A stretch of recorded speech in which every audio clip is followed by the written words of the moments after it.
It has been a very, very long time. The mental fatigue that came in from the other time, I'm sure we have undergone good recovery.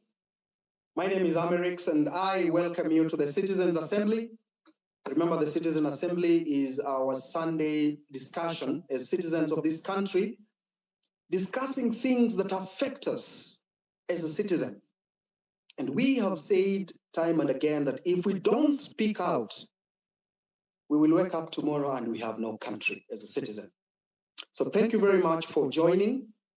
I am having a problem with connection in terms of the space. I don't know if they changed the way they present their space, but we are on course to bring the speakers.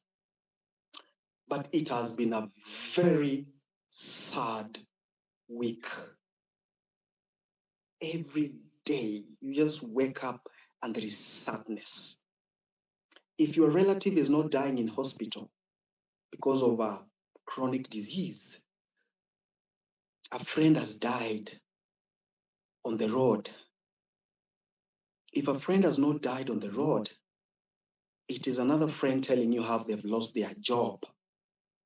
If it is not a friend telling you how they have lost their job, is another one telling you how they have been kicked out of their house. If it is not someone being kicked out of their house, then it is children burning in a dormitory. The mental fatigue that we face as a nation is so troubling. It's so sad. This week has been a very sad week for us. On Friday, I woke up to prepare Food Friday lessons. I don't have a TV. So when I came on X, I saw very sad news of children dying in a dormitory just 1 week after they joined school in third term. It was so heavy. I was so sad. And even on Saturday, I had prepared Masculinity Saturday lessons.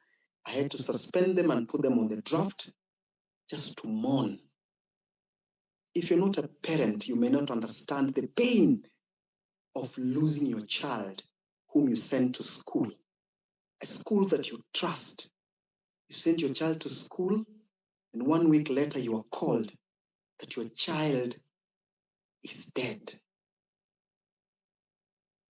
It is so painful. If we don't see this as a nation, then we lack a soul. We don't have a soul as a nation. If we don't all rally together and mourn with these parents, then we don't have a soul as a nation. It is painful. It doesn't matter where they are. You could be in Turkana, Mombasa, but the fact that it happened somewhere else should bring us even together to mourn with these parents. It is so sad. And then you rush to school, you pick your child, you go home, and the government tells you, take your child back to school. What kind of wickedness is this? This is wickedness. And then the only thing that the government gives you is rice and beans. This is wickedness. I beg you, if you're listening to me now, let us have 1 minute silence in honor of these children.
not for the poor.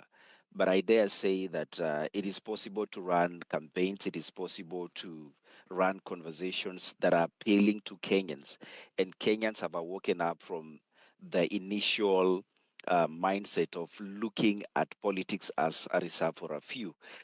In the same breath, Morara and the KOT, you will realize there's been a number of screenshots and, would I say, messaging that has been happening across the internet of this publication by KICD of who a politician is and how a member of parliament should arrive at a space. And then you wonder, we are talking about financing of politics and how the populace pursue or perceive politics.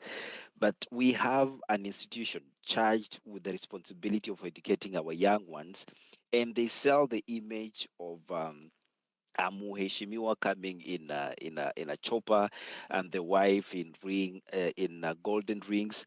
And if these people are going, quote unquote, to behave, they'll be given the opportunity to fly in those choppers. So then you question, what exactly are the foundations of our education system, specifically when we look at the political influence and the policy aspect of approaching national conversation. So I'm hoping and expecting a lot in this conversation.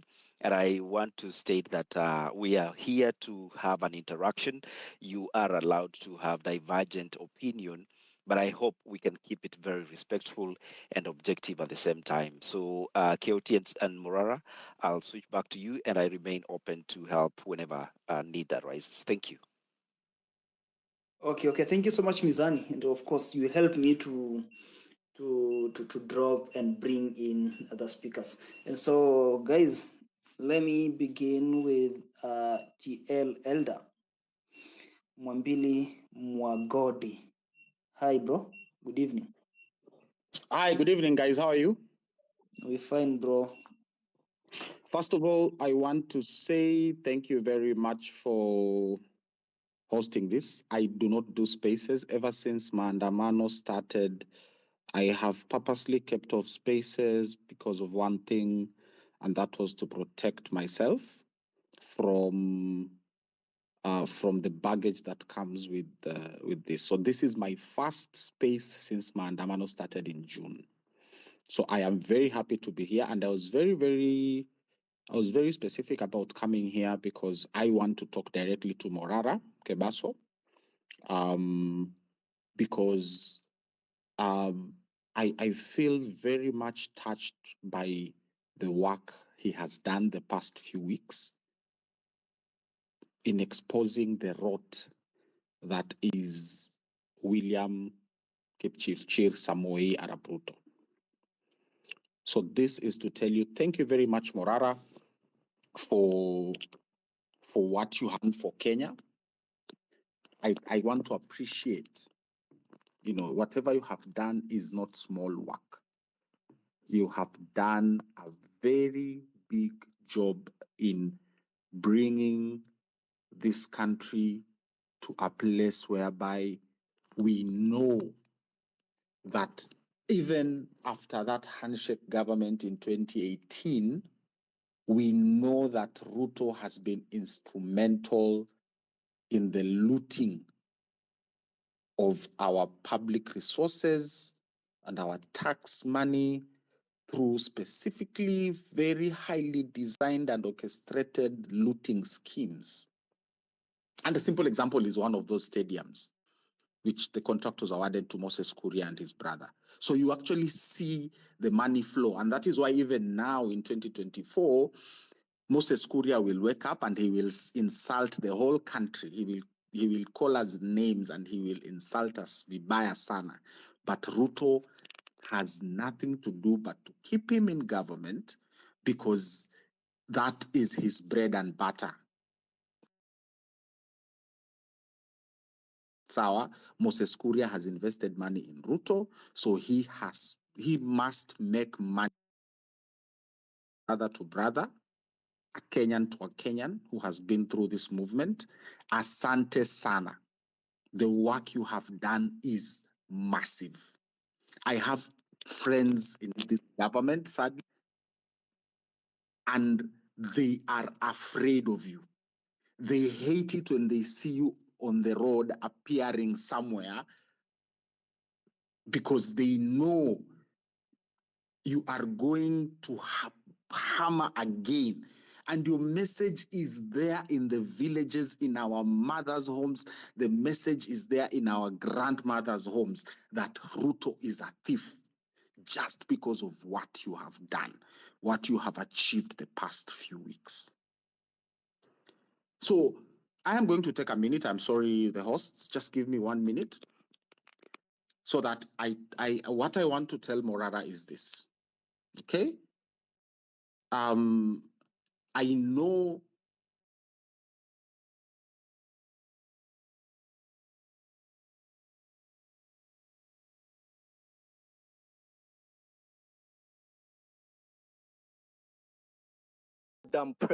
presidents.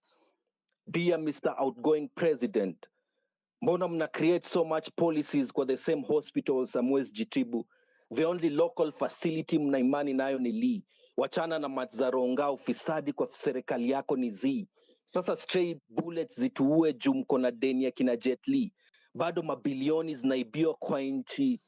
Barabara ni mbaya, zinaua watu. Tukuambia ukweli.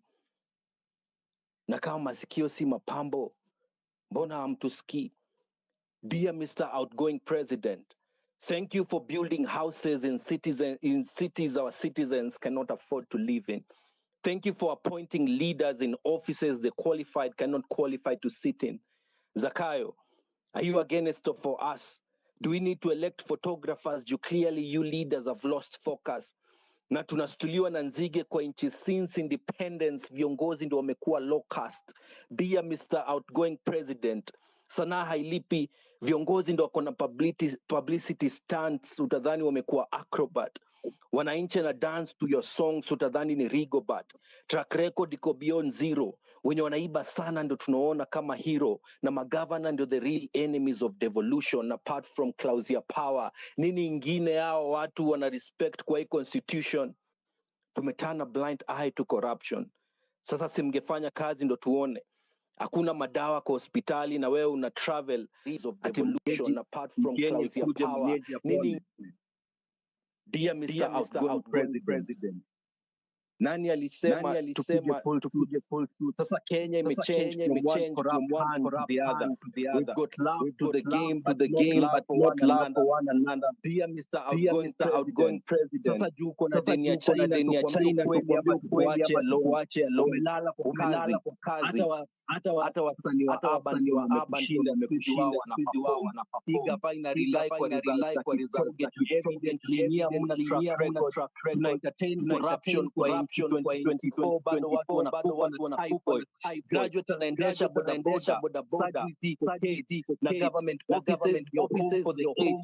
Dear Mr. Outgoing President, na the start na the whatever kama point kama manifesto for the next election. Na the word is used to solicit vote in any election. Dear Mr. Outgoing President, vile hii serikali yako iko na ghost gani na operate in the afterlife. Na wewe ni doctor patufisadi umeshindwa kujitibwa na mshahara milioni moja voters naita hustler bila aibu. Nasikia mnataka kurudisha BBI. Build bridges na chini hakuna maji. Ujundo ina leak kwa serikali hakuna mtu ya mandate. Hata polisi wako 50-50 right now as we speak. Peace ni rape mass. Tutazika wapi economically? Dear Mr. Outgoing President, do you know most of the people who elected you are proud of their life choices? Since wapange line wakuchague wanapanga even longer lines na looking for government services na pesa ipatikani kama civil servants on weekdays for government. Mbona mnajiba na kujificha kwa dini? Sisi sio basi mbona mnatufinyilia chini na kabla tu address the elephant in the room? Dear Mr. Outgoing President, how did we get there? relationship yetu ya kura always ends in tears. Hakuna one-term president, so technically in Kenya elections huwa after 10 years. Tunaogopa accountability, kushinda straight bullets, tumeshindwa kuchoose our fears, na kuna wale walivote and they can't stomach the fact they repeated the same mistake twice. You can lie with the truth, but you cannot use the truth to tell lies. We need solutions, otherwise time is ticking. Even food clockwise.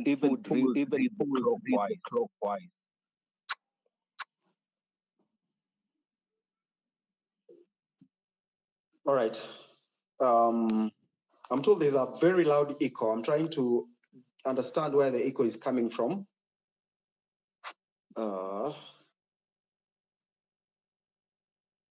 Is the echo still there? I think it might be emanating from your mic. So if someone is speaking, probably you can mute it. Is the echo there if I speak? Yes, it's still there. What about there? Is it there? Not. Is it still there or it has gone? It's okay right now. All right, I think it was my mic. What about there? Is it still there?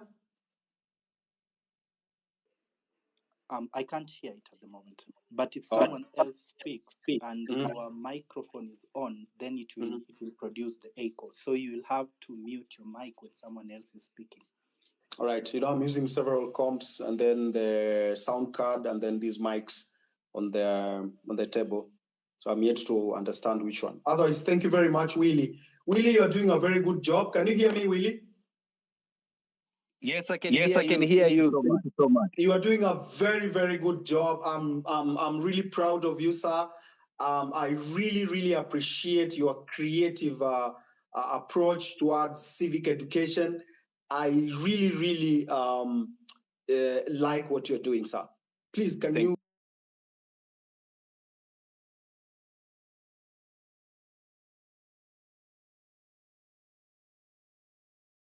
I accept your advice. I'm not going to respond to it because I don't want to correct you because you are already an elder. So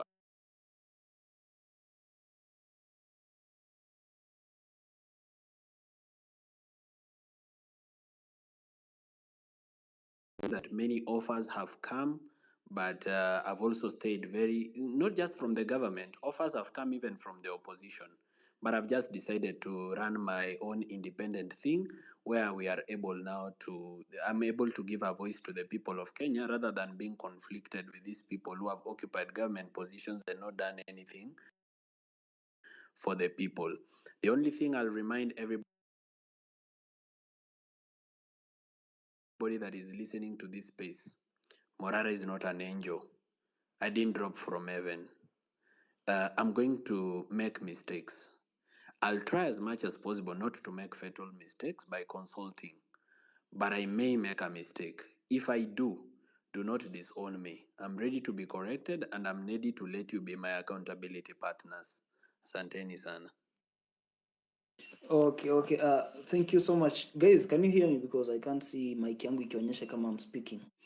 Let me hope you are. Okay, fine. So guys, I want to give this space a different direction. Yeah. And whatever we are going to discuss about on this space is the grand takeover of politics to drain and expel theft. Yeah. And so we are going to see how we are going to drain the swamp. Yeah. And of course, how we, the people, are going to take this power in our hands from the thieves, from those oppressors. And so I think that was the purpose of this space. Yeah, of course, Morara is doing a very nice job, and everybody. Let me just say everybody has been congratulating him, and of course, if we begin to congratulate Morara on this space now, then this space is going to take more than a month. Yeah, without consolidating.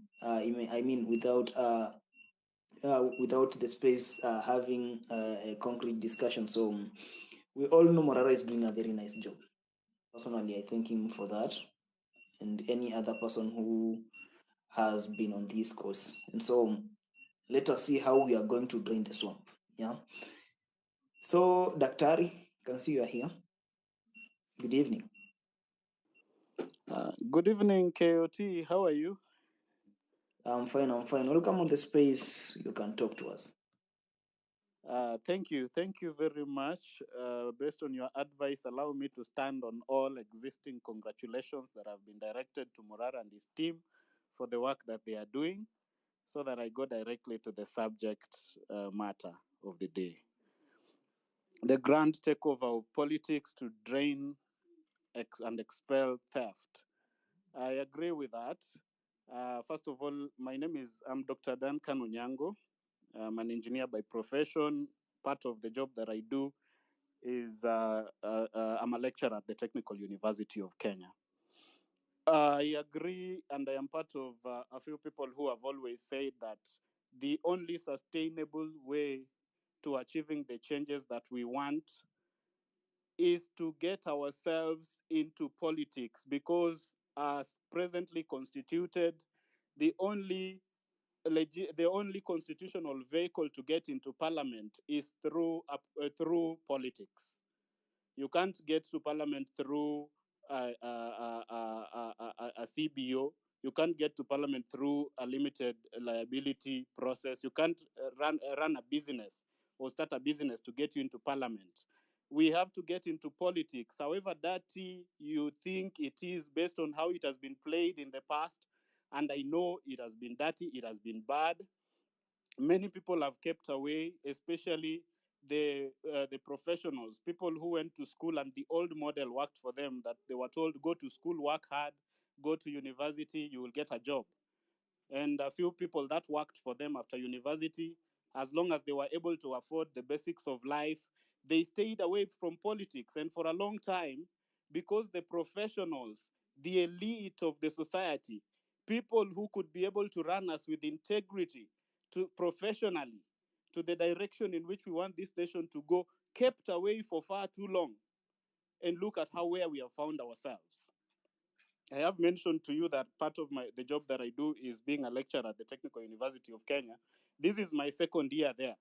As we speak, there is a big scandal that has come up. And if you look at it, it is because the professors, the doctors, the doctorates that we have there, the professionals that we have there, even after the former Kenya Poly morphed into the current Technical University of Kenya, kept away from keeping the administration accountable for a long time.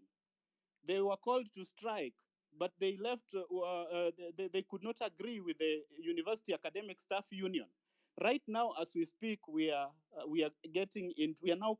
They are now coming out to strike. And do you know why they are striking? Because while they were keeping away from the politics of the University Academic Staff Union, even the pension scheme 2 months ago has collapsed, has gone under.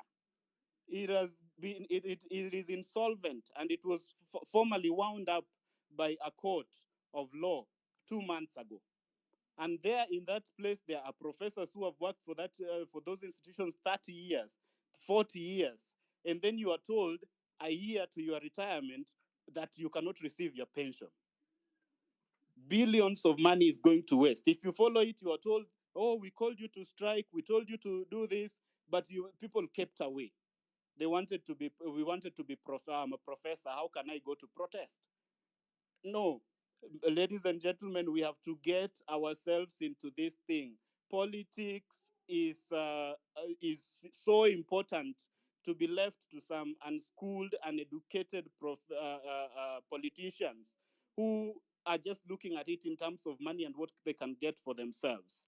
We must get professionals, come out of their comfort zones, and join us in this struggle, not by complaining or by ranting about how the system is bad. We've done enough of that. Now we want people who can do the heavy lifting, people who can step forward, like KOT has said, that I want to step forward and run for a parliamentary seat in Kimilili. We need people who will come out to work. And I'm glad that even as we speak, there are many volunteers. We have given this challenge in many forums before, and I want to be glad. I want to say that I am happy because there are so many Kenyans who are coming out, young people, people of the former generations, actually people across the ages. But I am specifically happy because I've gotten even very young people, even my Gen Z students at the university and all over, coming out and telling me, what can we do? Can we be able to come together? Can we be able to form a movement? What can we do to get there? That's question I really like the way young people are now taking it up. And I want to pose that challenge even to us right now, that don't just sit and relax. If you think there's something you can do, Morara is already doing a lot of work. But we know that to get into politics, there's a lot of organization that needs to go into it. There's a lot of paperwork. There's a lot of strategy. There's a lot of policy and planning that goes into it. So right now, we need more volunteers to come out.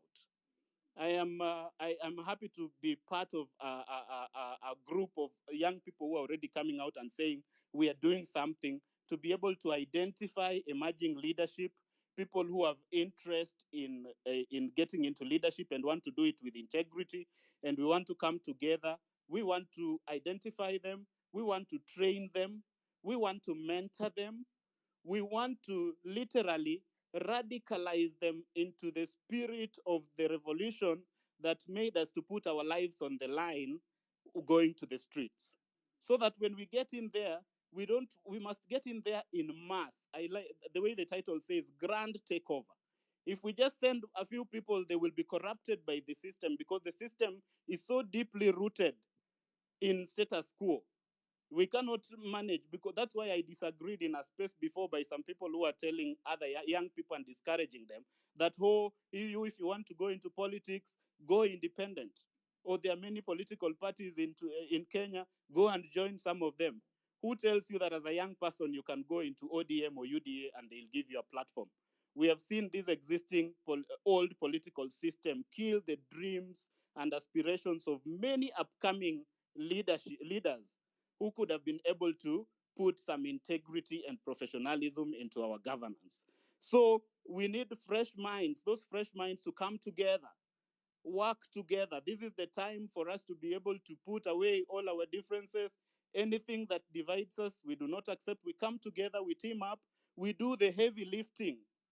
There's a lot. When you see ODM or UDA as a political party at the national level, I request you take the next 30 seconds to land. We are according every speaker 3 minutes. That way we can be able to ensure we have all the speakers contributing to effective conversation. Thank you, Daktari. 30 seconds, please. Yes, thank you. Thank you very much. I was just landing by saying that let us come out. If you want to be part of a movement of people who are doing the heavy lifting, to move us from the talk so that we can be able to do something and build those systems that carry us into the next election. Please let us team up together, contact KOT, contact the host. I'm sure through networks here, we will be able to team up so that we can be able to do something. You can also inbox me if you have if you are like-minded. I will link you up to people I know of in this movement who are already doing something to work towards the heavy lifting that will lead us into the next election. Thank you very much, and may God bless Kenya. Thank you, Dr. Ari. KOT, with your permission, I would like to invite Grace to the audience to be able to speak to us. Grace, kindly proceed. Good evening to you. First, I want to thank Morara for the good work he's doing. And I want to tell you, we are here to support you. Personally, I had texted you on TikTok and told you I would like to join the movement. I've been doing the civic education on TikTok. Atolwande herself, the Legend 8, and I believe you've seen some of my videos as well. So we want to take all these things to the ground. Hello, just wait, Grace. 1 minute. I'm sorry that you texted me on TikTok, and did I reply?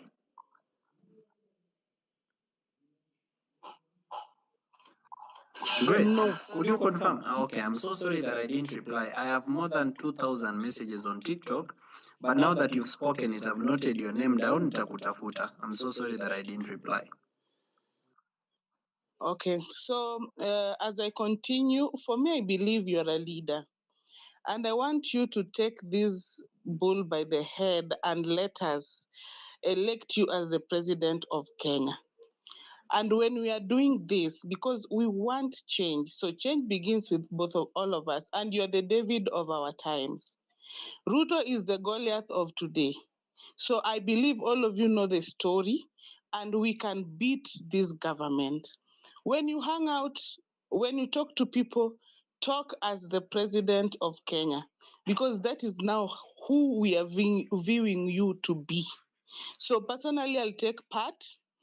I'll walk to those places as I usually do. I do it at a very small level, but I can go to my village and do the same, the civic education, so that we may be able to improve on our leadership. Thank you, Morara, for the good work that you're doing. Thank you. Okay, thank you so much, Grace, for sharing with us. And of course, I'd like to encourage ladies who have joined us today. We also want to hear from you. And so let me take this chance to give it to Farah. 3 minutes, kindly, Farah. Thank you. Am I audible? Yes, loud and clear. 3 minutes, please. Thank you. Me, I don't think even I'll finish 3 minutes. Mine one is some advice to Morara.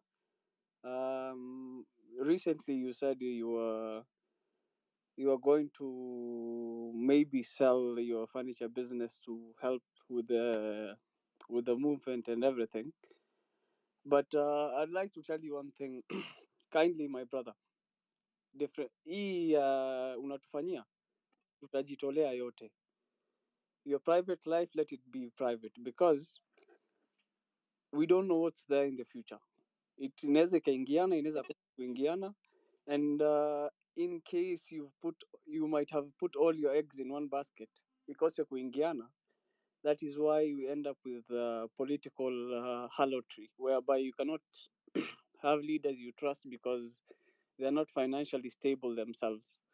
So kindly, najua unaweza kuwa umejipanga vingine, but those are my 2 cents on that subject. The other thing is, Morara cannot be divided into every sector in this nation. And he took up the the challenge on infrastructural and stalled developmental projects. And we need people to take up other challenges as well, because we have a very antagonistic nature with the National Police Service, and these are people who are suffering the same way we are. We need somebody going across the country if possible, and trying to build this bridge and show that we are oppressed by the same people. We are not enemies. Pharaoh did not directly fight Moses. He used the sorcerers. And they shouldn't be Pharaoh sorcerers. And that's what we are also trying to do within the religious space, because together with Kenya Daima and Kina Shakira, we've been having meetings with the Interreligious Council of Kenya and National Muslim Leaders Forum, because for you to convince me that God loves me, inakuwa ngumu kidogo if the same people who are killing, maiming, and murdering us are the same people addressing us from the pulpits. So whatever you will need, Morara, wewe just post. Tuachie hiyo ingine. And thank you for what you're doing. Thank you, Farah, for that. Bora, I don't know what is happening. We seem to have lost both KOT and myself from the co-host, so unable to add or drop more speakers. We'll go to the next speaker here. We have Sir Joe. But before Sir Joe, I see Gen Z has their hand up. Let's call them the opportunity, and then we'll go to data science, and then Sir Joe in that order. 3 minutes each, kindly. Okay, good evening. Can everyone hear me?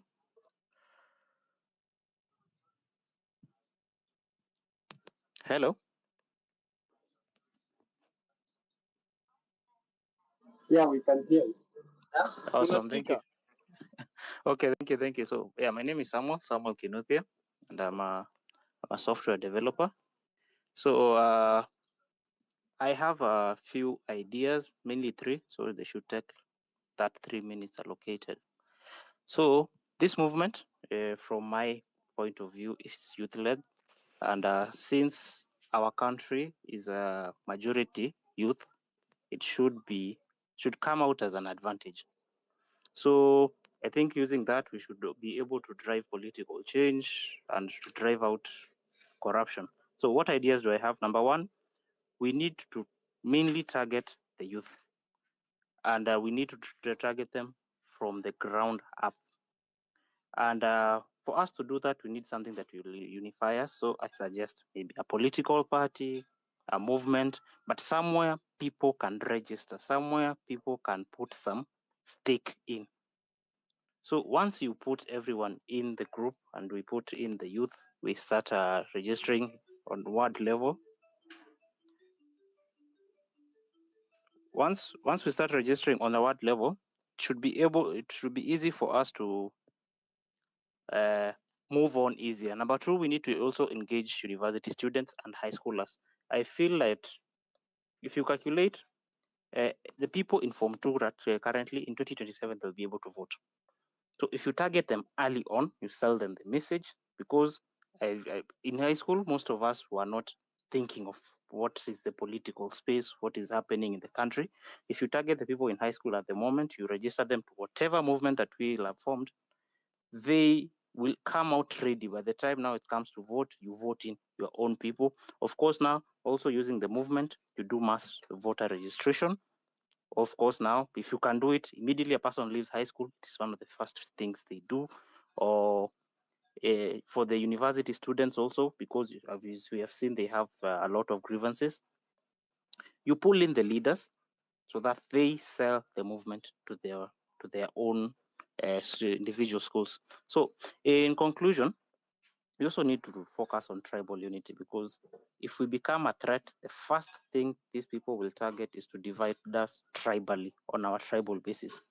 So if we could just target maybe youth in every single tribe, like you have some Somali guy that just pushes the Somali narrative to the Somali youth, so that by the time a person comes to say, oh, huyu si mtu wetu, huyu ni mtu wetu, you've already countered that, because they can see their face in the movement. They can see, you do not have to have like a leader or what, but at least have a face in every region. That's why I have really, let's register something registered, so that everyone can put in some skin, so that once these young people start looking at, this is our person, because we tend to forget that a lot of people in this country are not educated. So it makes them very easy to be manipulated and bought with this 50 bob, 20 bob. So we need to counter that. They need to be shown that there's a different way that things can work. That is all. Thank you so much for your time. Thank you very much, Mjenzi. Okay, Keoti, you're back, and we apologize for that mishap. My colleagues were having an issue with the connection. We kept dropping off. But Mjenzi, after you, we'll go to the next speaker who had queued up, and that was data scientist, if I'm not wrong, followed by Sir Joe. So let's do this. We have 3 minutes, and there are some questions that Morara had asked us to try and respond to, including political financing of campaigns and what have you. So if we can have this impetus for us to have that conversation, we'll really appreciate, so that we know how do we figure out the next step moving forward, even into 2027, if that's what it has to take to go into the next government. Data scientist, the mic is yours. Kindly proceed. Thank you for the mic, Mizani. By name, I'm Makinya. I'm a Kenyan, and then to proceed, I want to recommend my brother Kioti, my brother Morara, and each and every one of you have just showed up here to just convene this in the grand takeover of politics to turn and expel theft. Before I joined this space, I sent Morara I sent him some screenshot and maybe some message. I think it's quite long, and I'll urge him to go through it after I finish this. So I want to tell you guys that power is never given. Like, power is never given, and we have to take it from the tyrant. And from the look of things, our guy, the president, is so consistent in whatever he does. The same way we believe that Satan exists, the same way that God exists. So if we're not gonna work for us, still it means that evil is gonna it's going to take over us. Like most of us are not going to get the opportunity to like to have the freedom of free speech. The first speaker who spoke, I think he was trying to sell fear to our brother. There's something we need to understand that the fear of death is just the fear of just the beginning of not wanting to live. And then as of now, I don't think we're supposed to fear anything, because most of us are like, we have been placed hopeless. They just want us to be where they want us to be, and we're not supposed to like buy that. So to wrap it up, I don't want to like take a lot of time. I don't want Morara to like check whatever I've sent you. Personally, I'm from Ponchadi. And then during the elections, I happened to be the guy drafting the manifesto for my area MP. But whatever I did there, I don't think it's resonating with what that was written there. To proceed, I don't think I have a job. I work as a freelance with different companies that are offering this gig. So right now, why it's not for the opportunity that God has given us to have opportunities where we are feeling desperate. I think most of us would have gotten suicidal, because it's the brain that kills someone. To finish it, I want us to act not like fearful. Let's not like be afraid of the whole idea that we are going to be killed. Because what does it count in not to live? Like when you're dead, you're dead, and the fear of death is just the fear of just like a realization that you know something, but you don't know something. So yeah, that's all I can say for now. And I'd want to recommend you guys, don't be sold fear, and life is for the living. And if you're not living, what's the purpose?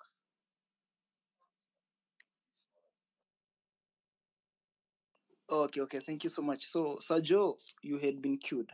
Are you still here?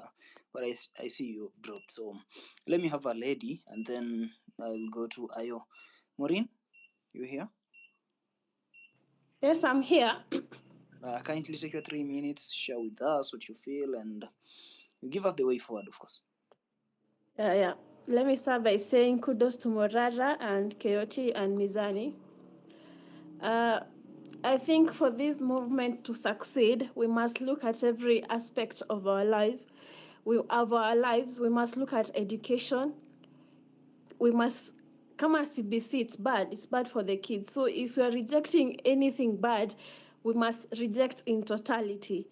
SHIF is bad. Yani, we talk about everything, health, education, kila kitu, we encompass every sector of our life, so that hii movement ishike kila pahali, ishike kila mtu. That is what I can start by saying. And also concerning the financing for the campaigns, I think whatever Morara has been doing by asking Kenyans to contribute, I think that's the best step, because babu tukicontributia Morara, we are supporting the cause. Ni kama we own him, si atakuwa owned by the politicians wenye watampe small monies or change allegiance. So supporting Morara by sending money to those who can, that's the best strategy. I think there also has to be formal channels, the accountability on how the money, ndo kusikwe na hizi kasheshe za watu wanasema ni kujitajirisha, kukwe na structures, ndo ikwe, if this money is for this campaign, if it's for this project, hii movement si ya sahi tu, ni ya prosperity. Mona venye Kasmuel amekuwa akiwork with social justice centers in Githurai, in Mathare. That's what we want. Kitu ya for now and for future. So isikuwe tu ni kitu ya sahi ya movement, ikwe kama ni inaitwaje, kama it's a catchy song, inafaa ikwe for now prosperity. Mnaona kama venye Bangladesh after the revolution, people are out in the streets cleaning the streets, controlling traffic. Yani inafaa ikwe, as Kenyans, we think of what we want for our society, na tufanye hivyo. If we want cleaner streets, we do it, kwa sababu serikali itatufanyia. If we want this system to work, we see how we can change it. I think that's what I can say for now. As in, kila mtu contribute pali uko, if chenye unaona unaweza fanya for a better country, you do it, because hii serikali ya Ruto haitaitusaidia. It's not here to help us, it's not here to serve us.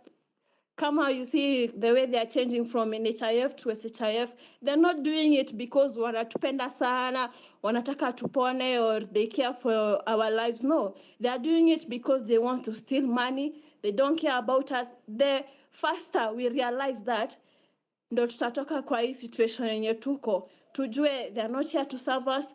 Alafu the other thing I want to talk about is the way we should ostracize the politicians from our platforms.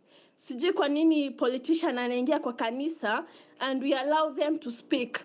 As in, politician akianza kuongea, we're supposed to walk out. Tunaketi tunasikiza nini? They don't speak for us, they don't act for us. Why should we listen to them? Akianza kuongea, we step out because probably they don't listen to us. Mbona sisi tuwasikize? That is my 2 cents for now. I think kila mtu ajitolee pali yako, we change Kenya for the better. Okay, Thank okay. you, KOT and Morara. Okay, thank and you so much. Mizani, of course. Okay, thank you so much, Maureen. And I think, guys, we want to see change in this nation, yeah. And of course, if we want to see change, then we are the people who should now come out in large numbers to bring the change you want to see. Yeah. Remember, change can only come if we are at the cooking table. Yeah.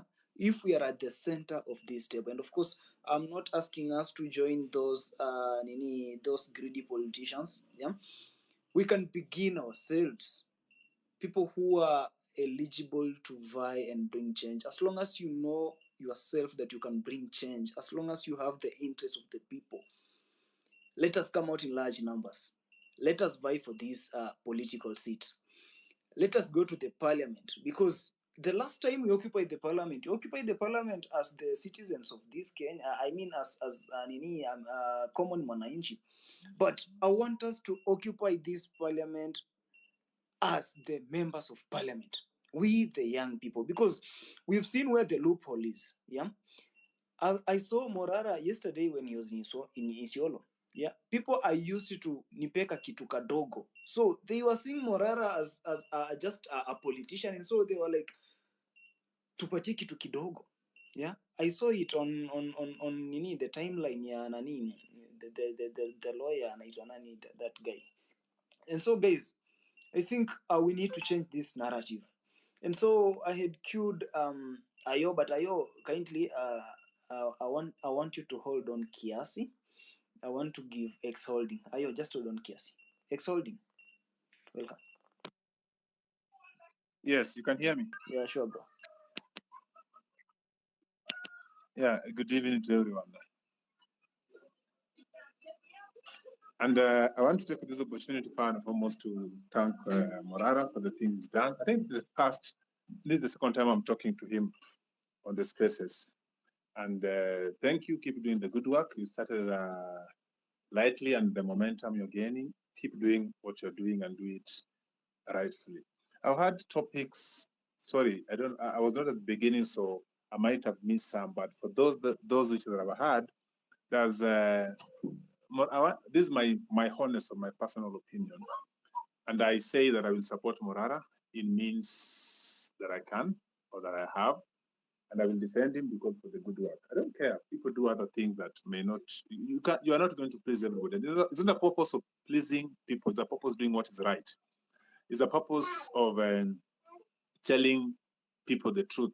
And I had tweeted earlier in the day that whatever Morara is doing is the only thing that can bring us together again, having a common goal of failed projects or failed government. Because if you remember, the very first mandamano that was successful with reject bill, we had a common bill. We had a common goal, which is the reject bill. Those that followed individual hashtag or MOH, Occupy, were not successful because we are not united by one goal. People, you could see there's a mistake somewhere, but somebody is okay with it. But whatever Morara is doing is not affecting Nairobi or rather Kisii, his own county. He's going yesterday he was in Isiolo and picking on the project on every county. So he is able, if we get its support, we'll be able to unite to support Morara under one goal. And then on financing or whatever, I don't think there's any place Morara was demanding for support. It's come from heart, just like we did the medical bills and everything. You see somebody, of course, good work needs to be rewarded. It takes fuel, and it took him long before he came asking for support and everything. But then you have to understand, among us, kuna people that don't like good things. Kuna people that don't see progress, or the other people just want, ni wale tu wanataka tu tukibaki the same place. Because tell me, like the other week when he was trying to fix public transportation, somebody have a problem with it. You think like, what is it? What is it that you like and can appreciate and support? So this is ndogo ndogo tusikue na isikuchoshe ama isikudistract from the goal. What I'd suggest that when you need funding, just say, I need support ABC. Don't respond to that. Let other people, small people like us, deal with those small other group of people, fraction of people. You focus on the goal and keep doing. You've been doing it with your own money, and so far you are still, even put the money aside. There's a sacrifice in individual. Mimi ukinipatia kazi 2 days nimechoka. I'll need rest for 2 weeks, then nifanye 2 days. You get. So do the good work and let's concentrate on the important things that will bring us together. Sorry to bring this one, not related really to Morara. Like what is happening the very minute I'm speaking here? We have like 3 parallel groups. Like what's going on? You get those 2 small things. It's more of a, I understand everybody are gonna right to do whatever they want, but it's like kuna ni kama ka tension, ka friction flani ama ka struggle flani to be on the front, which is just fine. But let us identify gani kati ya hizo mingi zina ukweli ama zina mwelekeo yenye watu wengi wanaweza fuata. You get? Not to take anything away from any other person, but let me add to Morara, tuangalie kila. This guy has gone to my own county. The other time alikuwa Ukwala Road, I was in Ambira. I believe you passed by Ambira. You get? That road has been like that for ages. To my home county, Siaya. And honestly, when I sit here, I'm not proud to come from Siaya, because if you compare that county with other counties, Kochini. Yesterday, I was another county, Ivo. So tell me any reason why to support Ujama. And tell me any reason why we should fight this Jama. So let's do the right thing. Let's try and have a common goal and let's focus. Hizi zingine ndogo ndogo, sijui mara part gani, sijui wacha. No. Anyway, tuko wengi. If somebody feels that is not addressed, chukua hiyo safari, tupatane mbele. I think not in 2 months ago, Morara was not as popular as he is today. But because of the good work, inakuweka kwa hiyo screen, because of what you do, because it does something. Hata kama hiyo project Isiolo ilikuwa anadanganya, somebody else can go back there and verify, huyu jamaa hii project amesema ni ukweli ama ni uongo. So we have to support what is right and let us stop fighting. I'll speak again. Thank you very much, X Holding. So I see we are almost at the top of the hour, and there are a number of speakers waiting to speak. So be patient with us. We'll try as much as possible to engage each and every one of you. But I see your 6,000 and among others who are commoners on these spaces. If you allow me, we have Tekla online. We also have Nothing, who has been waiting. We'll give them the first priority, and then we'll come back to all of you to make the contribution. So, Morara, your mic is on. You want to say something? Yes, please. Go ahead, sir. So for those who are joining us now, I'd provided some direction on how the conversation should be shaped, and I'd like to give that direction again, so that when you come on the space, we end up having a useful conversation. So this is the backdrop. This is the background. Hapa Kenya, the young people and professionals wale ambao wanaweza kusaidia nchi yetu, most of them believe politics is a dirty game, and they believe that politics is not meant for them. So essentially what has happened is that we've surrendered our politics to idiots and to criminals who are drug dealers, who are money launderers, who are sex traffickers, thieves, tenderpreneurs, beneficiaries of corruption. Those are the kind of characters that we have in our elective institutions, in our appointive institutions, and most sadly, even in the State House. So now, We would like to change the leadership of our country because we have a very, very beautiful constitution, but now we have very, very poor quality of people to head institutions. Remember, you can have a very good law about IPOA, Independent Police Oversight Authority. But remember that this word independent, apart from the independence that is given in the law, this person himself heading the institution or part of that institution has also to decide to be independent. Look at what the fools at TSC did, the Teacher Service Commission. Teacher Service Commission is supposed to be an independent commission under the Constitution. It doesn't even take instructions from the Ministry of Education. But the fools over there have been giving members of parliament letters of appointment of teachers. So you find a member of parliament in a funeral with 10 letters belonging to teachers. So what does that tell you? That tells you that the problem is not the law, because the law creating Teacher Service Commission is very solid and very nice. The problem is the kind of characters and fools that we've put in those institutions. Therefore, what incentive do we have to attract people of integrity, young, middle-aged, and old, to come into leadership? Secondly, how do they stand a chance against the billionaires who have looted our public funds and who have benefited from the theft of our natural resources? So let me give you a hypothetical example. You have Morara Kebaso running against William Ruto. How exactly do you expect Morara to stand a chance? Yes, of course, you want him to come on board and change Kenya. But how exactly do you expect this person to even stand a chance in that election?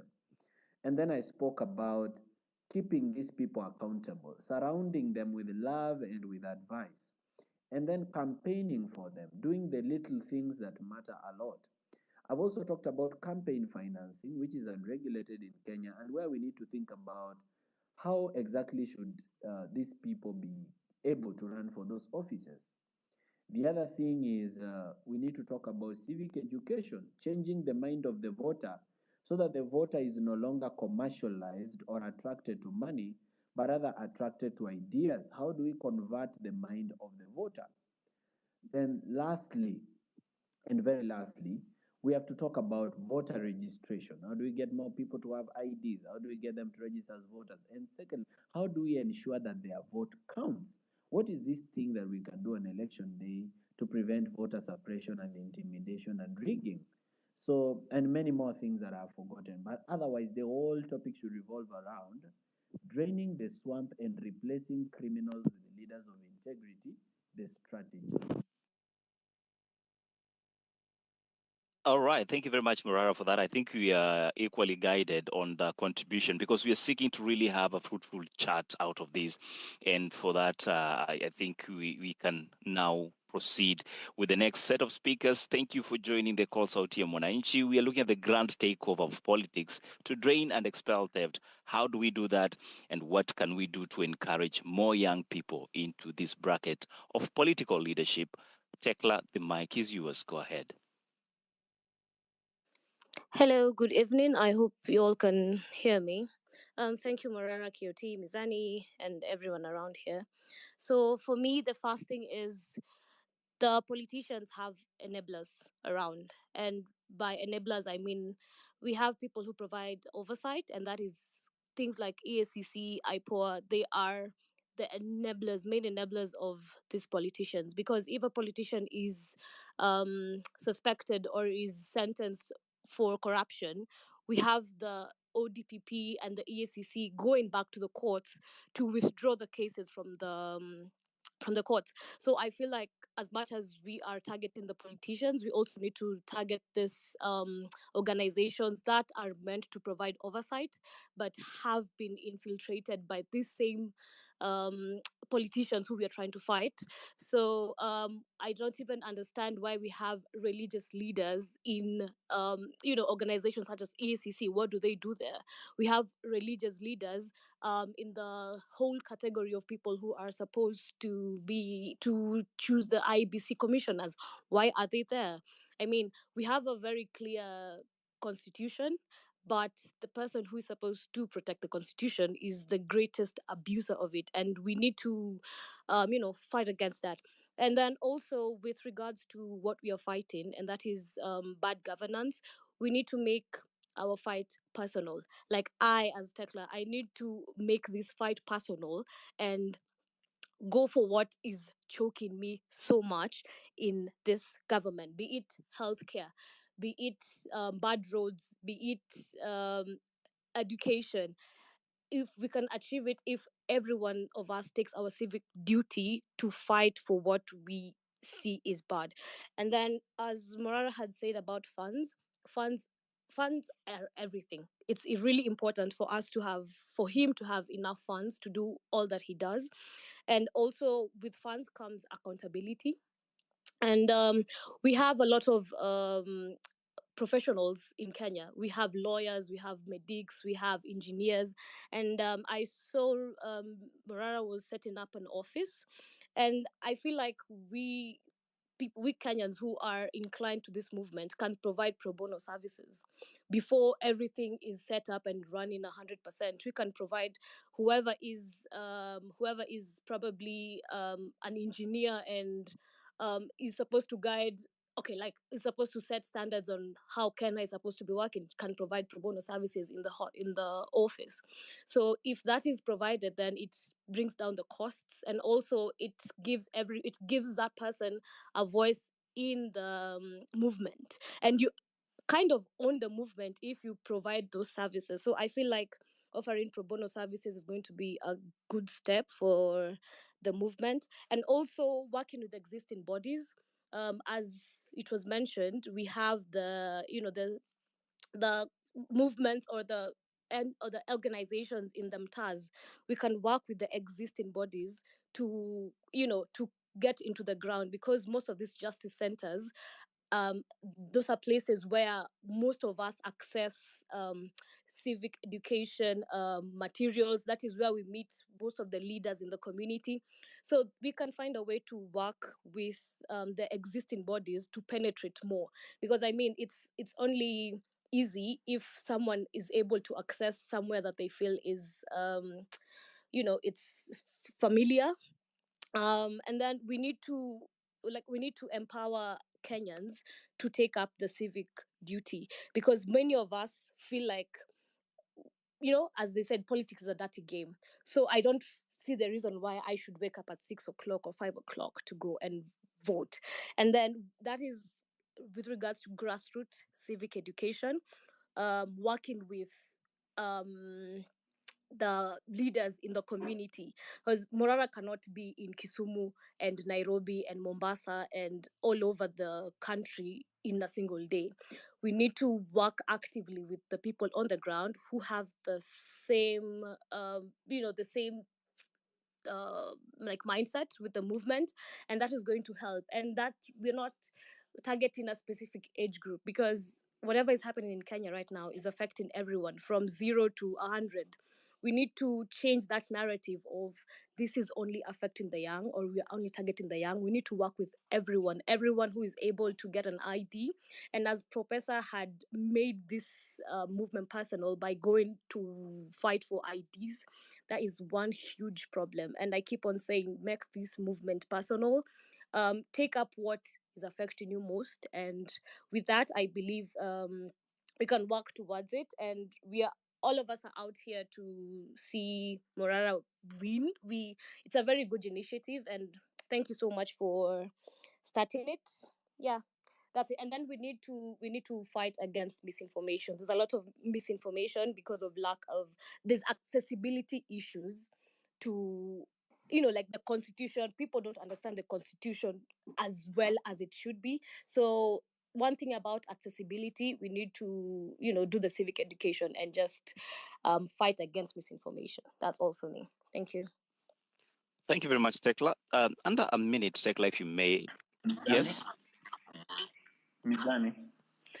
She has said something very profound that I just want to add something on. She said that we have a lot of misinformation and disinformation because people have not read the Constitution. And I've been at the forefront of trying to fight for the Constitution to be translated to local languages so that even wamama wazee huko nyumbani waisome vile wanasomanga Biblia hiyo yenye imetranslatiwa kwa language yao. On that leg, I'd like to say something here. Since we are 3,000 people here, and 3,000 people means that if everybody talks to 10 people, we'll have talked to 30,000. To be a president in Kenya, you have to be 35 years and above. Please go and forget. It was in the previous constitution. It's no longer in the new constitution. Tell at least 10 people that that thing is not there, because it's discouraging many young people who can want even to be president. Not even myself. There are many people who have presidential ambitions, but they think that they must be 35. Please help them understand that that is not true. What is true is that you have to be above 18 years old. You have to be an undischarged bankrupt. You should not have been bankrupted by that time. You should not be convicted of a criminal offense exceeding 6 months. You should possess higher education, that's university degree, and many other. You can go and read the qualifications for election as a president. They are on the IEBC website, and they are also in the constitution. So please make sure you demystify that. Thank you very much, Morara. And actually, that is interesting because people have been talking about everything and anything without really anchoring on specifics. But I believe as we move the conversation forward, we'll be able to identify the gaps and address them effectively. I wanted to engage Tekla for under a minute and ask her, Tekla, why is this change very important to you at an individual capacity? Under a minute. So this change for me is important because I am in the health sector. So I have seen what lack of the government's investment in healthcare has done to many of us Kenyans. I want to see a healthcare where I would go to hospital today, get a diagnosis, get treatment, and be better to work, for the country. We've seen cases of patients who go to hospital, are diagnosed with cancer. You're in line for 3 or 4 months to get chemo. By the time you get back, you're told it's already metastasized to everything. And for me, healthcare is among one of the most important social services that the government should provide. That includes education, and I believe that if you empower a society to have good healthcare, good education, and housing, then the only thing that the citizenship in general is going to work hard to pay the taxes and to make the country well. But I feel like this is the lack of investment in healthcare and education by this government is strategic to, make us I can't find the right words to use, not to sound rude, but to make us, hang by their balls, literally. Because if you don't have enough health, if you don't have good health, you cannot work. You depend on like handouts. If you don't have enough education, we cannot have such spaces and talk and fight against the government. So I want to fight against these people who disempower us so bad that we can go back every single day to beg on their feet and cry so that we can have the basic of necessities. I want a Kenya that is working perfectly, efficiently, and for me, healthcare is it. And these people have damaged our healthcare so bad that I can be sick today. I'm working, and then once I'm done paying my hospital bills, I'm broke, done. So for me, my personal initiative for this movement is healthcare. I'm going down with healthcare. So that's why it's really important for me to fight against bad governance. Yeah. Thank you. And Tekla there has set the pace for what should be personal to you. I'd like to hear from Nothing. After Nothing, I'll switch back to KOT. At 1:30, we'll be looking at your comments and see what you're saying. Nothing, the mic is yours. Go ahead. First, I would like to thank God. I salute our fallen comrades, the injured, the wounded, missing, and each one of you. Allow me to thank Morara and KOT Mizani and every one of you because we have all contributed in one way or another. I'm immensely grateful and I honor the call for you have taken up for the nation. It has a lot of complexity, and these complexes involve social, political, economic, and human aspects. On the economic aspect, there's so many people who are willing to support. Unfortunately, sometimes we come across that information and we need to find how to relay that to you. If you can talk to someone like, what's her name, Hanifa, so that we are able to channel if there's that there are people who are willing to support you, we are able to communicate that information to you because there are people from the diaspora who are also willing to chip in, but they were asking how to get through to you. There's Dr. Nimrod who's ready and willing, and so many other people. On the social aspect, the issues that affect each one of us today, the nation that we want, the Kenya that we have envisioned and we know it is achievable, everybody is willing, they're doing their best, and they're standing out there in every way. We are praying for you.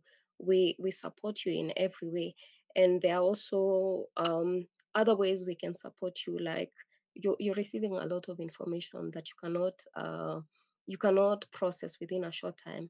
So there are different ways we can support you. We just need a structure on how to get that to you. So we know if it's that kind of support, who to reach out to.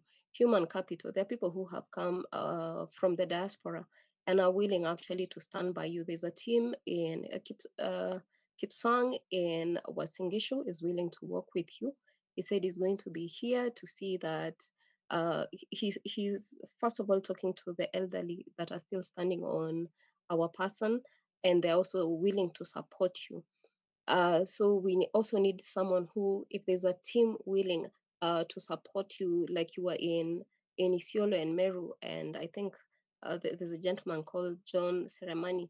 There were ladies who are willing to stand with you and to mobilize in Meru, but we need to find a way because at times we avoid to overwhelm you. On the political side, I know it's getting dirty, but ignore. I always say dogs bark at people they don't know. So let them bring out anything they want to. Where necessary, we will talk back. If not, we will ignore because we need to all focus on where we need to go. On the political arena, they use tribalism. There's a lady called Toria who's willing to be hosting spaces for different regions for people to look themselves in the mirror and say, as Mount Kenya, our stereotypical um, uh, estrangement to other community has been led through this door, and we need to deconstruct it so that we can look at ourselves on a national level. So kindly support those spaces, whether you come from those areas or not. So they be vernacular. We are appealing for vernacular spaces where people can say we are sorry, and it has started happening. Wasingishu had an excellent space where they're thanking young people and they're saying, you woke us up from our sleep. And they owned up to where the narrative has been, what the lie has been, and why it is no longer tenable. So we are encouraging every community. We can see how to synchronize so that even if it's a CIM meeting, people from all walks of life can come in. When it comes to your logistics, Kenyans are willing to support you. So do not sell your business. Also, try your best to have an inner circle that can stand with you. And when I say an inner circle, I mean people who can see, like, because you can be in an area and you cannot see an angle someone else can pick up. On things like your mic, I'm of the opinion, do not share, and we are willing to buy the sponges for the mic so that we just try and closing the tight snoozes on the different areas people need to stand in. John runs a space where we want to visit the family of the missing, the family who lost loved one, and the injured, and we will raising finances and arrange on how to visit them. The legal side, we are appealing for people to offer themselves. If say there is a protest, to just strategically position yourself around police station so that if people are taken in, we can raise the alarm before someone is missing or maybe dead. For petitions that are in court, we need people to avail themselves and say we want to be conjoined to those petitions, and they run with it. I'm not sure whether there's something I've forgotten. I want to yield the mic because I can see people already complaining that the elitism needs to be dismantled on your spaces because everybody wants their voice heard. So yes, we will find. Oh, we also need a strategy for the areas you will go to so that we can mobilize beforehand. Because we know there are people, there are mobilizers on the ground, but you may turn up in an area and those people are not aware you are coming. So that we try our best. If you can work with market days, that will be a plus. We are deeply grateful for each one of you. I yield the mic. Thank you. Okay. Thank you, nothing KE. And of course, we need to have a strategy, especially when touring different regions. And personally, I've always done that on my side. Me, I don't meet a huge crowd of people. I've always met watu wachache. And my journey to Mombasa with Akina Wakili the other day, we went through SGR, and of course we offer civic education on board. We reached Mombasa and came back. And so before I give Ayo and Esco, I can see their hands are up, then Wakili, alafu 6,000 in that order. I just want us guys to remember the topic of the day, yeah. And of course, mmekuwa mkiona nani Morara akisema M-Pesa yake imejaa, and I think we should also provide other means where we can raise some funds, yeah, and then we see what we can do with them, especially on matters. Can I say something? Oh, yeah, Morara, kindly. Then. Okay, so this is what I'm thinking, guys. Huh? I'm thinking that on issues of resource mobilization, when we began this space, I said the fame and the popularity that I have now is not mine. It is for you. Nyinyi ndio mmenipatia hiyo fame na popularity. If you are the ones who've given it to me, you didn't give it to me ndio nijisifu nayo. Mulinipea so that I become a convener. A convener is a symbol of unity. Yani ni kuange na waleta pamoja, mnaongea, mna discuss nini kitu kama hiyo. Now, look here guys. As the convener, this is what I'm thinking. We need to make this thing perpetual. We need to make it also a permanent mark in Kenya. So me, I've been thinking that the first thing we need is an office. We need an office because in that office, we'll have a boardroom. We'll have a small boardroom for small meetings and a big boardroom for big meetings. We will have our researchers sit in that office. Sasa kama sahi niko na researcher mmoja mwenye nilihire, and that researcher doesn't have an office. Tuna move tu naye kwa gari. But angesettle, I think she will be able to do more.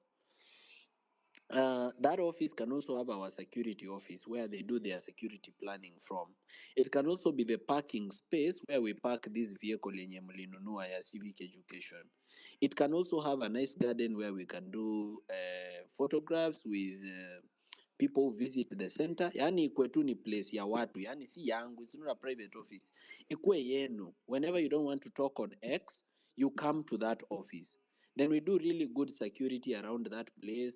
We do a good perimeter wall, we do ile neti ya green, we do a very serious gate, we do very serious security checks, we have a debugging machine ya kucheck bugs, so that we make it a safe space where we go and meet and talk. Yani hata wakati tunataka tu tupatane tu tuongee, it becomes a very nice. Hata tunaweza jiundia ka restaurant kidogo hapo ndani mahali tunakunya tu chai yetu, where we are sure we cannot be poisoned.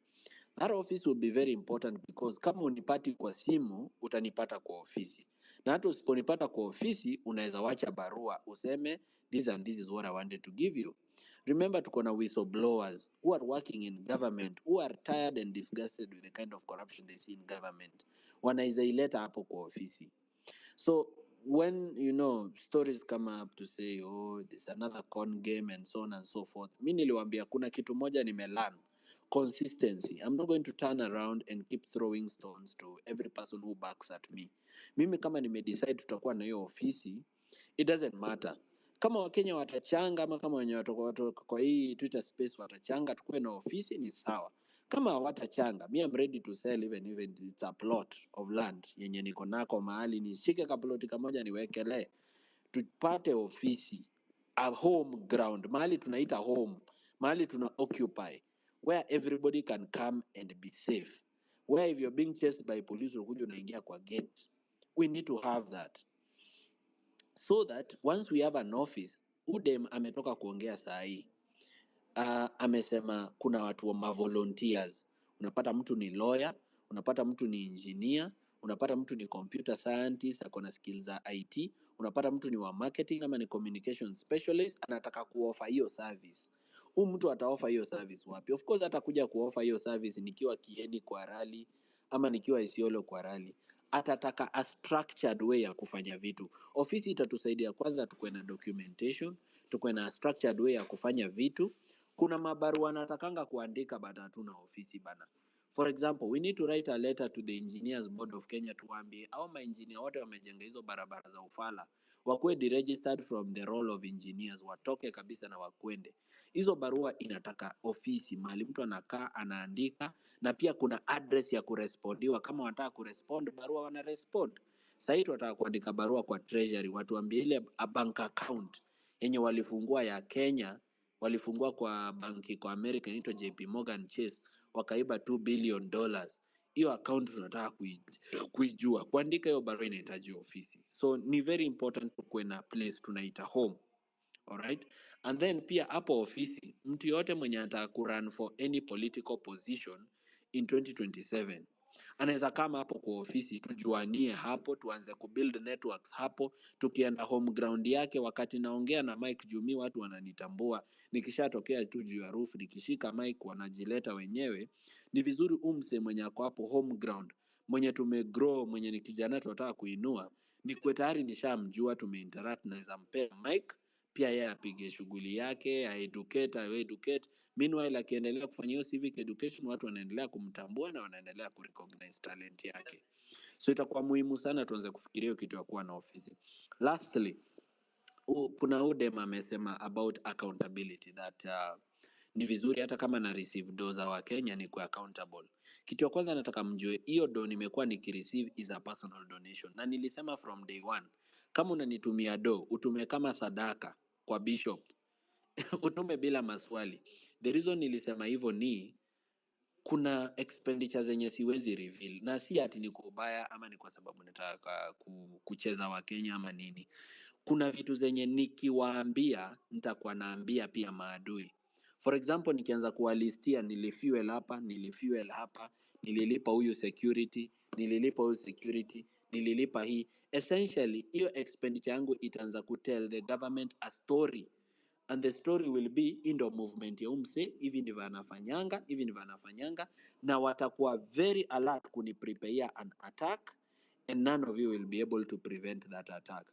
Kwa hivyo pia kuna expense yenye siwezi reveal. So ukinitumia on my personal number, ujue kwanza hiyo umenitumia yani donation tu yako, wewe usijali, ujue I'm honest, nitapiga kazi. For example, mlinitumia do nilibuy gari, mmeiona.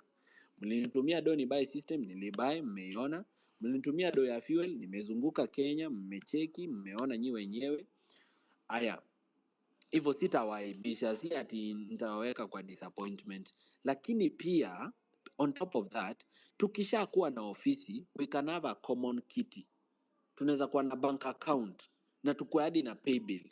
Sasa hiyo funding yenye natuma huko kwa bank account na kwa pay bill si yangu ya mafuta na si yangu ya security. Hiyo ni ya general services. Hiyo sasa itakuwa inakuwa audited, inatumwa hadi audited reports, hivi na hivi ndio tulispend, kwa sababu expenditures za hiyo account zitakuwa vitu general. Chai, mafuta, nini vitu general, stationery, tulinunua makaratasi ya printing paper kuandika hizi mabarua nini, tulilipia hii, tulilipia gazeti hivyo, tulilipia internet hivi, tulilipia stima, tulilipia maji. So tunaweza kuwa na account mbili. Kuna wale wananitumia kwa M-Pesa yangu, hiyo ni ya kunisupport mimi for my personal activity, but sasa tukuwe na an organization, a kind of a structure yenye kuna ofisi na iko na pay bill yake yenye tunatumanga, na hiyo ni common kit yenye inatusaidia wote. Na mjue, by the way, nikimaliza rally zangu za country mzima, tunahitaji tukuwe na kitu inaitwa Youth Convention Nairobi, ama Kenya ni Home Convention Nairobi, yenye inaleta people of all generations tukuje Nairobi place kama Kasarani to discuss mambo na wanasiasa wasikuwe invited. For us to achieve that, lazima tutahitaji resources na tutahitaji funding. So kama tutakuwa tumekuwa na hiyo kiti inaweza saidia sana kufanya hiyo shughuli. So that is what I can say. Okay. Thank you so much, Morara. So mimi sina mambo mengi. Let me just give the mics to the following speakers, 3 minutes each, and of course it's 30 minutes past top of the hour, 9 p.m. East African time. My friend Ayo sema hivyo. So Ayo, welcome. Every time you say that, I just crack up. Thank you so much. First and foremost, I would like to extend my heartfelt gratitude to KOT and Mizani for co-hosting this vital space, to our dedicated host, Morara, for the exceptional job in holding the government accountable by exposing critical issues. Your efforts in ensuring transparency and providing a platform for meaningful discourse are deeply, deeply appreciated. And today, I want to address a crucial matter: the empowering role of our youth in shaping the political landscape of Kenya as we look towards 2027. This year presents a defining moment for the younger generation to rise, make their voices heard, and actively contribute to steering our nation towards a brighter future. It's our time to rise as the youth. And youth of Kenya, this is your moment to step into the spotlight, because our political landscape is in need of fresh perspectives and innovative solutions, to be honest. And the challenges we face are significant: high unemployment rates, a rising cost of living, inadequate access of quality education, persistent corruption, and notably, insufficient health. We don't have health. Our hospitals are not well equipped, and the deepening tribal divisions that continue to fracture our society. So let's address these challenges. How are we addressing these challenges? The unemployment among the youth remains alarmingly high, and it hence has left many without opportunities for meaningful work.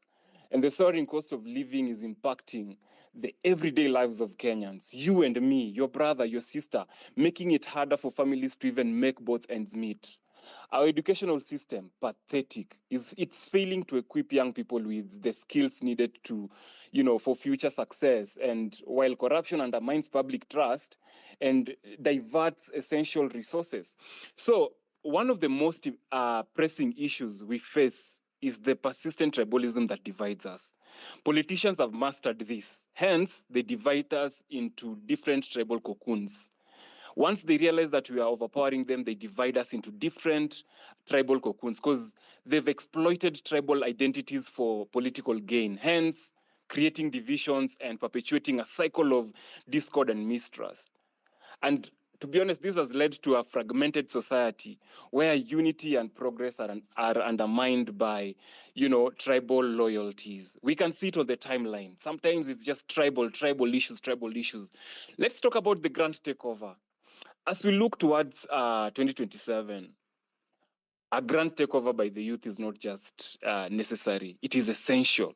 And thank you for the young people like Morara standing up, and we are supporting you, we are behind you, supporting you. Go take those political seats. You have the power to break away from the diverse tribal politics that, have long plagued our nation for quite a long time.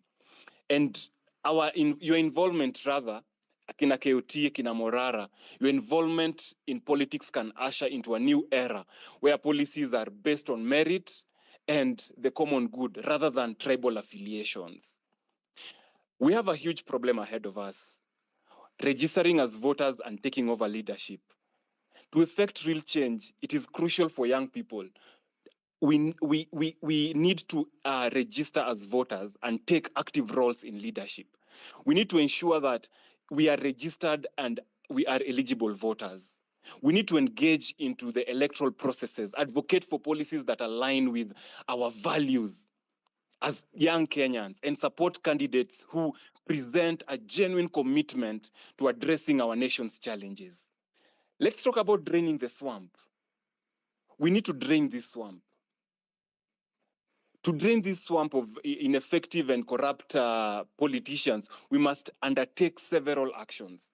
Number one, we need to promote transparent leadership. How do we promote transparent leadership? We need to support candidates who demonstrate a clear commitment to transparency, integrity, and accountability. And we also need to demand regular audits and public disclosures of public finances to ensure the leaders are held accountable for their actions. Number two, we need to encourage civic participation. Civic education, this civic education that we keep on running around, civic education. We need to foster a culture of active citizenship where voters are informed and engaged. Because in the recent past, we always just go to the ballot. We vote along tribal lines. We vote along mtuwetu. We need to stop that nonsense. This includes participating in public forums, like these spaces, like the whatever, whatever mwananchi, inaitwaje, whatever ya mwananchi. These that was being held and it's no longer being held. We need to participate in such things. And when we attend the community meetings and we hold these leaders accountable through petitions and advocacy, we hence support electoral reforms. Because at the end of the day, if we do not support electoral reforms, we just see what has been happening to our IBC and all that kind of stuff. Let's advocate for electoral reforms and enhance the fairness and transparency of the voting process. And this might also include the measures that prevent voter fraud, ensuring equitable representation. Let's go and tulinde kura yetu. We keep on saying that kura yako, unalinda kura yako, but we always go vote and go home. We need to start. If we identify a presidential candidate, we identify an MCA, a governor, or whatever, let's linda that kura, because it will be stolen at the end of the day. We know these people. Let's strengthen the anti-corruption measures, guys. If we don't support initiatives and legislations aimed at combating corruption and promoting good governance, and encourage the establishment of independent bodies tasked with investigating and prosecuting the corrupt practices, we will end up crying the same way. And through fostering new leadership, we will. You see now, like, young people are being encouraged to take these political seats. We are mentoring and supporting the emerging leaders who are committed to making positive changes. Let's stop criticizing them. Instead of criticizing, let's support them. If the only thing you can do is to criticize, step aside. Let's support who we can support and provide platforms and opportunities for young people and aspiring politicians to showcase their capabilities and drive impactful reforms. How can we ensure accountability for new youth politicians? For me, as a youth in Kenya, the new youth as these new youth politicians emerge, it is crucial to establish frameworks that ensure that they are accountable by implementing clear standards and developing clear standards and guidelines for their ethical behavior and performance for their roles. We ensure that these standards are well publicized and understood by both the candidates and the public, so that we keep these leaders accountable in each and every step they make. And even let's encourage public scrutiny and provide training and support for these voters and even for these leaders. These young leaders, they need support. We had people like Akina Kivuta Kibwana advising us. We had people like, I've forgotten the name, who came and taught us about the Constitution and how they made sure that the Constitution was implemented and all that. When we provide civic education at grassroots level, through community workshops and school programs and local advocacy groups, we end up utilizing media platforms like social media and even our local media, like radios, the traditional media, Gazeti, Nini. We ensure that these people are well informed back in the villages. So as I finish, let's unite against propaganda, guys. There's a lot of propaganda happening on the timelines, more so on X and TikTok. This is the time for unity, not division. Like right now, Morara just announced that he's going to host a space. We already have parallel spaces. And that tells you how much people are against whatever that is good. Watu wakiona vitu za kuharibu ndio wanatokea. Did these people announce that they're going to have spaces? No. The other day, Morara said that they're going to host a space. We saw what that young man did. He went ahead and held a parallel space. We need to stop that nonsense. When we unite, drop off, I'm dropping off. When we unite, we resist this attempt to fracture our movements through the divisive propaganda. So, in conclusion, I urge all of you to rise and encourage and determination. The future of Kenya depends on our active involvement in leadership. Let's embrace the challenge with hope, and together let's build a nation that reflects the dreams and aspirations of all its people, free from the constraints of tribalism and empowered by innovative solutions to political financing. Let's stand against the those who seek against dividing us and focus on creating a future ahead. Thank you for listening to me. My name is Ayo the Sixth. Have a great evening. Okay. Thank you so much, Ayo, for using 10 minutes. And I said you used 3 minutes. Anyway, guys, the next speaker, please ensure you observe time because I don't want to drop you off. We have a lot of requests here. We have over 100 requests. Na naona pia DM yangu mumeja, and of course I can't give the speaker to all of you. Yeah. We can only allow 10 speakers on the panel at a time. So guys, just hold on. I know Morara has enough data. We can do this even up to midnight. So just hold on. We'll give you a chance to speak to us. And so I can see Wakili. I saw Diamonds. Diamonds, kindly, can you use 3 minutes, please? I saw you here. You came here earlier. Diamonds, can you hear KOT? You have your moment. I think Diamonds is already sleeping. Maybe we should proceed to the next speaker. Oh, Diamonds is here. Diamonds, good evening. Welcome. Good evening. Hi, I'm not yet sleeping. But I think, Morara, thank you for what you're doing. I think you're doing a great job. I hope you keep the course. It might not be easy. We have quite a long way to go. I think you've done probably about 7 counties so far, or maybe 8, maybe 10, I don't know. We have 47 counties to go. We've not yet touched the Rift Valley, not gone to the coast, not gone to Nairobi. But what I would say is, please, even as you go to these counties, there is a big problem around the housing levy and a big problem around the housing project. So far, this country has collected almost 100 billion Kenya shillings from Kenyans. 100 billion is actually enough to build over 80,000 units free that Kenyans should be given for free. For 100 billion shillings, they've not completed a single project, not one that I know of. I think it would be something that we need to consider. In every county, I think they've been launching this since 2022, November, October there. So these ones, they will not have even a single excuse to speak about the regime that was there before. With 100 billion Kenya shillings, it's actually almost enough to cover 50% of what Adani is going to give for the JKI deal.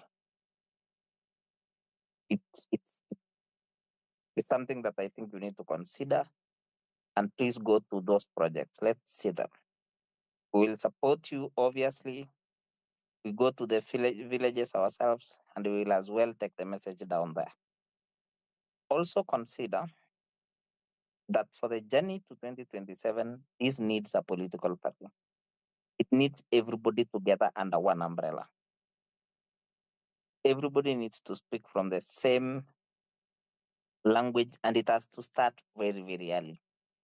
A political party must be there because it's an umbrella that will keep everybody under one one space. Another third thing is there are many things that will keep coming. There is the university funding model, there is the social health insurance, there is the Adani deal. There are many, many, many things that will keep coming, but I think the best way is to keep the course. Just keep the course. And when I say that is we need to keep the course by following projects that have never been completed, stalled projects, corruption. It's also time to actually name the engineers that are signing off these projects. Let's name the contractors that are taking up these projects. It's much better to tell people in those villages ni nani alichukua hiyo pesa, ni nani huyo amekula hiyo pesa, ni engineer mgani amesign off your project. It's much better going that deeper and that far. With that, I support you. Keep going. Thank you. Okay, thank you so much, Diamonds. And of course, you observed time. You used 4 minutes. And so let me give this chance to Wakili and then 6,000. I want to clear the speakers panel, then bring in other speakers. Thank you very much. And I want to greet every one of you who is listening and following through this space. And I want to thank Morara for convening the space. I can say, and first echo the sentiments of Morara in regard to the issue of organization, that we have noticed for the longest time in this country, the people who have been controlling this politics are the rich people and the billionaires that we see in this country. And if you look at even political parties are owned and controlled by these billionaires. We, the young people, when we were mobilizing ourselves through the forums, the X Space, the TikTok, and all the other forums we did when we were doing the protest across the country, we really did a lot of civic education to everyone, even our brothers and sisters in the villages, our mothers in the villages, and we were working it in a very homogeneous way of trying to talk to people and ensuring that everybody is on board and is understanding why we need to protest against the finance bill. But the political class we have came in later when they noticed that we don't have proper organization. That's why they started now dismantling us, and we are now backtracking to the gains we had made when it comes to the demands, the standard we are trying to set. And we have noticed that there's no way we can just demand change when we are outside the framework that determines how these changes are made. So I think it's important that we come together as a team in our smallest way, even at the ward level.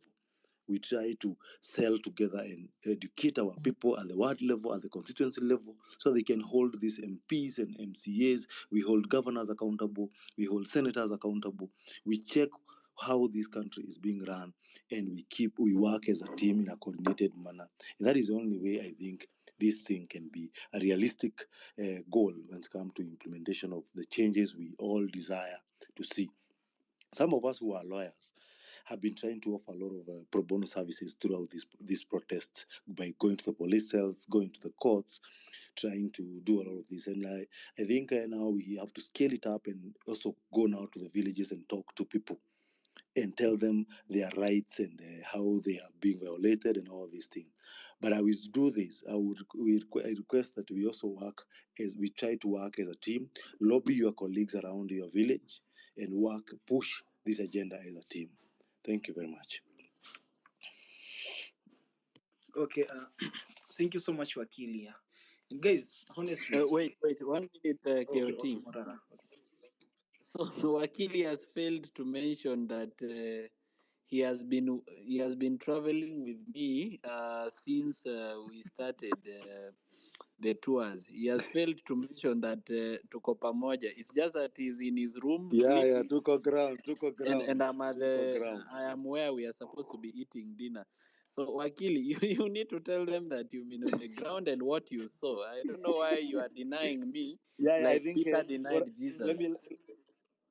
Thank you for your guidance. I think what I can mention about that is I have been having a chance to talk to most of the locals on the ground, and I can tell you, people are yearning for this change. People are appreciating that Kenya is home, and they are willing to protect it. We obviously, there are the politicians, the political class who are scared of the move. You could see even when we went to a church we fellowship at ENDARASHA during the memorial service there, the pastors were injecting on our behalf. The moderator was injecting and demanding for accountability, and they mentioned and held accountable the head of the budget, parliamentary budget, Dini Nyoro. He was being questioned about why he flew in using a helicopter and is not aware about how the road from ENDARASHA all the way to Kiawara has not been completed, and money contract was awarded in 2018. So clearly showing that we young people in these villages and in these towns, if we continue pushing our parents, we are going to be able to debunk what this political class have been doing, and we push them because I know they're going to use money. Like in Isiolo, they try to use some money to make some goons trying to become rowdy, demand tokenism, so that obviously to cause disruption. But I think we have a duty, because when we are moving around and inspecting these projects and working in sales form, it also helps us to be able to counter some of these insecurities. Those who are the young people who believe in this cause of change and work in the security sector, kindly also ensure that you provide support when it comes to security, and you ensure that if you believe in this cause, because we need the support of each and every one of people who want to have a change and have a better Kenya, where even you who is in these departments, you are earning a better salary and you're able to take your children to a good school, where all these politicians have been taking their children and ensuring our lives is so poor and we live in very bad state of life. And I need to call upon each and every one of us to ensure that even those guys who are sending clips trying to threaten morality not to step in their towns. I think some guy was threatening us not to go to Embu. These are guys we need to salimia how, and we keep them checked, because these are people who have ensured this country remain the way it is, whereby our parents had to go and queue in a field ndivyo wapatiwe 2,000 ati ndio basari ya kwenda kulipa university. Watoto wengi wana lose dreams. Guys who used to school within primary school and in university and high schools, una notice, never went to college and their dreams never became a reality. So we cannot allow this kind of nonsense to be allowed in this civic education. They don't want them to know the truth, because when they know the truth, they are going to kick them out. So it is our business to tell the truth and to ensure we tell everyone and anybody who come against this journey of telling the truth. By the way, in Kiendi, we went in Kiendi, Kiawara town. There was the politicians had sent some kid truck there to try and disrupt our meeting. And guys charged against that truck mpaka ikaondolewa hapo. We stayed firm because we were trying to disrupt and trying to pretend that wanataka kuipitisha hapo gari ya kuzima moto, yet people in ENDARASHA, our children died when that particular lorry had no fuel. But today walikuwa wameweka fuel ati ndivyo kuja disrupt civic education. They need to know that we are not scared. They need to know that Kenyans are tired and we have learned one business. Si walisema kuwa tukienda kwa street watatupiga risasi. Sasa tutakuja kuongelesha watu nyumbani. Kama wanataka kupiga risasi tukiongelesha watu nyumbani, they tell us. They need to know we are ready to face the bullet, because we have bought that bullet using our tax money. Thank you. Okay. Thank you so much, Awakili. And I'm just happy that you guys are in the same room and speaking on the same space with different gadgets. Anyway, thank you so much, and have your supper. Ensure you are charging for tomorrow and for the journey that is ahead of us. Yeah. So I wanted to give it to 6,006. I want to give you 3 minutes, bro. Kindly observe time. Yeah, so KOT, I hope everybody's okay. It's a nice space. So first of all, I want to tell Morara I like what he does. And in what he does, I just want him to maintain one thing, which is called an independent mind. An independent mind is a mind that can think, can listen to advice, but still think towards the direction that feels is going to be right. And the moment you have that in this movement, there is nothing that will sway you, move you, or scare you. An independent mind is whereby sahi watu wanaweza chochana to the streets, but you know what is good for the movement, and you'll be able to give out your input. So, Morara, as you continue to do this, make sure you have an independent mind. The other thing I wanted to answer you and say, when the government fights us with propaganda, we should fight with propaganda. Propaganda wins any war. There is no war that will win without propaganda. And why do I say that? I think I've specialized so much in PR, propaganda, marketing, and all that. Those are some of the things that I do for a living. And my work is to discredit what the other brands are doing, just to make sure that whatever is going out there is going to work. So guys, as we fight this war, I just wanted to put in my input and say, we need to come up with the best propaganda that we have. There's something that Morara also asked during the day, and he deleted the tweet about what slogan should he give out to the movement now that Kenya ni Home is being used by another civic education group. And I had said there that if you want to come up with a slogan, you need to demonize your opponent. There's something we do when we are playing football, and one thing tunatoanga watu game nao ni kusema huu jamaa ajui ball. Hata akwe mdeadly aje, by the time ushamwambia ajui ball, inamaanisha morali yake imerudi chini, confidence imeenda chini. So you as the opponent, you have to pick up. So we have to demonize this regime.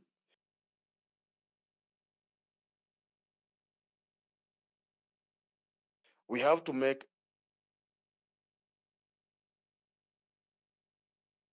everything that is this war. And the moment you fight this, the way he made people believe they are hustlers is the same way we should make these people believe he's now a murderer. Because that hustler narrative has stood strong in people's mind. We should make people know that this hustler has been stealing from them. This hustler, his hotel in Langata has been winning tenders ever since they came to the government. They have been winning government tenders, tourism tenders, all of that. We should make these people know that. And when we fight these people, we now have to take the bull by its horns. We don't have to take the bull tukienda kwa kona kona.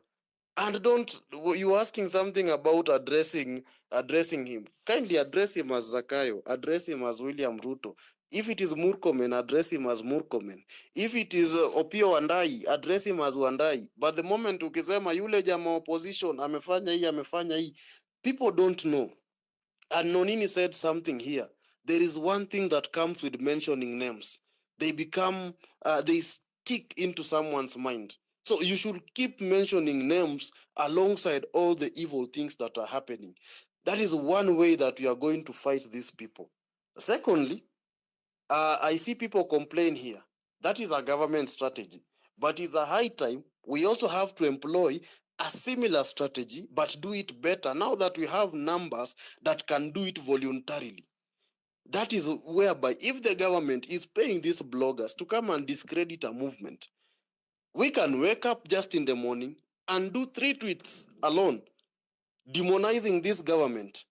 If we are almost 100,000 people who are saying that, and we are doing that between 7 a.m. to 10 a.m., whatever evil the government has done will be trending at number 1 in the whole country, the same way we used to do hashtags. If Itumbi comes with his own way, we have to fight it with our own way. Similar, just write a tweet and we have to go out there. That is another way that we are going to fight these people. Anyway, tomorrow we have demonstration for university students. If it will happen, personally, I'll be on those streets tomorrow to protest alongside them as a former students leader. And I'll be there, whatever what. Thank you. Okay. Thank you so much, Six. And of course, tomorrow we the students, yeah, I'm a student actually at the Technical University of Mombasa, will be out demonstrating against the new funding model. It's so oppressive and punitive. We want the previous funding model to be used. And so we'll be out tomorrow. I'm sure you are joining us. Escowino, 2 minutes, kindly, bro.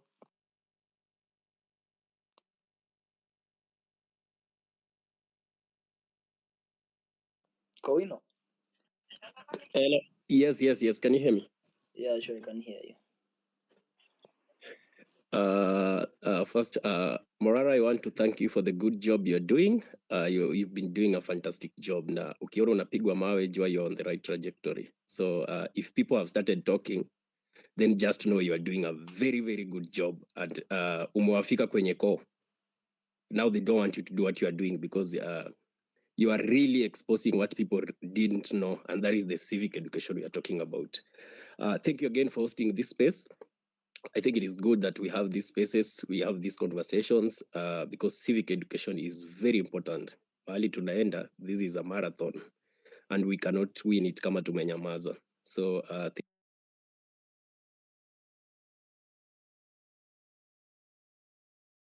thank you again.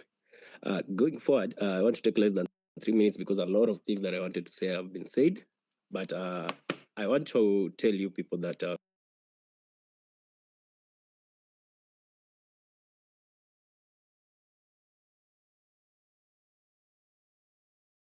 cannot move like that anymore.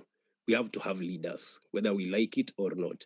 And I like the idea that you brought, Morara, that you should have offices and everything, strategies and all that, because we are in war against people that have financial muscles. They have everything in their disposal. Wako na pesa ya serikali wanaweza tumia kwenda kupiga campaign, and that is what they are doing right now, because they know that the heat has been too much from the younger generation, the Gen Zs and the millennials, and everyone has woken up. People are now aware. People are reading the constitution. People know what is supposed to be done and what's not supposed to be done. So they have started campaigning. They are going everywhere on top of cars. They are using taxpayers' money to do those things. So for us, we also have to do civic education. And I've been talking to people and I've been telling people that it will come to a point that wakienda Mombasa, you go there after them, because our kona pesa, they will go, they distribute money and everything. And we know the population we have in this country. A lot of people are very poor. And so when they are given these small tokens, they fall for it very fast. So if they fall for it, it gets us to a point that we cannot convince these people. So unless we go where these people have gone, it won't make that much impact. But again, we have to go to every part of the country. There has to be funds, because huwezi enda na pesa yako kila siku, it won't be enough. So fundraising and everything, that will be very important going forward. Again, if we are communicating the same message, everyone, please, there is no need to keep fighting or kifungua space, let someone else is doing that. This is not a competition. All we want is a better Kenya for everyone else. So if you feel Morara's way of convening his message is not suitable for you, and the enemy is Ruto and his government, please do your own without fighting Morara or sema Morara nafanya nini. Hapana, just do your own. Lastly, political problems can only be solved when we get involved into politics. We cannot lie. We are not just going to do activism alone without getting involved into politics. And I love the fact that people are coming out kusema they want to vie for political seats. Venye Coyote Zonka amesema naenda kuvai Kimilili 2027. That is fantastic. The next election is going to be a youthful election. It's not going to be about money and everything, campaigns that unaweza splash your constituents how much money during the campaigns. It's going to be, what can you do for your people and what have you done? What have you been doing? So let people come out. If you want to vie, start popularizing yourself with your people. Talk to your people from the villages, your constituencies. Talk to them. Tell them why you are fighting this bad governance. And I've been telling people, we are not fighting the government. We are not fighting Ruto as a person. We are fighting his corrupt government and the bad governance that is subjected Kenyans to.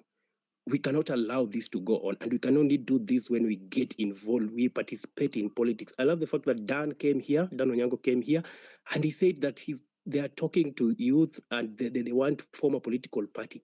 That is the direction we are supposed to be taking. And when these political parties are formed, it's not a must we form like 100 political parties. Morara may form political party yake, Koyoti Sonko na party yake. We don't want supremacy battles. If Keoti Sonko forms a party, si hata lazima party kweni yake ati sasa inaitwa party ya Keoti must be the party leader. We want the party primaries to be fair. Party leader hata anaweza delegates has to elect who is a party leader. The fact that you formed a political party doesn't make you an automatic party leader, because that is where the supremacy battles start. Kila mtu anasema hapana, me I do not agree with these people because of this and this and this. Now you run away, you go and form your own party. So authenticity has to be very important on that. And we fight this thing as a united cause. So if parties can be formed, it will be good. We get leaders. Mnataka kuvai kiminini na mtu Keoti, you go for primaries, for nominations. If you are defeated, you support the person that has defeated you, so long as agenda yake na sera zake zile ameuzia wananchi, you keep them accountable and they do that. That is the direction we want to take. We don't want a country and there is ukabila every time and again. We want to be divided on tribal politics. We want to be divided on who is famous. We elect people based on being famous in our regions. And lastly, anytime we are doing this civic education, ask yourself, what type of a leader do you want? Because if we don't know the type of leaders we want, then the change we are fighting for, we are not ready for the change. Ask yourself, what type of a leader do you want? A famous leader or a leader that works for the people? Because we have to elect people who are going to work, not people who are going to sit there and just pocket some big amounts of salaries. They are not doing what helps the people. Thank you so much, guys. Thank you very much, Kowino, for that submission. And I know time is well spent, but I'm told by KOT that Morara has more than enough data to hold a space until midnight. What I don't know if he has the time, but we'll try as much as possible to push the numbers. Now, let me get to your comments. No. Mizani. Yes, brother. Of course, I have the time. All right. I want to listen to Kenyans speak their mind. In fact, if they say we do it till morning, these are the same Kenyans who party in clubs till morning. Why can't they hold a space till morning? I am encouraged that you have time for us. Let me get to your comment section and see what you're saying there. We have Wanjira Gidiomi who says, please ask everyone to retweet this space and encourage people to join in. I don't think we even need to ask, guys. Why don't we just do the necessary? Retweet the space, encourage as many people to come on board. Kabando Wakabando says, excellent effort. Keep eyes on the ultimate goal to fall unjust and gluttonous plutocracy. Bits by bits, the Ruto regime is crumbling. Nas Karen, who says, to give real service, you must add something which cannot be bought or measured with money, and that is sincerity and integrity. Thank you very much, Nas, for that. Fred Maina says, the road you visited in Kieni constituency is actually my home. But that road started in the times of Kibaki, ikawekwa Marami. Hiyo ni time ya Chris Murungaru was the member of parliament. Then came Warugungo and nothing more was done. Then came Kanini Kega. By the way, that road has been launched twice in 2018. And yeah, the story continues, and it's in 2023. Same area has no clean water since 1984. So I know, Morara, you're very huge on relaunch and sub launches. So you need to visit that road and de-launch it. We have Christine Umweru who says, "Who are the contractors? Who are the contractors? Real persons who were paid to do it. Next level exposure is what maybe we should be looking into." We have Professor Kibwana who says, kudos Morara, KOT Mizani for the fantastic work you're doing. You have huge responsibility for the youth and Kenya. The grand takeover requires first crowdsourcing and manifesto on the Kenyans want. This must be radically different from today's bankrupt ideologies. And quite a number of you actually making your contribution. I can't sample all of them, but allow me to take two more. I see Henry Kabogo, who says, I support the young people take over of the politics in Kenya. They are right people to protect their future. And last but not least, we say, talk like the president of Kenya, mnachanganya Morara kabisa. He's simply a content creator who has ventured into a niche that other content creators had not yet explored. And so Naibe thinks Morara here is a content creator. But on the other hand, Morara believes we are here to make the Kenya we want because Kenya ni home. Let us know what you think in the comment section as we continue with the conversation. Once again, this space is courtesy of Morara. And Morara, thank you so much for giving us the opportunity not only to ventilate on the issues that we are facing as a country, but also try formulate way forward. I'll go to the ladies who are in the room. I'll start with you, Vivian, followed by Pauline in that order. Vivian, please, the mic is yours. Go ahead. Thank you very much. My name is Vivian. I'm a musician and more recently a psychologist and author. Firstly, to thank Morara, KOT, and Mizani for having this space. And of course, to encourage my fellow leaders, women to actually speak out. I'll start by saying that we are obviously in a continued era of whistleblowing. So I don't think that should end or slow down in any shape, way, form, or manner. I mean, we've all been abreast of everything that has been happening, one exposure leading to another one and another one. And it's blown all our minds.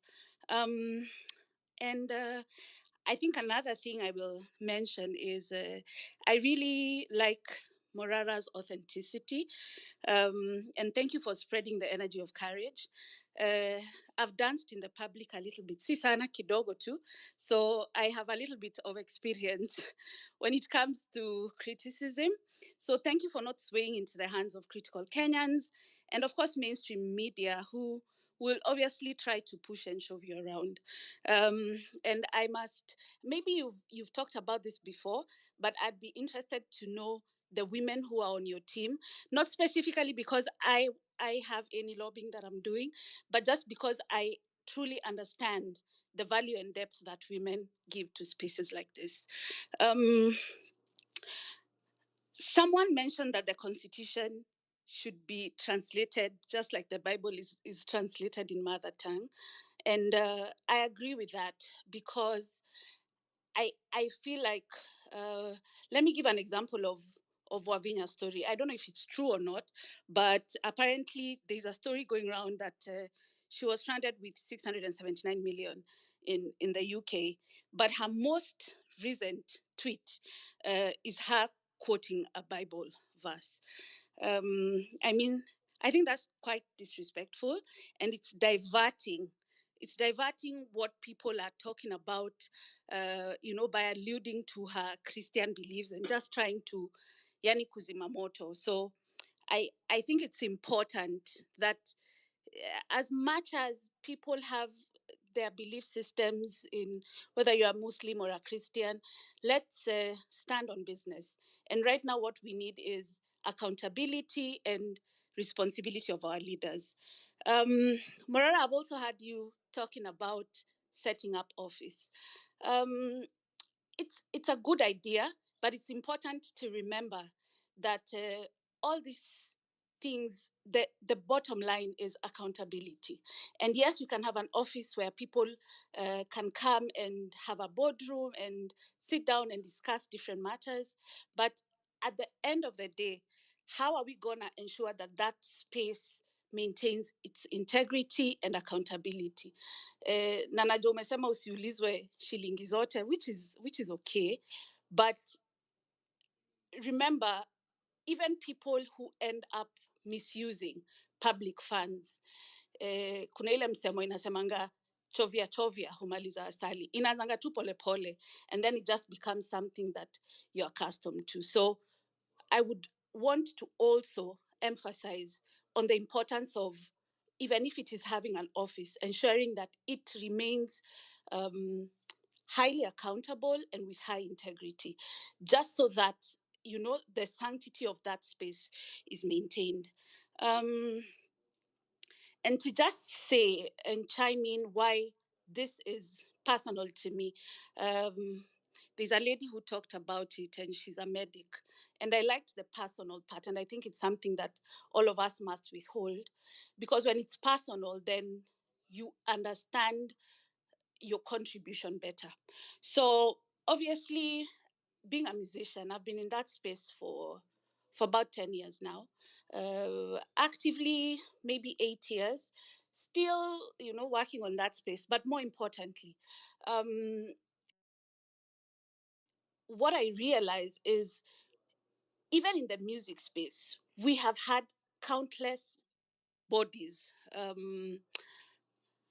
like, you know,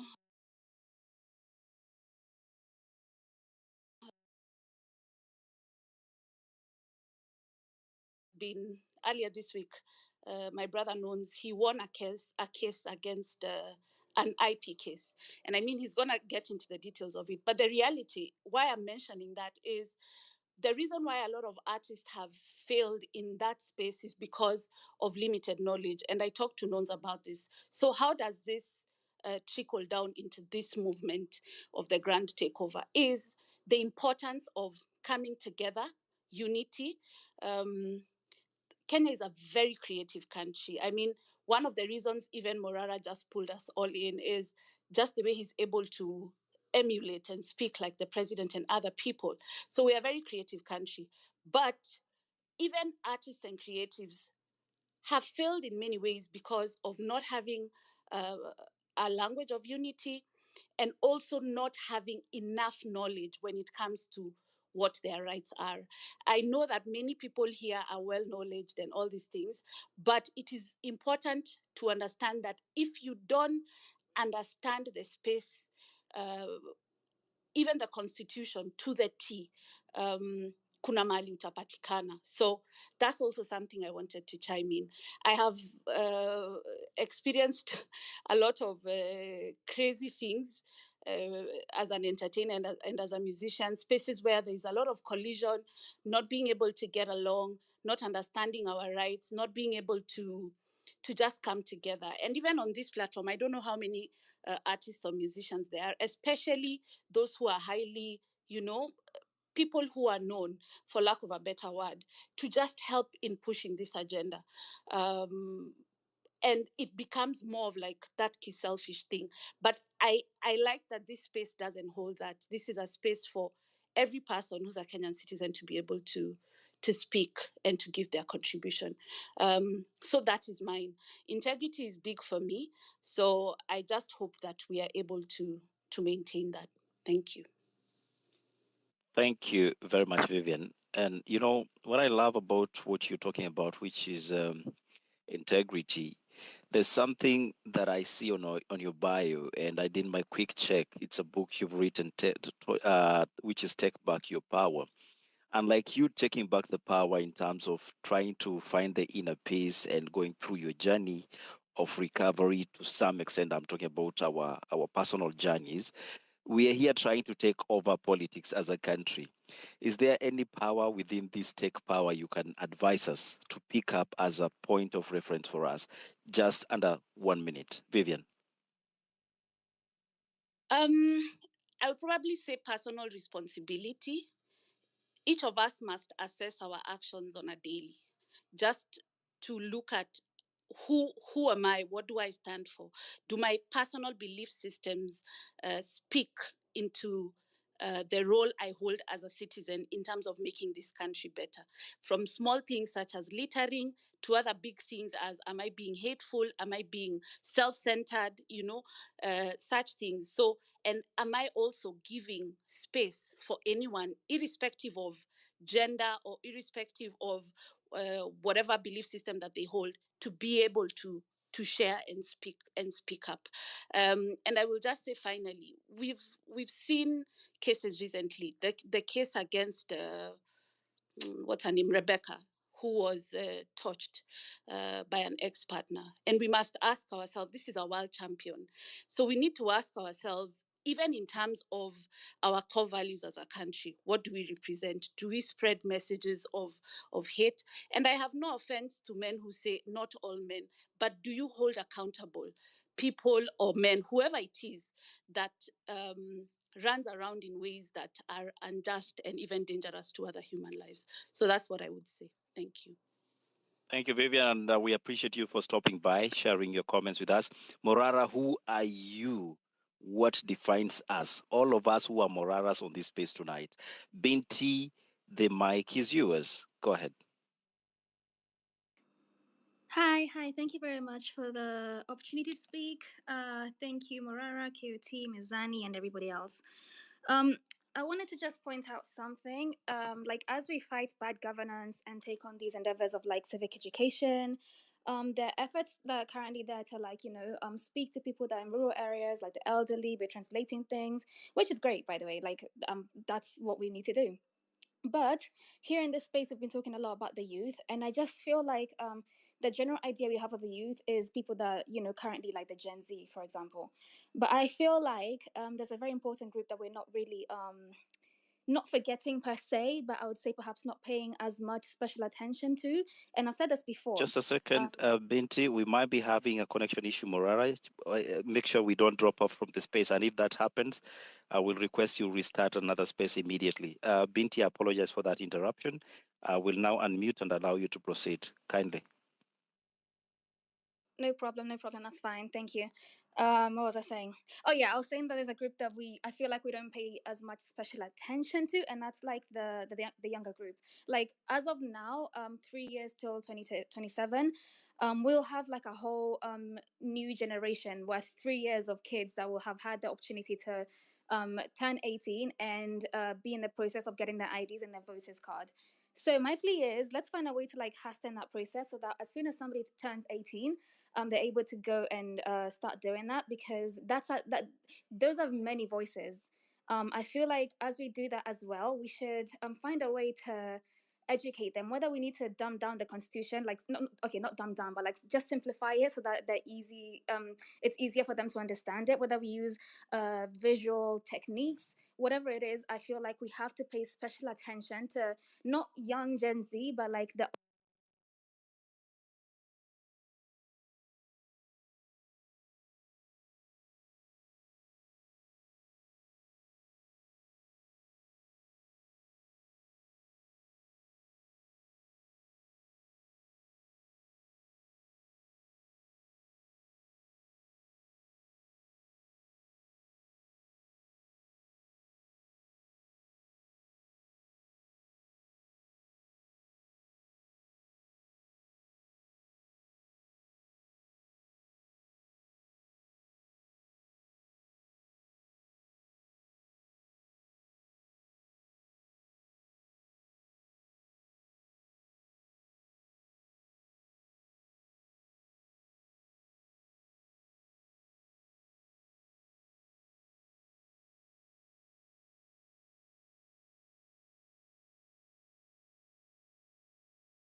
Is it true that that is you, I don't know, 18% internal rate of return? Is it true? Na kama mbona, why are they hiding it? Because if you follow up the news about this Adani deal, even the KIA to the leaders there, they are telling you, when he reveal the content of the contract. Even Onyonka, I think is the senator, mwenye alianza hii story sana sana, he said he can't reveal the content of this contract. So what is in this contract? Because they're selling one of our very important assets. What is the content of this contract? So that's the only thing nataka kuongelelea hapa. And I drop the mic. Thank you, Amerix, for this Asante chance. sana bro, thank you very much. Adani must fall. Hiyo ni kitu tumeongea. Next. Edgar and Cyprian takeover.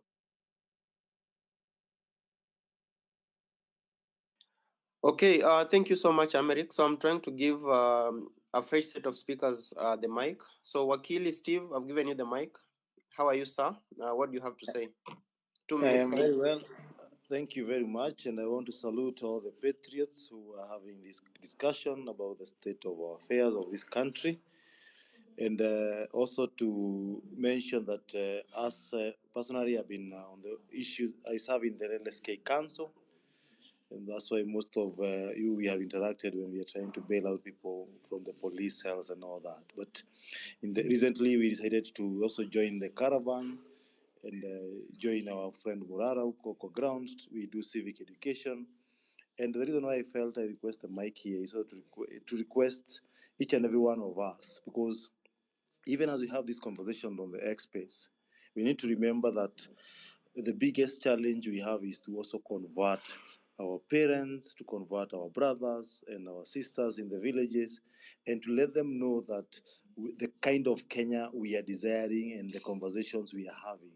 That moment you are just scrolling through your phone and listening to the space using your earphones at home, you can also try and share the space with your family, have conversations with your family, so that we need to inject and let our parents know what Adani deals mean, what the new funding model of the university mean to them, what it means to our children, to our brothers and sisters, what it means to our children or those who have older children.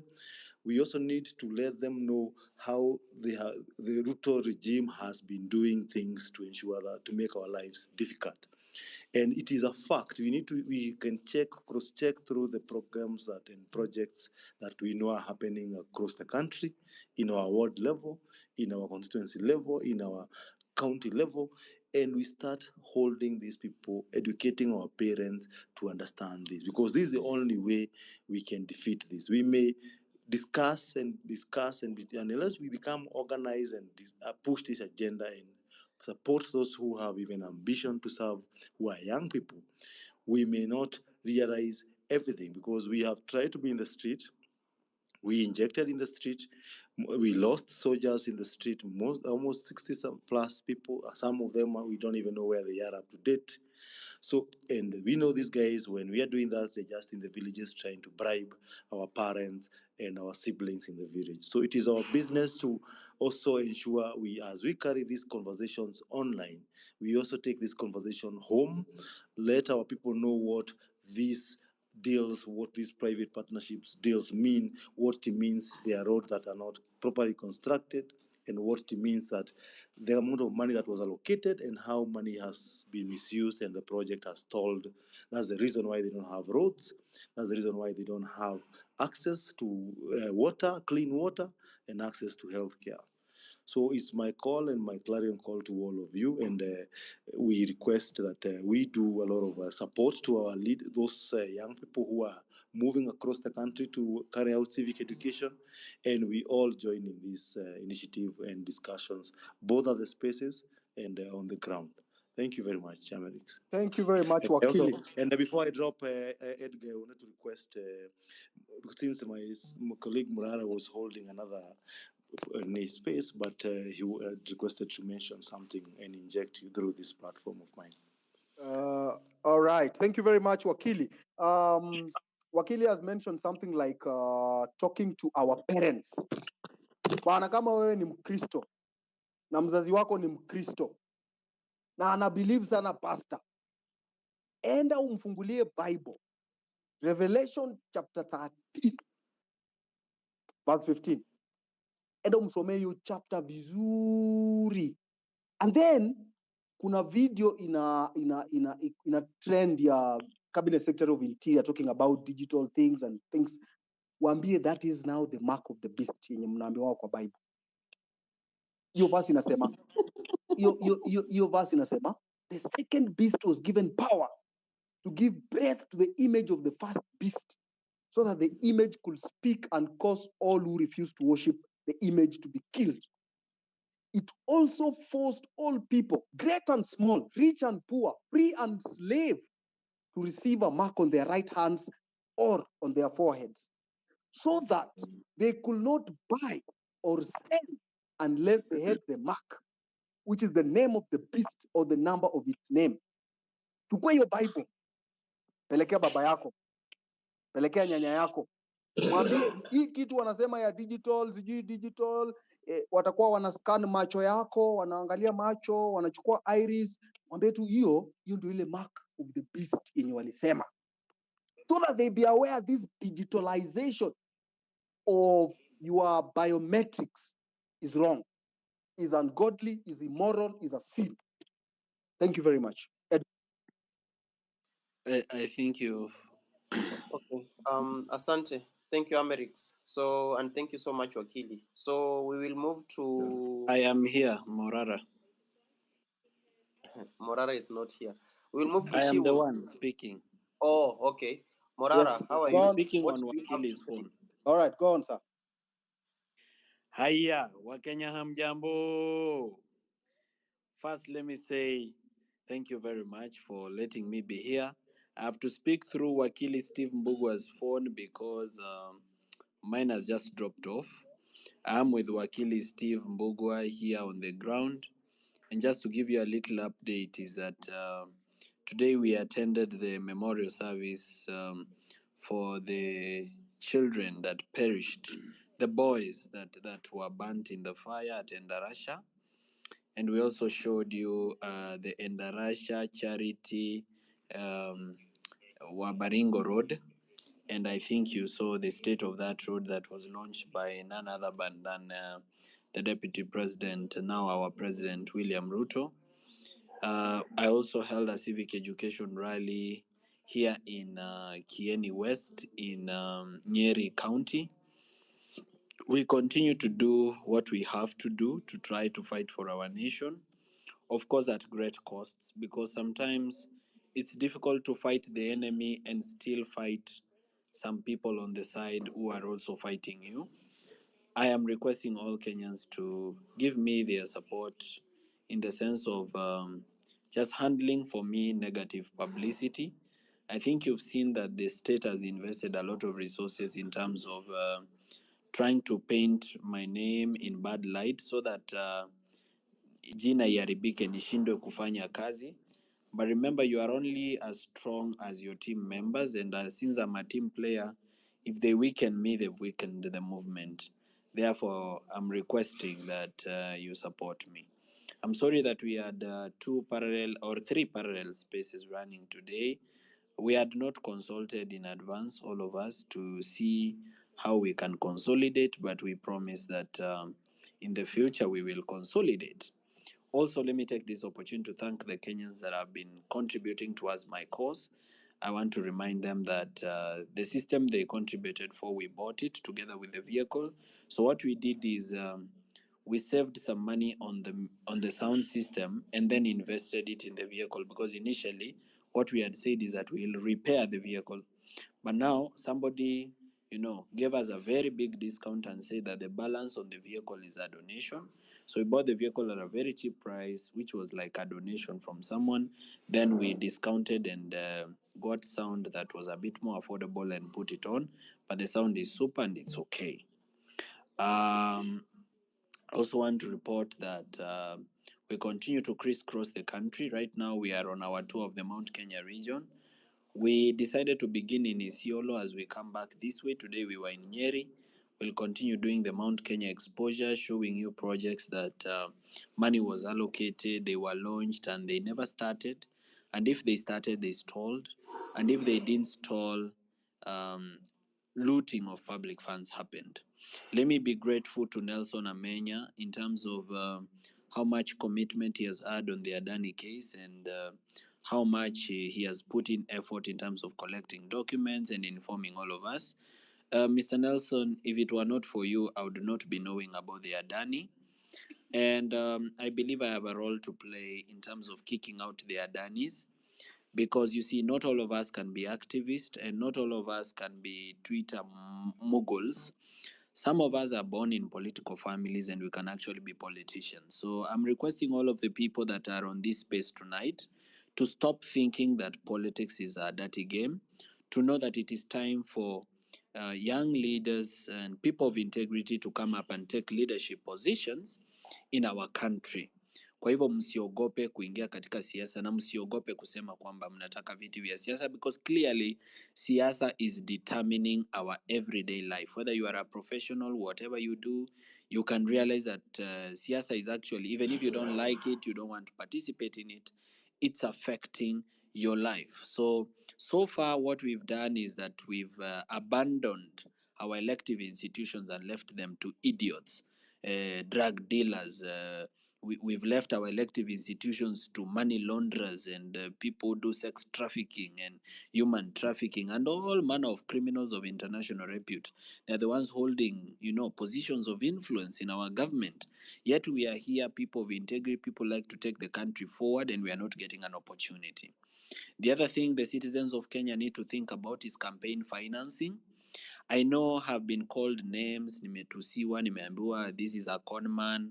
Some people have even gone to my Facebook and revised back to my posts in 2022, gotten pictures of me and my wife on Indiani and posted them and saying, ndio huyo ameenda holiday na pesa yenu. That is just an attempt to discredit me. The government is scared that I'm redefining campaign financing and that I'm managing to raise resources to combat corruption. So they are worried about that because they expect we become beggars, so that when Ruto calls you to give you some money, unaenda ukikimbia, or when Oscar Sudi calls you to give you some money, unaenda ukianguka, because they expect you to be beggars. But me, I've been given 10 bob, 20 bob, 50 bob, 100 bob, 1,000 bob by the Kenyan people. I am very grateful, na ninawaambia ukweli, mimi sitaaibika kuomba usaidizi because I have two Prados to fuel, yenye mlinunulia na yangu, the one that I had kutoka kitambo, the one that the bloggers edited the number plate wakasema ni KCX. That Prado is actually a KDK. So niko na hizo mbili kufuel, niko na generator ya kufuel, I have security to pay and a researcher to pay. So mimi nitawaomba tu mkinitumia 10 bob, 20 bob, 30 bob, 50 bob, it will go a long way. But ikifika mahali mnikaushe pia ni sawa, niko na kaploti mahali kenye niko ready kuuza, because I can tell you, me I'm dying for this. Hata kidney yangu, si tuko na kidney mbili, moja tulipewa kama startup capital.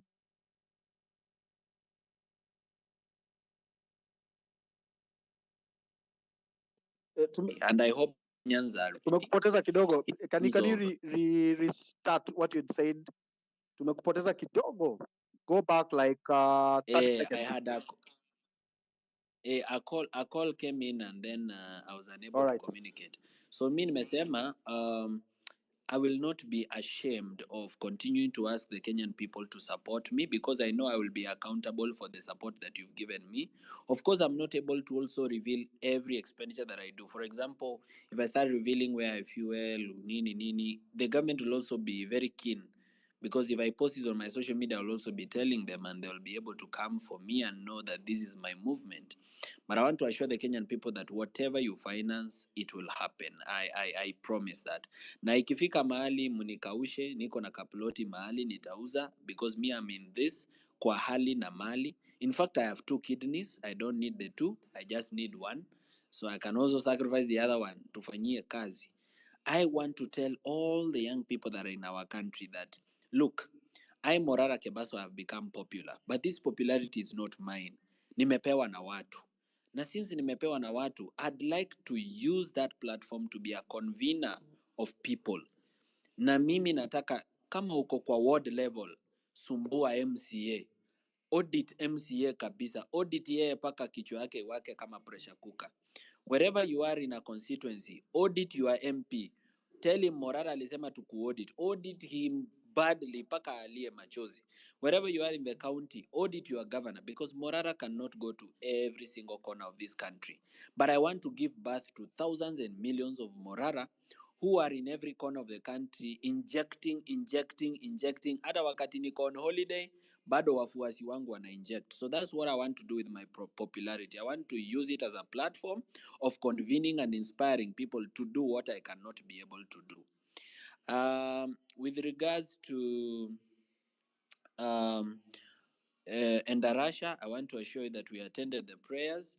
We were very disappointed that a member of parliament, who is also the chairman of budget, flew in with a helicopter. That was jokes, because he flew in with a helicopter instead of going through the road aone vile barabara ya ENDARASHA ni mbaya, and that's why fire engines were not be able to get to the place on time. The CS for health was also there. I talked to her. I told her that Kieni West does not have a single hospital. So I told her, I can confirm here that I spoke to Deborah Mlong and I told her that the whole of Kieni West haina hospitali hata moja. I hope to see action in that direction. Thank you so much for continuing to support us. As you can see, ile support mmetupea imekuwa ikifanya kazi, makontrakta wamekuwa wakirudishwa site, wizi imeanza kupungua, kuna uoga kidogo. Mi nisaidieni tu na mnisupport na mniombe, and please don't expect me to be perfect. I'm only human. I will make mistakes, but I accept correction. Thank you very much and God bless you, and thank you for allowing me to address you. I yield my time. All right, thank you very much Morara and Wakili. Asanteni sana. Who is next on online?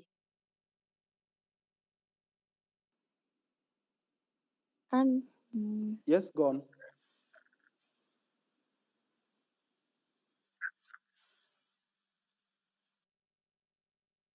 Edgar, who is next online?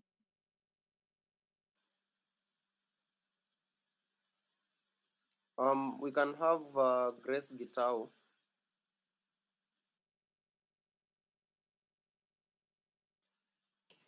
Hello, Grace, are you there? Okay. Can you be able to hear me? Yes, I I can could hear go you. on. Oh, okay.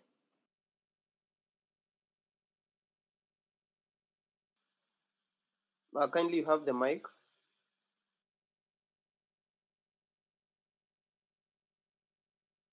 Lynn? Oh, hey, Edgar. Who, Grace or Grace Kitao or Dwight or Spontaneous? Lynn? Sorry. Okay. Yes. Okay, if Grace go is on, not please. there, Spontaneous, you can carry on. Lynn, let Lynn go on. Lynn? Okay, I'm here. Thank you. Um, Thank Lynn? you for. Lynn, Thank, go on. yes. Thank you for having me on this platform. I just want to comment about JSS and the teachers' medical insurance. Given that those are some of the things that made us go on strike. Now, I begin from where my colleague had stopped concerning the road and the problems with junior secondary school. For sure, we have a problem with where this school or the junior secondary is domiciled. The previous regime had domiciled junior secondary in secondary schools, and I think because a lot of research had gone into it, they had looked at the curriculum being offered, human resource, and the infrastructure. These were the key decisions that informed their decision to have this institution of junior secondary be hosted in secondary schools. After all, the teachers who've been posted there, few as they are graduate teachers who teach in secondary schools, and their letters of appointment indicate that they are post-primary school school teachers. But by the time this presidential working party came, and their chair was Professor Munavu. Professor Munavu was my vice chancellor when I joined university at Egerton. They listened to parents, and the parents, as we are talking here, were not informed about the decisions that led to domiciling this junior secondary in secondary schools. So parents were only talking from the point of ignorance, saying our children are young, and they shouldn't go to secondary schools, it's expensive. Yet, this committee did not reveal to the parents the kind of curriculum that is supposed to be offered in this junior secondary. So you find that this is a secondary school, lower level, and the curriculum is actually comprehensive, which involves a lot of science subjects which require practicals. We also have, this is the formative stage of a young Kenyan who is supposed, after finishing grade 9, to have identified areas of competency, whether to go and pursue a pathway in sciences, STEM subject, or social sciences or performing arts in senior secondary school. But as we talk, we are talking about these young boys and girls in junior secondary grade 8 waiting to go to grade 9 in a few months' time, and then from there to be able to choose their areas of strength. One of the teachers talked here and said she is a teacher of geography, and I cannot remember the second subject. But the reality is, on the ground, every junior secondary school has 3 teachers posted there, interns posted there to teach all the learning areas, sciences and humanities and performing arts. And you discover a teacher in secondary school is trained to teach 2 subjects. And the letters of posting indicate that you so and so have been posted to this school to teach English literature. Another one has been posted to the same school to teach, for example, Kiswahili and Arabic. Another one is posted in the same school to teach mathematics and bio. But when you go to the school, you are exposed to subjects that you never learned: computer, music, agriculture, all those things. A teacher of English is supposed to teach mathematics. Remember, by the time you went to university to pursue the 2 subjects, it means you are not so competent in the others. But now, how do you come to school to teach students where you are reading a textbook and you are not able to comprehend? That is the problem number 1. Problem number 2, even if you are a science teacher to teach biology and chem, for example, in one junior secondary school, these schools are hosted in a primary setup. Primary schools do not have laboratories. Neither do they have lab technicians, nor the apparatus required to handle a science practical. How will this young boy or girl be able to say, I have a strength in sciences, so I will go to senior school to pursue my area of specialization or strength? Because this is a competency-based curriculum. We are afraid as teachers on the ground that continuing hosting this CBC junior secondary in primary schools is going to affect a generation, and in maybe 10 to 20 years to come, we shall have no scientists, neither shall we have people with technical skills to drive economy. So we are looking at an economy that is headed south, and we don't even know who to listen to us. We have amplified these issues as teachers, we have talked about them, but the problem we have or we experience as teachers, and I in person, is why we have priorities that are upside down. Why do we, when it comes to serious decision making, why do we involve wrong people to make a decision for the right person? For instance, why are we having a professor of a university whose background is not education to make decisions or to be the one who is leading the docket of education? Don't we have enough teachers in this country who can make that docket and run it correctly? Look at the Matiangi, Dr. Matiangi. He is a teacher of English and literature from Kenyatta University, primary degree. And look at how he ran the education sector. That is the time we ever had the best kind of leader.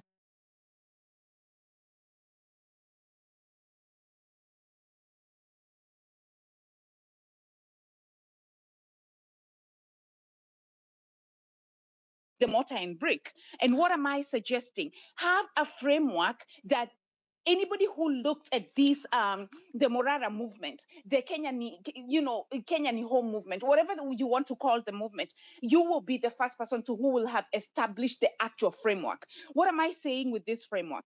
What am I saying about this framework? Number 1, let's prioritize.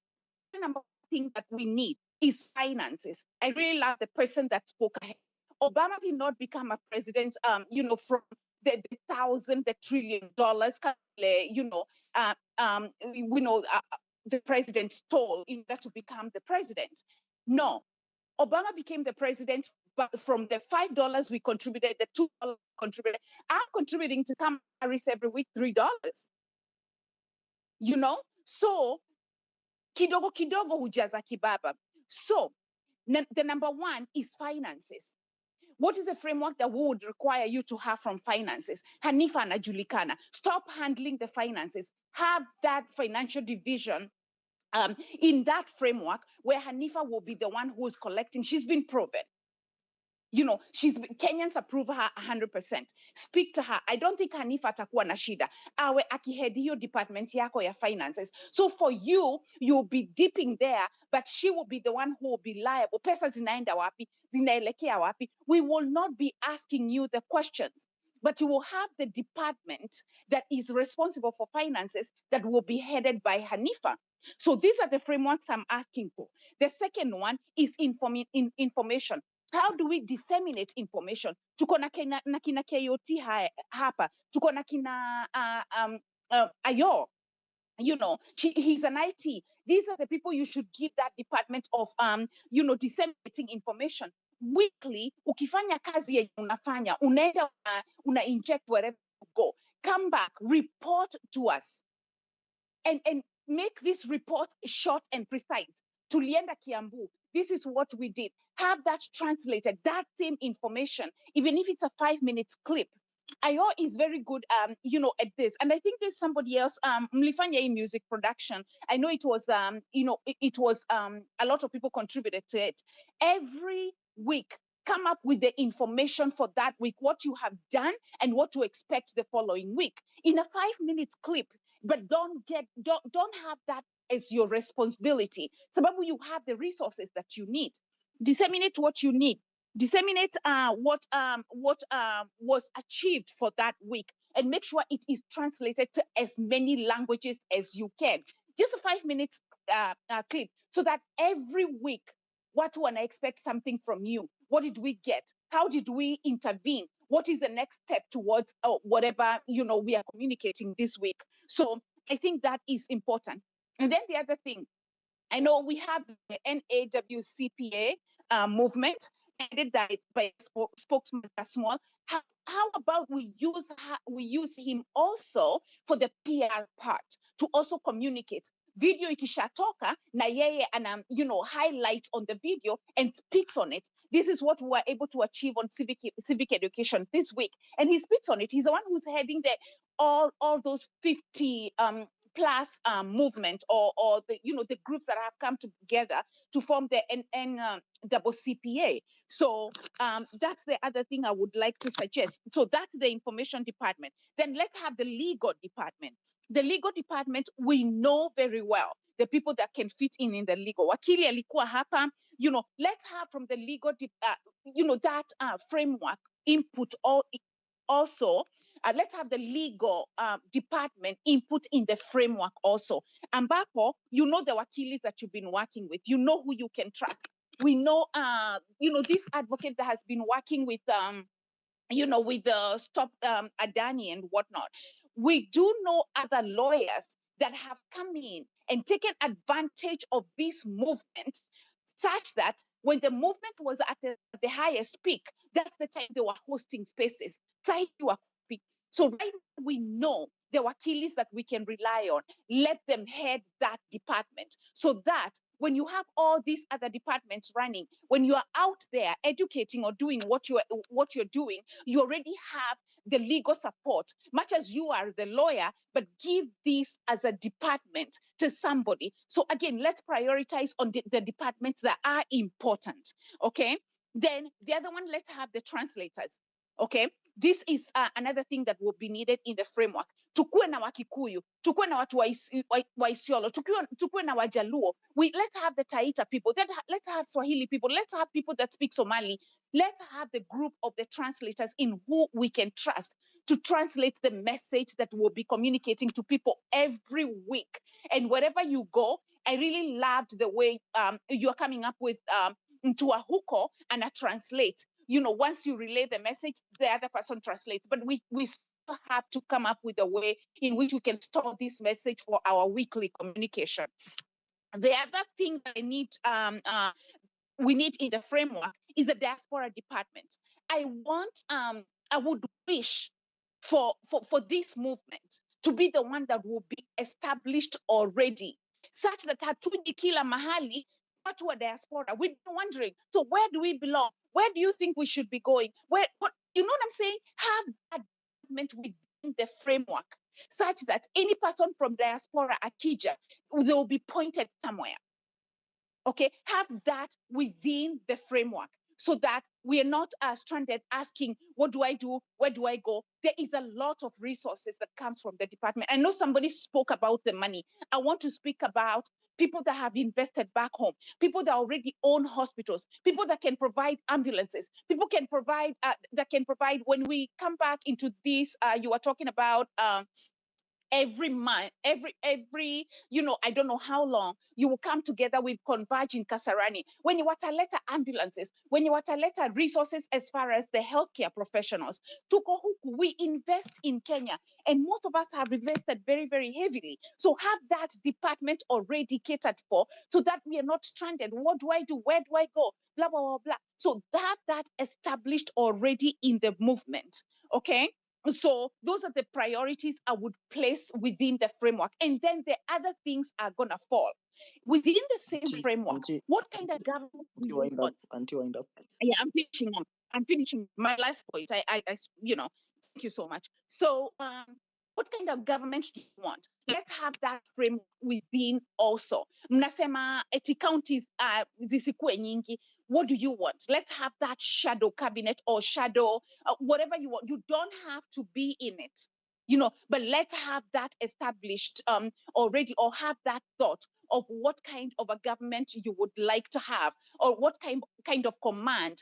Have a shadow cabinet, a shadow government that you would like to have within the framework of the movement.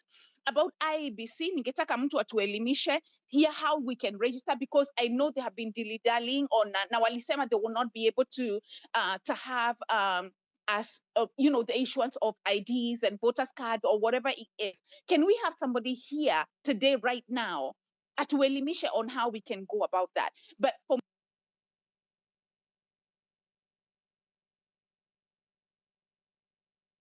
Auntie amelo, sama mimi ndio simsikii. Yeah, I think Auntie tumekupoteza. Hello? We wanted you to wind up, and of course the time is not on our side. So mnanisikia? Tunakusikia sasa. Malizia. Yeah, so I'm finishing up on the IEBC. If there's anybody in the forum that can educate us on. Let me help you on that.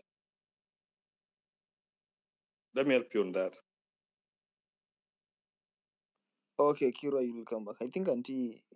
Okay, Kira, you will come. You'll come later on, kindly. I think we should go to Mizani.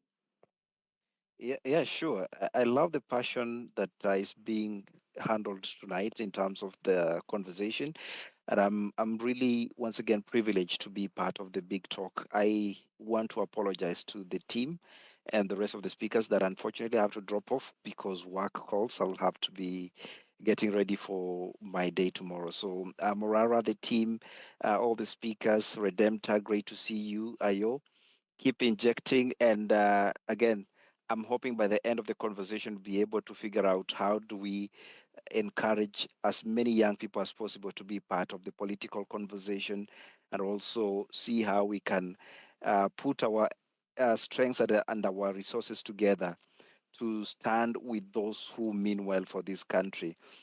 Morara, thanks to your encouragement, actually was able to find from my archives that the current president, when he visited Europe in 2013, he actually promised Kenyans that in 3 years' time, Kenya, Nairobi specifically, will have a very multifaceted railway system, and they will be having tramways. And I think it's more than 3 years since that happened. So I don't know when we will stop telling lies or giving empty promises, but the next tackle should be how to stop politicians from lying and selling us ice cubes, yet we live with the Eskimos. Thank you, Morara. Have a great evening. KOT, Sonko, and the rest of the team. Good night, and it was a pleasure being part of the talk. Okay. Thank you so much. Thank you so much, Mizani. Coach, your hand is up. Kindly observe time. 3 minutes is enough. Please. We have a lot of speakers requesting.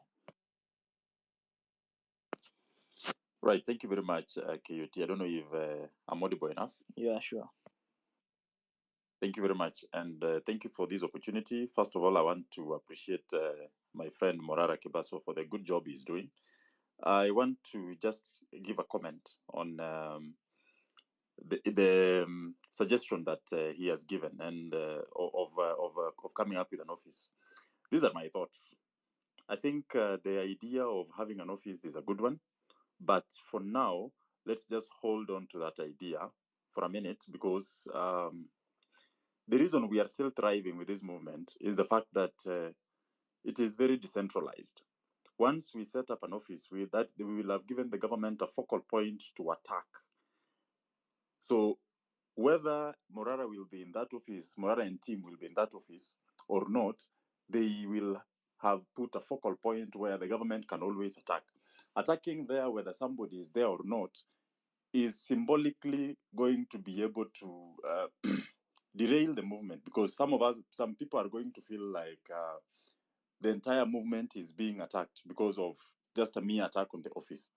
And then another thing is people who will be working in that office, there is likelihood of infiltration. At this point, I'd really love to see Morara Kebaso keeping his circle as lean as possible.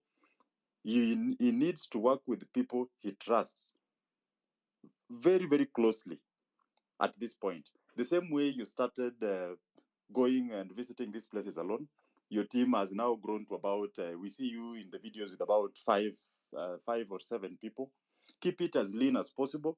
The goal is to ensure we are getting results, and the initial the initial goal of unveiling these projects that are not yet done is accomplished. The last thing I want to talk about, funding. I don't know why people are complaining when somebody, Morara, says that 1, 2, 3 is needed to achieve the goals that we expect him to achieve either way. I think funding right now, kutumia huyu mtu pesa, he has shown that he is able to account for that money. Even if he has not yet accounted on paper, we are seeing progress. We are seeing things that he had requested for being done. I don't understand why somebody should feel that the 500 they are going to contribute is going to be stolen, yet the cause is something that can be seen. The last thing, on civic education, if we have teachers in this space, I wish teachers can know just how much influence they have, especially if you're teaching high schools. For example, right now, these people, by the time they are going to finish, they're going to be registered voters. We need to inject as much as possible. We need to inject as much as possible. So we are counting on you teachers. You have a platform with those children. We might not be given access to them while they are in school, but we will wait for the time when they are on holiday. For now, when you go to those classes, spare some time. I am a team building coach, and one thing I do is I spare about 10 minutes with my clients every single time to educate them and give them something on civic education. We must tell them that Kenya is our country and nobody else is going to fight for us. So thank you very much for this space. I hope we can continue engaging in these spaces. Let the spaces not die a natural death like they were tending to do. So next time, I hope, Morara, you can liaise with Amerix so that we don't have several spaces on the same day and same time, so that people keep juggling spaces. We need to have a common goal so that we move together. Thank you very much. Okay. Thank you so much. And so, guys, I want to introduce a new co-host of the space. That's Ayo the Sixth. Of course, he has been co-hosting Sauti ya Mwananchi. And so just want to welcome him. Then he welcome our auntie of this space. It's called Redemptor. Auntie Redemptor, get ready. And I know he'll give you only 3 minutes. Ayo.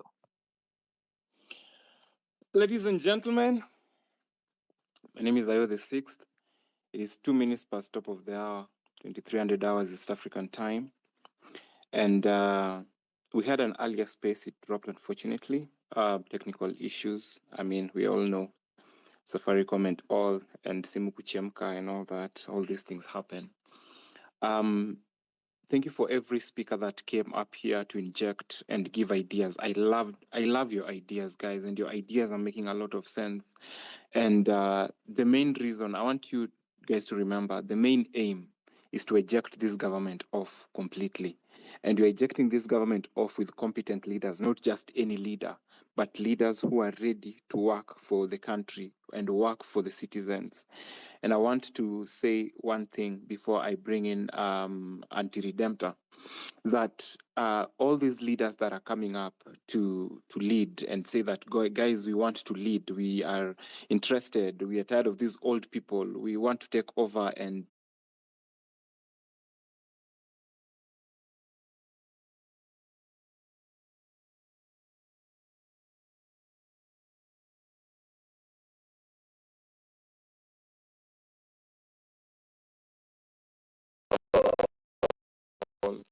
Citizens for Change, whereby it is not just a political movement, but it is a call to action for every Kenyan who believes in the power of unity and the promise of a better tomorrow. I'm going to speak more about it later, but right now, let me just bring in Redemptor to speak to us. Go ahead, please, Redemptor. Good evening. Talk to us. Good evening. Thank you very much, KOT. Ayo, I don't know if Morara is in absentia, but on behalf of the team that he works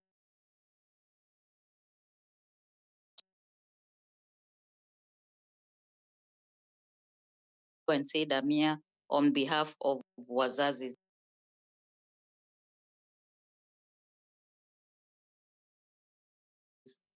The weakest link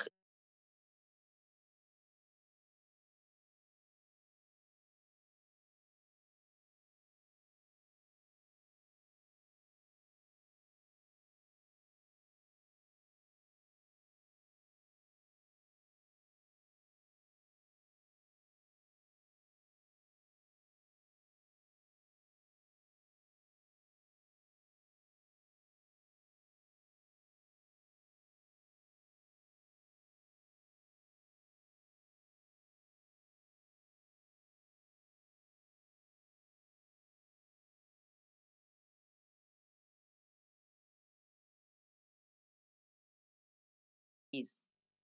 So when we have these conversations, there's, I would say, like the verse in the Bible that the harvest is ready, the laborers are few. So what happens is when the movement started, at the height of this movement, we gave our children bus fare. There was water being made available. There were people volunteered as medics, and they were all ageless. And I want, in terms of being tribeless, we have to go back, and I always preach the message of the enemy is not age. Lack of integrity has no age. Corruption has no age. Oppression has no age. Theft of our resources, the plunderers, the entrepreneurs who fill those forms. You'll be surprised how many young people are used in those schemes that steal from counties, from the national government. That's always my first message, that I give the flowers, and they're not just flowers of congratulations, they're also flowers of pole to the young people who paid a very heavy price to speak truth to power and to fight for their liberation. I have noticed and I've been observing the group that works with Morara. I'm very impressed that they've kept it an all guys team, because one time I was asking somebody who is an investigative journalist how he has survived. And he said the weakest thing that can happen to any group of people who are trying to work against an evil system is that they will be sent a man or a woman to bring them down. So I would recommend, in as much as I'm like, where are the sisters? Where are we going to include the sisters? What is the role of the young women in this movement? I would still say, to be safe, one of the things that people have to do this work of freedom fighting is even abstinence. I was told by an elder one time that if you want to stay safe, this is not the time to look for a partner, because they will bring you down at that time. So mine is it is time to harvest the support base, find alliances, because what is going to happen to the opponent, whoever the opponent is, they will look at the list and say, Our mamas and our babas, those people don't want them. Church people, we don't want them. Elitists, the young people don't want them. The church, we don't want them. And they will go and harvest there. You will need every support you can get that comes from an authentic place. That's my parting shot, that security is key. And my advice to anyone who is doing this kind of work is trust your instincts. I think I'm being surveilled because of my participation in X Spaces. I feel like I was bugged yesterday, and whoever did that just want to know that I know it from my gut feeling. So all these suggestions of offices and everything, the most critical thing is, I think the coach who was here before me said some of the things I wanted to say, that you have to trust your gut feeling. Even if people think you're keeping a very tight group, it's better to be safe than to be sorry. I believe there's a wind of change in this country. We just have to be smart about the changeover. We had this moment in 1992 and 1997, and the people who could have saved Kenya in 97 could not agree. And I hope that is not going to happen. Having said that, I have to add that coalitions are tricky. Coalitions are a double-edged sword. I've had somebody talk about the NCCPA, I think.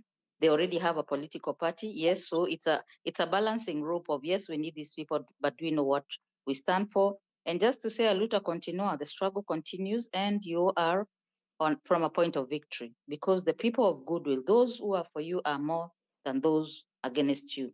But just to be wise also, to be gentle as doves, but be wise as serpent, that corruption fights back, and it fights mean.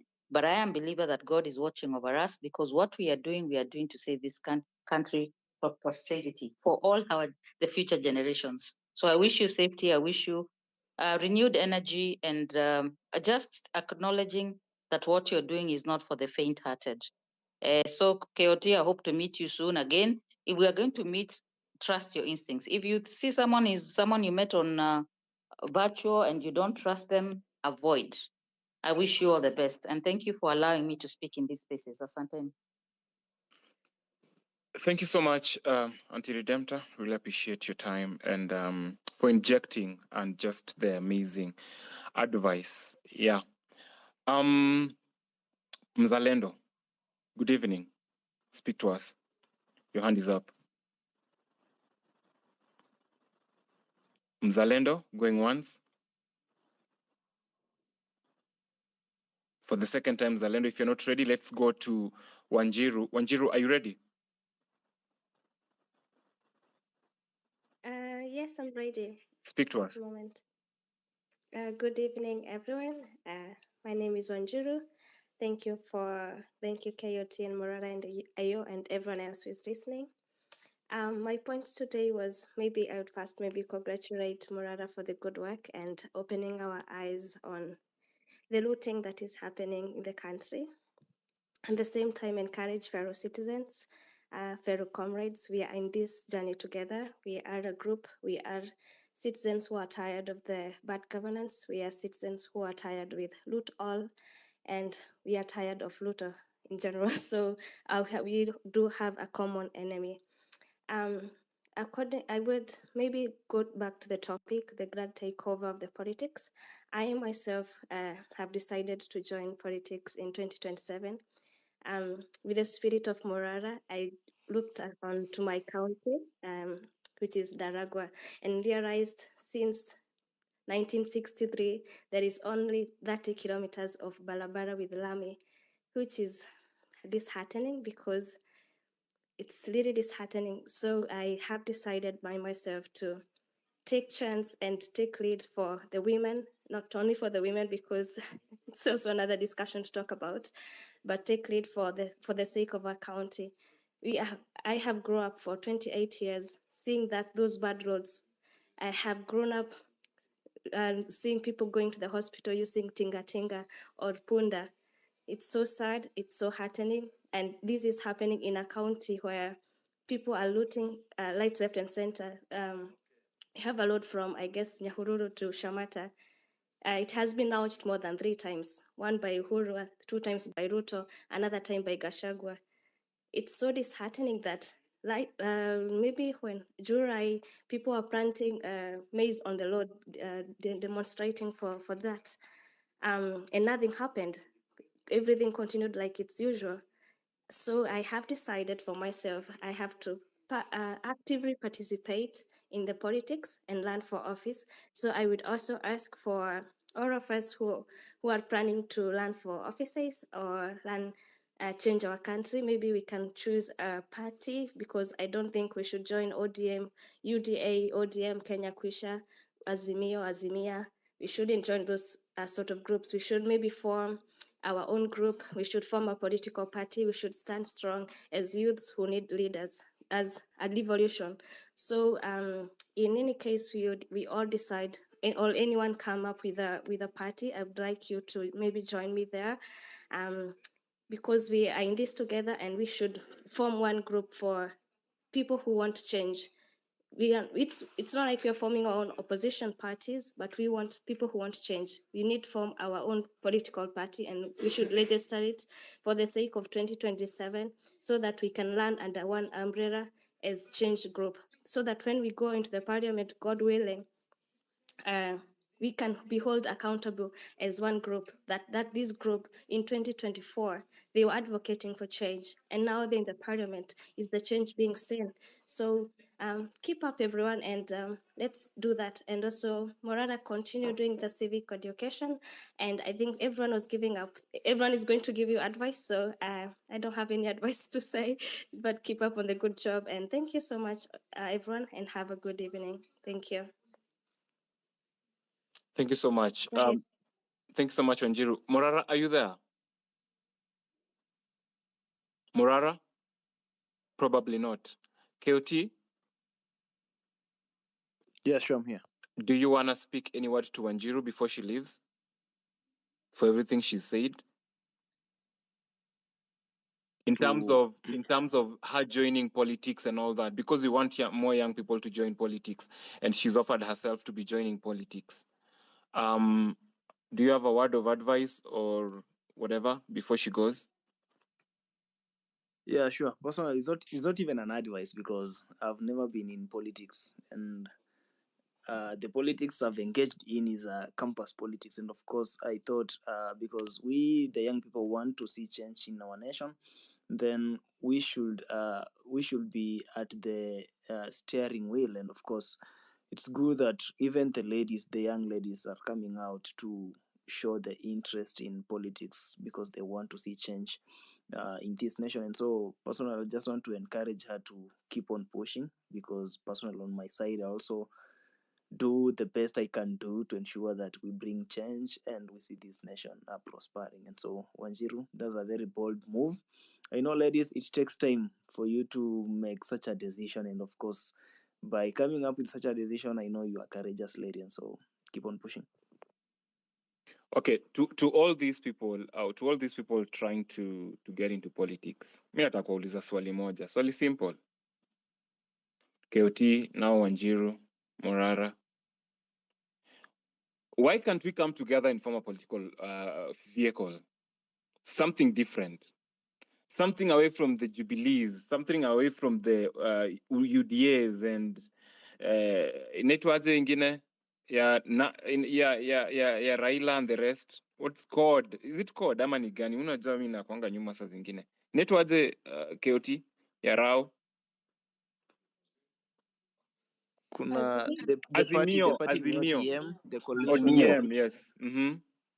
Why can't we just come together and form a political vehicle that is going to, like, we will identify ourselves with, and to shike to grassroots level na tufanye campaign ingine serious, and we just do what we can do to get these other parties off the system, because people want something fresh, something new. And if we use all these platforms, We have electronic media. We have online media. We have other forms of media to just popularize this party and make it make sense to the people and speak their language. Tell them the kind of change you are bringing. We're not telling them what they want to hear, but you're telling them what you're going to do them, and you keep each other accountable towards making that happen.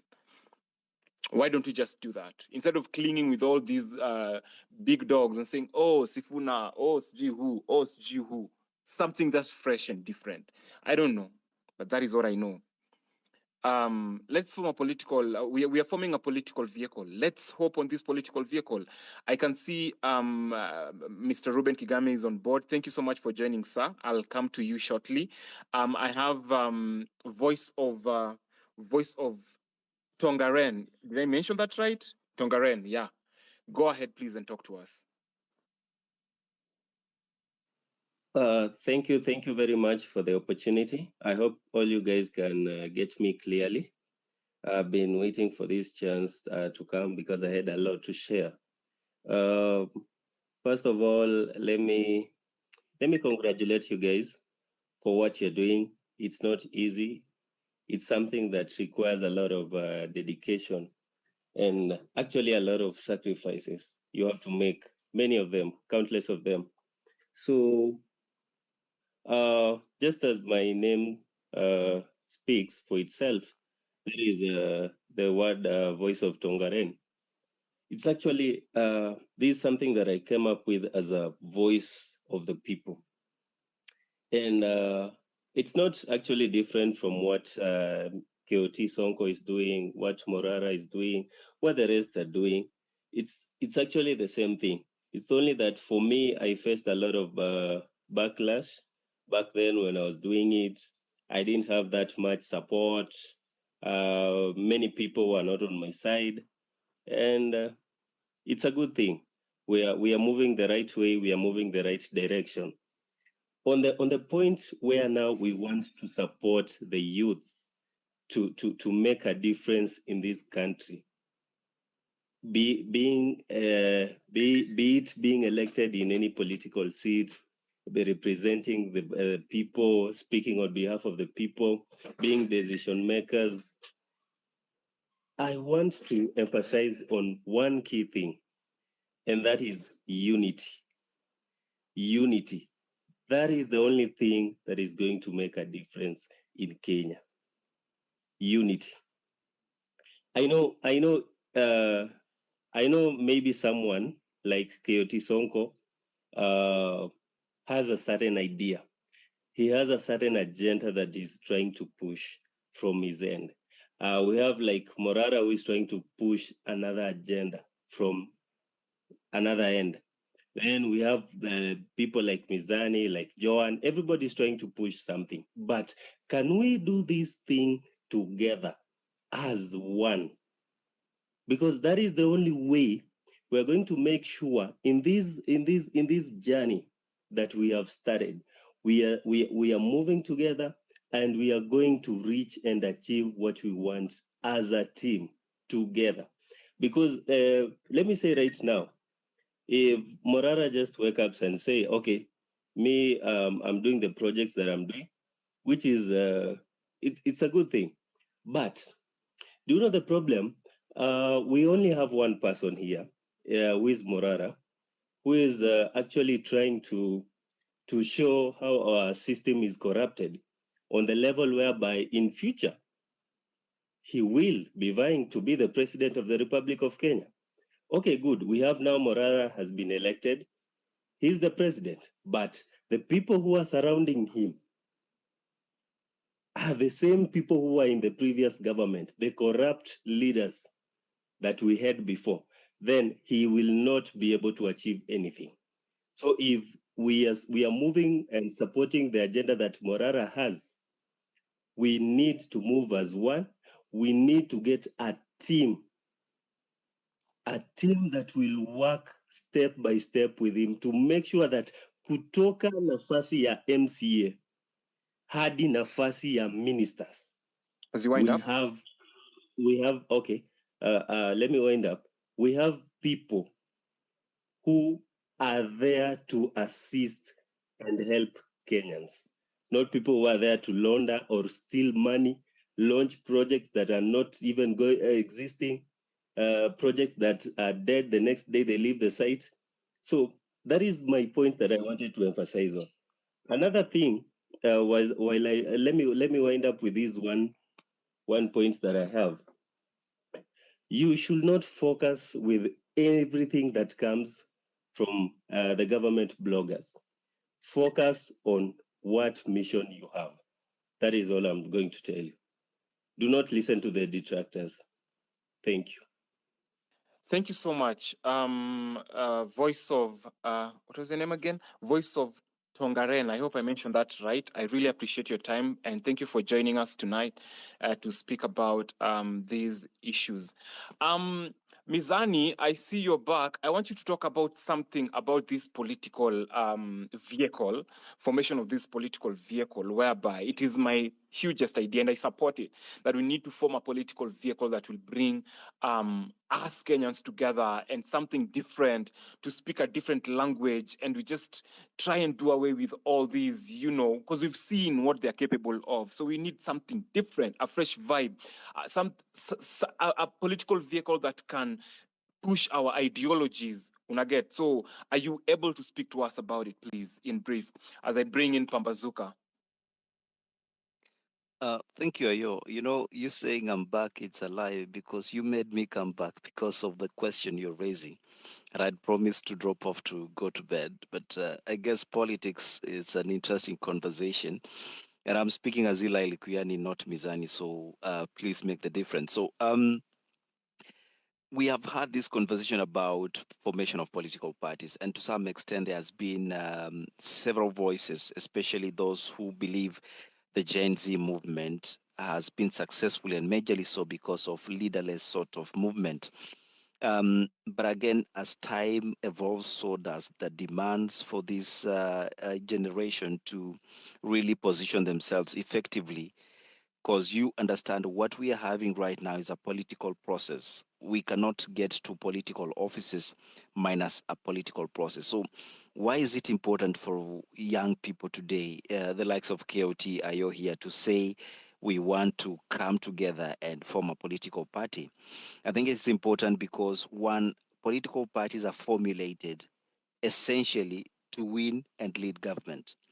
And if none of that is not your purpose, then you become just another part and parcel of what do we call a conveyor belt of political conversation. So if Morara here, if Joanne, or if we have Mama Mboga or anyone else that is joining this call tonight, understand why they need to become part of this political talk, then it is essential for us to sit down and decide we must come up with a political party.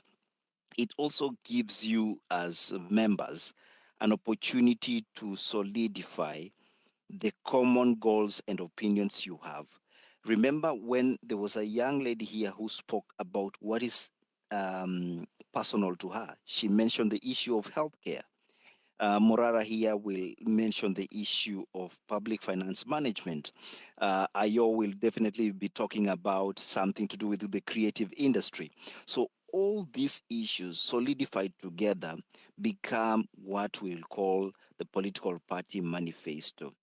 And for this to be achieved effectively, it is paramount for us to sit down and come up now with a political party that will help us drive this as an engine towards winning an election and evidently now becoming the government you want to see.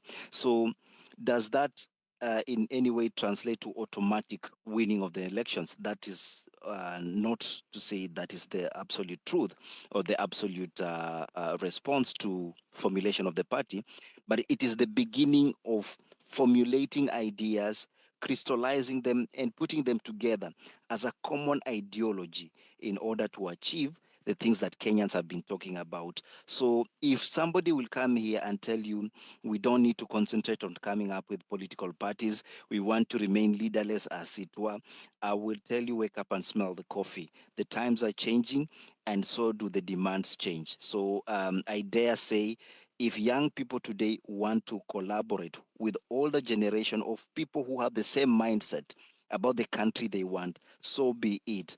But you also remember the office of the registrar of political parties will also demand that you not just come up with a party that involves Morara and Joan, who are 25 or less. I'm not saying that is your age.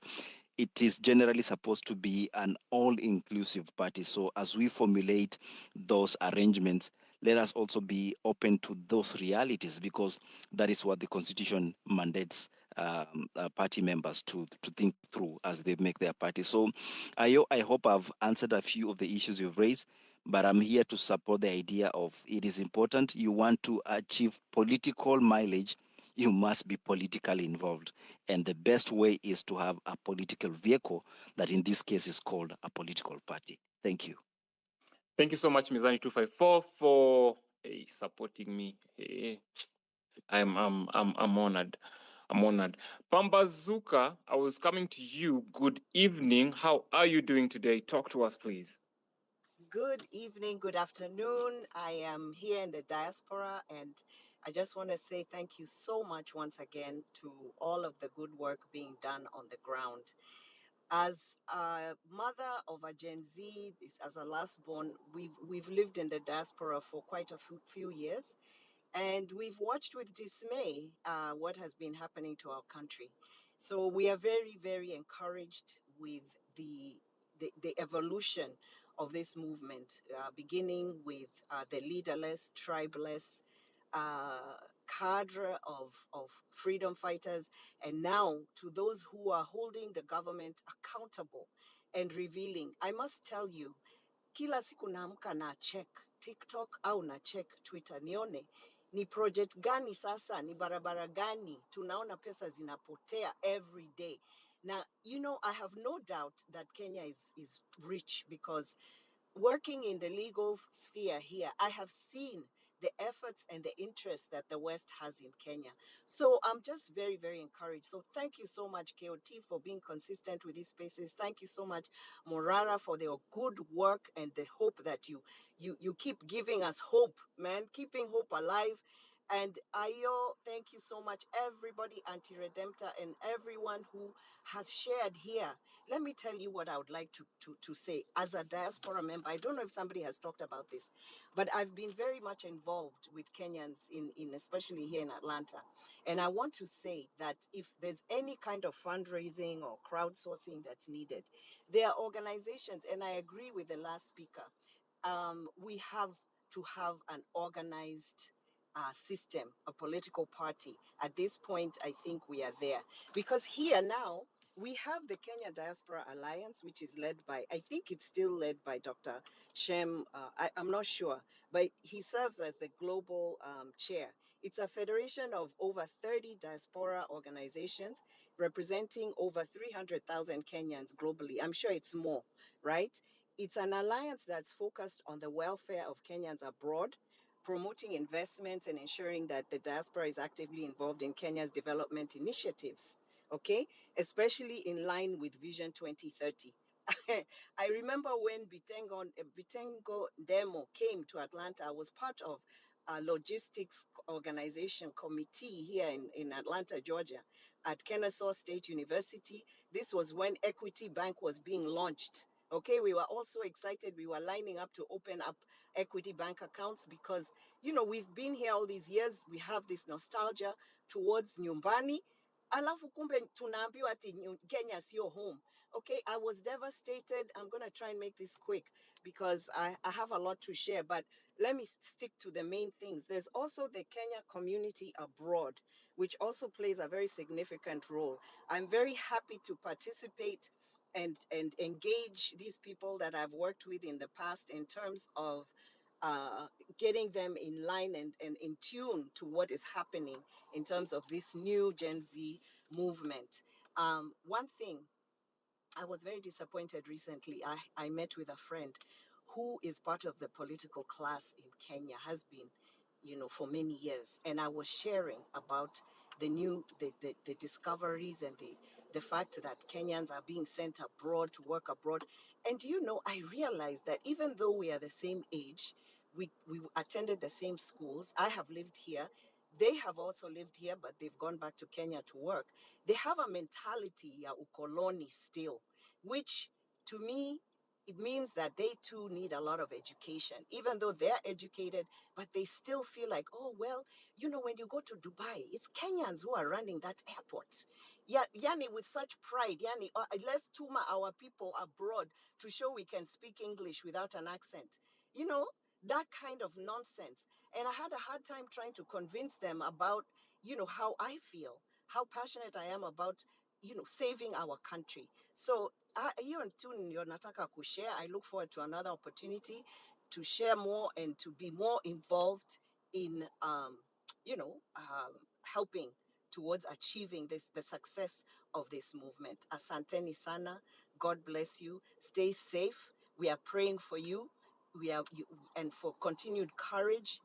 This kind of ushuja, it just lights a fire in our bellies, and we are all with you. Thank you so much.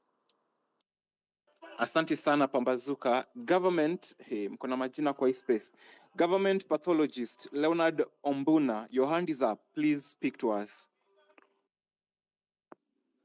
Okay, mnanisikia? 100%, go ahead tafadhali. Okay, vile umesema jina yangu ni Leonard Ombuna na mi ni student Mount Kenya University, niko enda kuingia 3.2 saizi. So kuna mambo mengi inafanyika na tunaangalia sasa, tunashindwa what can we do, but thanks to Morara for coming up with this. He is very creative, na kuongera sana kwa those creativity. So number one, I think some misinformation sijui inatoka wapi, and the government is using the media, also these famous TV stations. Nimetoka watch news saizi, wanasema eti student leaders have called off demonstrations. Nikiangalia news ni ma student leader wawili tu wameongea. I don't know whether they are representing the whole 40 universities in Kenya. Nikiona JKUAT, kesho kuna maandamano hapa MKU, kesho pia kuna maandamano. So they have not consulted all the student leaders from all the universities, and these student leaders, they are supposed to consult the students from the institutions. If the students agree that tomorrow they are going for demonstration, it should be so. They doesn't, yani haifai eti wa follow orders eti sijui the minister has said it will ni sijui kuenda kuongea na ma student leaders, and themselves they are corrupt. Hawataki kuambia government ukweli, huku chini watu wanateseka. So the government is using so much nini to fight the something which is coming up concerning the youth. So tomorrow mi naenda maandamano. I think tomorrow there will be, so I'm going to school obvious, but I will engage if it comes up in my institution. I hope it is still on. They have not cancelled, because sijaona any circular like go around. So another thing concerning politics, me myself niko naingia politics kidogo.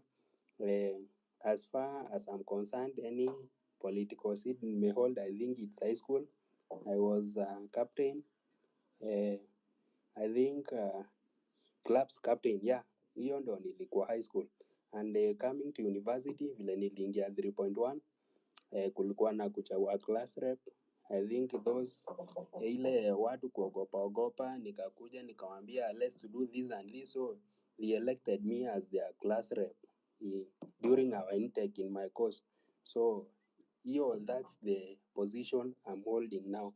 I think mambo na funding, I think everything needs money. Morara needs money to go around. And some bloggers, I see they are fighting him for that.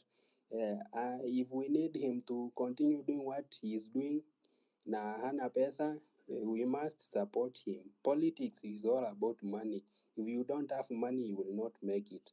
Like me, nilikuwa nataka kurun for minister kwa shule yetu, but because I don't have money of moving around and doing my business, it makes so hard for you to do that. And if God willing, if I will get my own money in 2027, I will enter into political space. I'm from Kisii, Nyaribari Masaba, and something, very many things are going on which we don't like there. The current, the former Minister of Education was the MP there. Of course he did something sorry. Alikuwa anafanya kazi, anakuja anaweka shule kakitu kadogo, pesa mingi anakula, anakuja anafanya ka project kadogo kwa shule, pesa mingi anakula. I think kuna barabara huko mingi, some of them are incomplete. Kuna time Ruto alikuwa anakuja huko juu ya barabara wakaenda against, wakakosana na the area MP, yani the area MCA wa Masimba Ward huko kwetu. So kuna mabarabara mingi, they are incomplete, some water projects zingine zilitengenezwa, they are not working. So we need to focus, and As you land, Morara is doing sorry. as you land, unavarun. Okay. Nilikuwa nasema Morara anafanya kitu poa sana, na nikipata pesa I will go straight back home. Tuendelee kuinject kutoka mahali tuko, kutoka nyumbani, mahali tunasoma, we continue injecting. Tukiona mtu anafanya kitu mbaya like Moso, me I'm so much concerned with the student leaders. They are not doing what they are supposed to do. They are supposed to stand for students, but they are standing for the government. Wakienda huko mahali wanaitwa, wanaenda hawaambii ukweli, wanakaa chini, wanapewa misinformation na wanakuja huku chini pia kudanganya. They should stand for students. Before wafanye kitu, they must consult from their respective students, waulize hii na hii tumeambiwa tufanye hivi, ndio waone wafanye. So let's continue working. Morara alikuwa hapa hivi Juja, nilikuwa kwa nyumba, niliona hapa late alikuwa Juja, so namuongera for that. Let him continue doing that. Na maneno ya ofisi, unajua akishasema we need to set up this and this, Morara is a very big person na is a lawyer. Akisema we need to maybe have an office, maybe that's a good idea, because sasa kama nataka kumpata nitampata wapi? Unaona, sijui mahali anaishi na Asante sana. hatutaki kujua mahali anaishi, unaona. So hiyo kitu ni sawa, acha tuone vile tutafanya. Thank And you. contributions, I think hii namba ya M-Pesa, na nimeona kuna watu wanataka kumtumia pesa kutoka ng'ambo. I think anafaa atengeneze pia account zenye inaweza hold pesa kutoka Europe. Mtu akitaka kumtumia pesa kutoka Europe haezi mtumia na M-Pesa, so inafaa atafute place yenye mtu anamtumia pesa, maybe kutoka America, kutoka place yoyote all over the world. People need, kuna watu wanataka Thank kumsupport, you. so aangalie hiyo pia, atengeneze kama ni account yake, Your tukikuja time na is hii up. ofisi Your time is up. na On overrun. I thank you very much. Asante sana. okay. Morara will Thank take your you. points into consideration, and I really appreciate. I want to hear from a lady's voice, and I'm going to go to Mama Africa, who has had her hands up. And Mama Africa, please speak to us and consider timings. Do not overrun. Thank you very much. Alafu, Leonard, nimekatiza kwa zilikuwa ushaanza kujirudia, but time yako pia ilikuwa imeisha. Thank you very much. Let's forge on. It's 42 minutes past. It's quarter to midnight, ladies and gentlemen. So let's try and make this quick so that everybody gets to speak. And for anybody who's DMing me about their microphones, I cannot see any request. Probably KOT, kama unaona any sort of request, please accept them so that we have everybody speaking. I'm unable to see any sort of request coming in. So I'll moderate as KOT keeps on accepting those microphones. So Mama Africa, good evening, good morning, good afternoon from wherever you are. Speak to us, please. Mama Africa, are you there? If you're not there, I will go straight to Joan Kanini. Okay, Joan Kanini, speak to us. Good evening. How are you doing? Good evening, everyone. I'm good. I hope you're all well. First of all, is to congratulate Morara on what he's doing, KOT and IO for hosting these spaces over time. Mine is a quick one. Someone mentioned on why Morara should not have an office at his home. I will not divert more on that, but I think it's not safe to have an office at your home where your family is. Something else on finances. This is a movement that we should not worry much about the small things. Yes, there's need to have accountability, but this is a movement that will awaken Kenyans. The politics of handouts are coming to an end thanks to Morara. So we should support him, continue to support him and support other people, other young leaders who want to come up.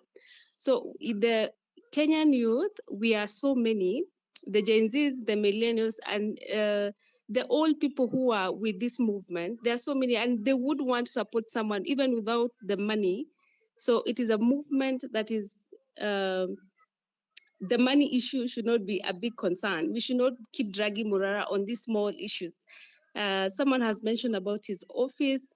I would say I did vie in 2022, and there's need for organization.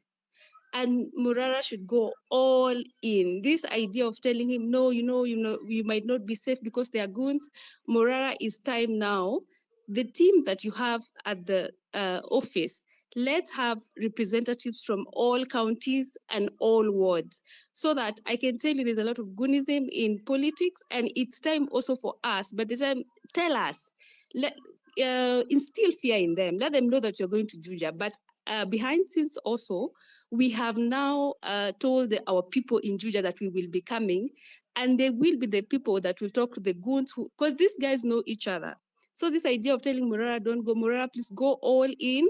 This is politics, and you need to instill fear in these people, and they're already afraid. But this idea of telling, you need to stop here and there, it's not going to work. So a political party is key at this point. The idea of saying, no, we must not go, a political party is very important at this stage, and that will be the vehicle that will now carry the rest of us, because if without a political, this is a political system, and a political system must have a political party. So we need to have also a crowdfunding campaign that is structured, that it has a very good system, because this movement must continue not only for now, but till 2027. That is my input for tonight, and God bless you all. And Morara, by the way, if you need support on the ground, call us. We will be supporting you wherever you need anyone to come and help you do the civic education. All the best, guys. Thank you. I really appreciate your time and your advice. Morara, umesikia? Hakuna kujificha. Tunaenda hapa kama tuko confident, tunajipiga kifua. Hakuna kujificha jificha ofisi. Wacha wachome. Wakichoma tutaweka zingine. Wacha wazidi kuchoma. Watakuwa wanatujengea hata PR. Na tunapatia unachiki public sympathy Ruto alitumia kushinda kura. Wacha wachome, tutatumia hiyo public sympathy kushinda hiyo kura. Very nice. Those are good ideas. Thank you so much, Joan Kanini. I see my senior elder, Ruben Kigame. Good evening, Ruben. How are you doing today? Talk to us, please, before I go to the rest of the speakers. Thank you so much for such a wonderful space. Because of the time difference, I joined a bit late. Ndio tumetoka church. Morara, thank you so much for injecting in a very powerful way. I was actually going to join you before I left, but as soon as I'm back, nitakuwa na wewe hapo. KOT Sonko, thank you so much for the civic education and all that is going on.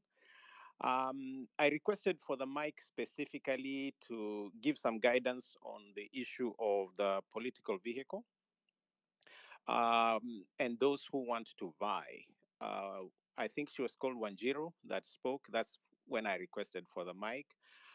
Because there are so many young people that are wanting to vie but do not know the ropes, so what is involved, what am I supposed to prepare, what are the challenges that I'm bound to face, and so on and so forth. And so I thought to let you know that from the month of October, I'll have a virtual session for those who want to vie, regardless of political party, or whether um, they are they belong somewhere or not, but they want to actually participate in the next election, as long as they are Gen Zs, or young. Let me just put it that way. They want to take this government on. So I'm going to be sharing some tips. What does it take to be an MCA? What does it take to be an MP? What does it take to be a governor or senator or a president, whatever the case may be? And I will have people within the movement that are not traitors. Some of those that have run also share their experiences. So you can inbox me and I'll be able to add you to that group. Now, regarding the political vehicle, there are things I cannot say here because I know they are government representatives.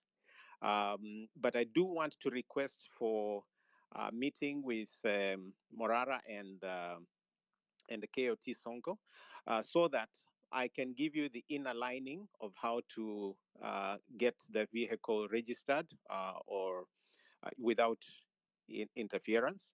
Because as things stand right now, of course, we have more than 100 parties that are registered, but most of them are shells or parties that belong to existing politicians. So you have to be very careful if you even think of joining anything other than ODM and KK. You have to be very alert as to who is the real owner of a particular party.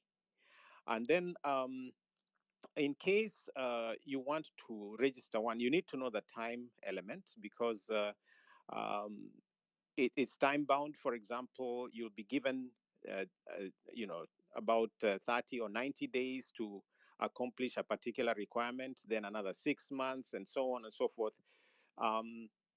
Generally speaking, it will take you maybe about 12 to 18 months to actually have a party fully registered and compliant. If you're going to do this for 2027, you need to factor that in, because a party is really like a government in waiting. So know that there will be a time element, then know that there will be state interference, because everything is then run through NIS. So NIS will check who is registering and so on. So, for example, if Morara decided to register one now, he will certainly be blocked, or KOT Sonka. They'll block you. They say you can do this or delay, and then by the time the election comes, you'll not have a party. So there are other ways to go around it, and I can walk you through that.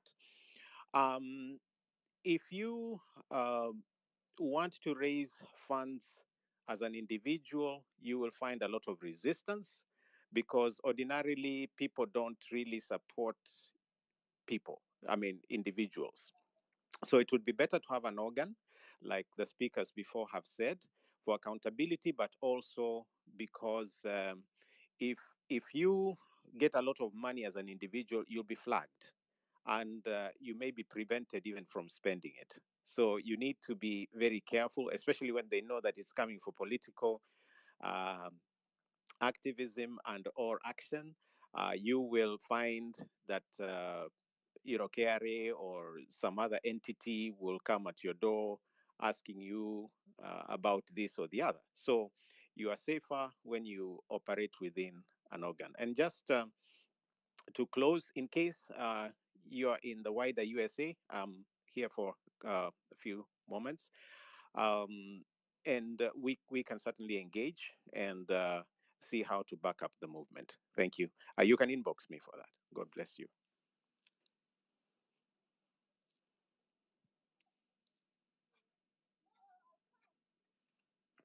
Thank you, Senior. Thank you, Senior. I really appreciate your time and your advice. I will single-handedly DM you. We need to speak about some issues with my team. We are trying to come up with one, and not we are trying, we are coming up with one, and we will use your advice. Your advice will go a long way. Thank you so much for just coming up to advise us on the pros and cons and what to look out for when forming political vehicle. Ladies and gentlemen, it's 7 minutes to the top of the hour, midnight East African time. And I want to bring in new speakers. I want you guys to take the shortest time possible because I have loads of requests and loads of speakers lined up for you guys. The ones who are raising up their hands, the ones who've not. And I can see my brother MMESQ hapo chini. I really appreciate you. And I always appreciate your injections whenever you inject on a space. And I want to go to Shizi. Shizi, you've been here for a while, though your hand is not up, but I want you to hear a female voice on this topic. So please come in and how do we drain the swamp? Talk to us. Thank you so much, Ayo. And yes, Q, just a moment. It's Shizi. Nakuja kwako, wewe nilikupatia tu big oh, up. I'm sorry. You know, you mentioned my name. I'm sorry. It's all right, my brother. It's all right. Okay. It's all right. Let's go to Shizi, then I'll come back to Mweru. Shizi, go ahead, please.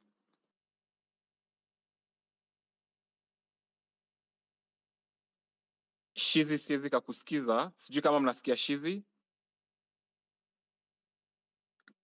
No, we can't hear you, Shizi. Please fix your mic. Then come back. Just drop and come back again. Probably it's because of the network issues. So let me go to Mweru. Mweru, talk to us. Good evening from wherever you are. How are you doing today? Talk to us. Evening. Thanks for the mic. I mean, I've been listening since you guys started the space. I really agree with you, Ayo. It's time to form a party. I think at this point, it's inevitable. Everything we're doing cannot just be we can do all this, and then when it comes to election in 2027, we have no alternatives. We end up having to vote for the same people. So I think it's time to structure this thing. It's also going to help with funding. I've said this previously. The minute you guys create a real concrete structure, funding will happen. I personally don't mind networking in the diaspora in the US to help raise funds, but we need structure. So I do agree. It's time to do this. And the previous speaker mentioned something that is very keen. We have to realize we keep talking about 2027 like it's so far away. I just counted the days. We only have 1,095 days before election hits. And like he mentioned, we have to bear in mind some of these things. Like if you're going to register as a candidate, it's not just going to happen very easily. So I think it's time we start working on a party now. We register this party. We start recruiting people who want to vibe, because there's no point of somebody like Morara running for president and we all vote for him, and then he goes in, he doesn't have majority. He has to deal with the same bigots we have in office. So structuring is very important. It's going to provide time for us. Even we need you guys everywhere. Personally, I would like to engage in politics and run for a seat. But constitutionally, I'm disqualified because I'm a dual citizen. So you guys take on this opportunity. Register this party 100%.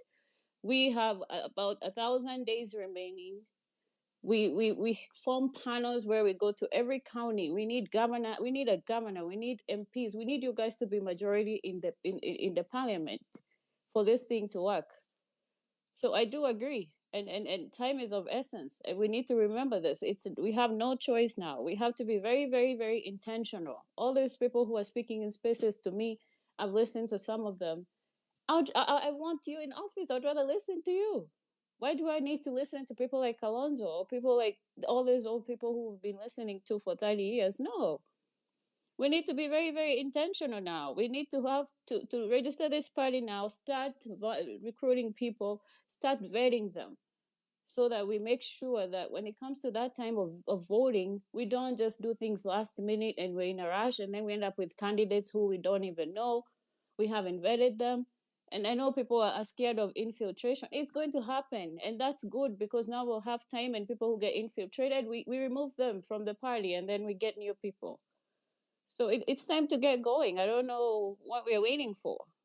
And then when we start mobilizing people, and especially what Morara is doing now, it's going to be, it will make sense, because now he's going around and revealing all these things. He's hitting the ground, which basically to most people, they're perceiving it as he's rallying for candidacy. But people need to know what are we talking about? Which party? What are we offering them? I have spoken to people in some of my cousins abroad and in Kenya too, who are living in different parts, and they're like, what are you guys waiting for? So let's do it. I agree with you, Ayo. Let's create structure. It's time. It's inevitable. We don't have a choice. We have to be very, very intentional going forward. So that is my take on this. Like, yeah, let's do it. And then we start vetting people, and we go and hit the counties and come up with our own candidates who we like. So, yeah, that is my take on this. I think it's inevitable. Let's do it. Thank you so much, Mweru. I really appreciate your time. Thank you so much, and for rubber stamping my thoughts. Asante sana. Mugambi, najua nimekutesa, umekuwa hapa for some time, unainua mkono hadi mkono inachoka. But Mugambi, I'm on you right now. After Mugambi, niko na Chris on the mic. Thank you so much, the previous speaker. I really appreciate your time. Go ahead, Mugambi, please. Thank you, bro. Thank you very much. Nimeinua mkono wenyewe, but I understand that we are many na kila mtu ako na contribution yake yenye anataka kumake. Personally, I want to appreciate Morara because of the good work that he's doing all over the country. Kotsonko, Ayo, you have been really doing some good civic work online. Morara alikuwa Isiolo. I come from Isiolo. Yesterday Morara was here, and I'm proud of this guy. Unfortunately, vile alikuja Isiolo, I had traveled to Meru. Kwetu ni Meru. So I happen to live in Isiolo. I work in Meru, so kuna mambo hapo, but I really appreciate the good work that he's doing. I will not keep on I will not go to the point of telling him what to do, what not to do, because I've been here and I've listened to what people have how people have advised Morara. So many advices to him, but I know Morara is a wise man. He will sit down, analyze, and pick the right ones that he's going to apply. And all of us actually, we are going to pick the right advice that we are going to apply, because so many people have injected good advices.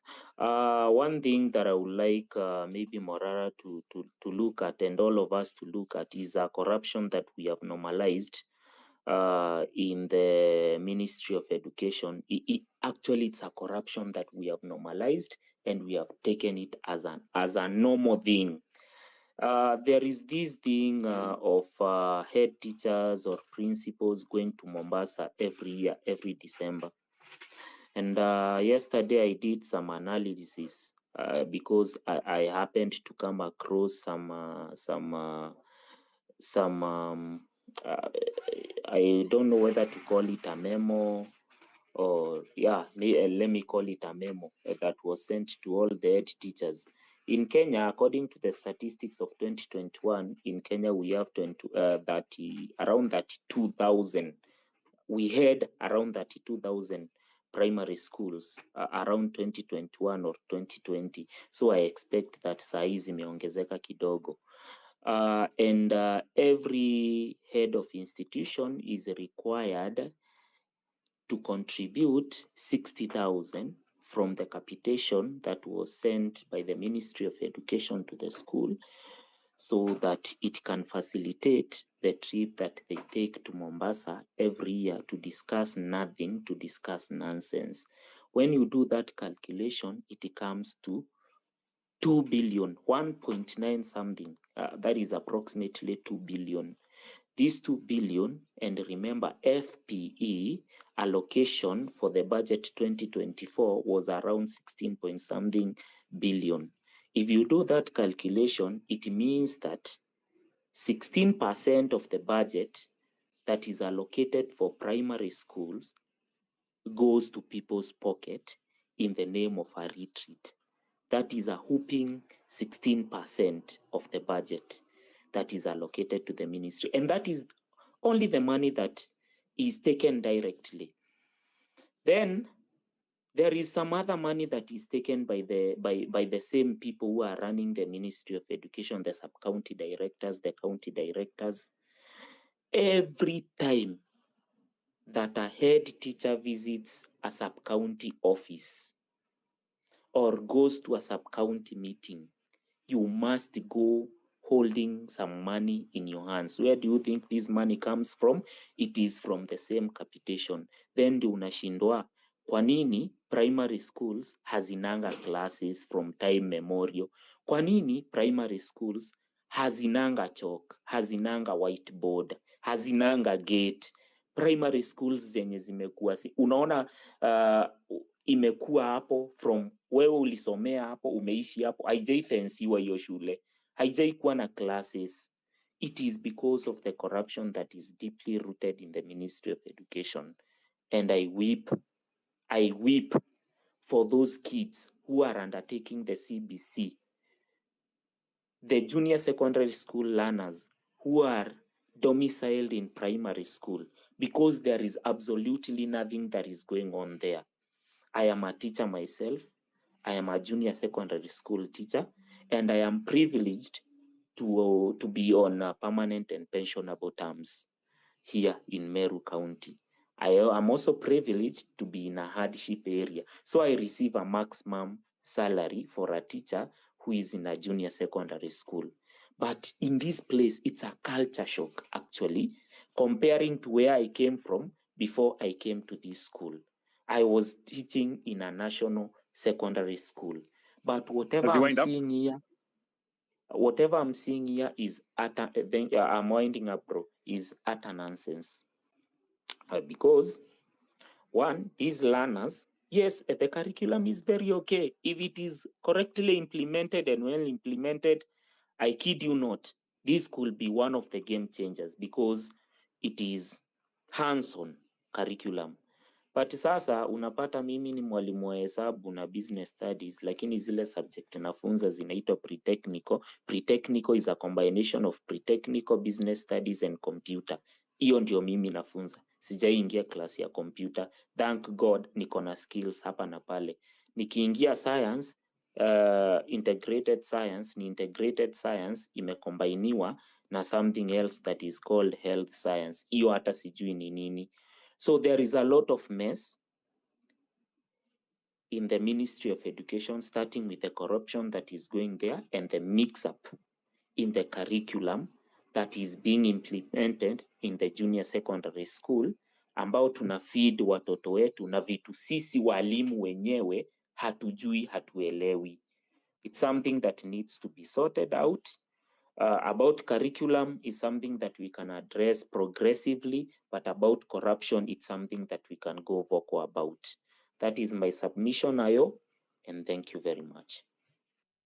Asante sana. Ladies and gentlemen, it's 6 minutes past top of the hour, midnight East African time, and I want to bring in these speakers that are raising their hands. However, some of these speakers that are not raising their hands were here before you, and I'm very cognizant to that fact. And I want to bring in ESQ. Then I go to Morara for change, down impunity, then Fabish, Chris, in that order. 3 minutes each, guys, so that we don't take people's time. Thank you very much. Thank you so much, Ayo. I'll try to be as brief as a cock on a hen, as usual. And I'm really proud of the progress that you're making, because the very first time I said that we need a political party, I thought kuna watu wataanza kunibash. Then I'm very proud, like we've embraced that idea. And here it is. We need a political party. That is the truth.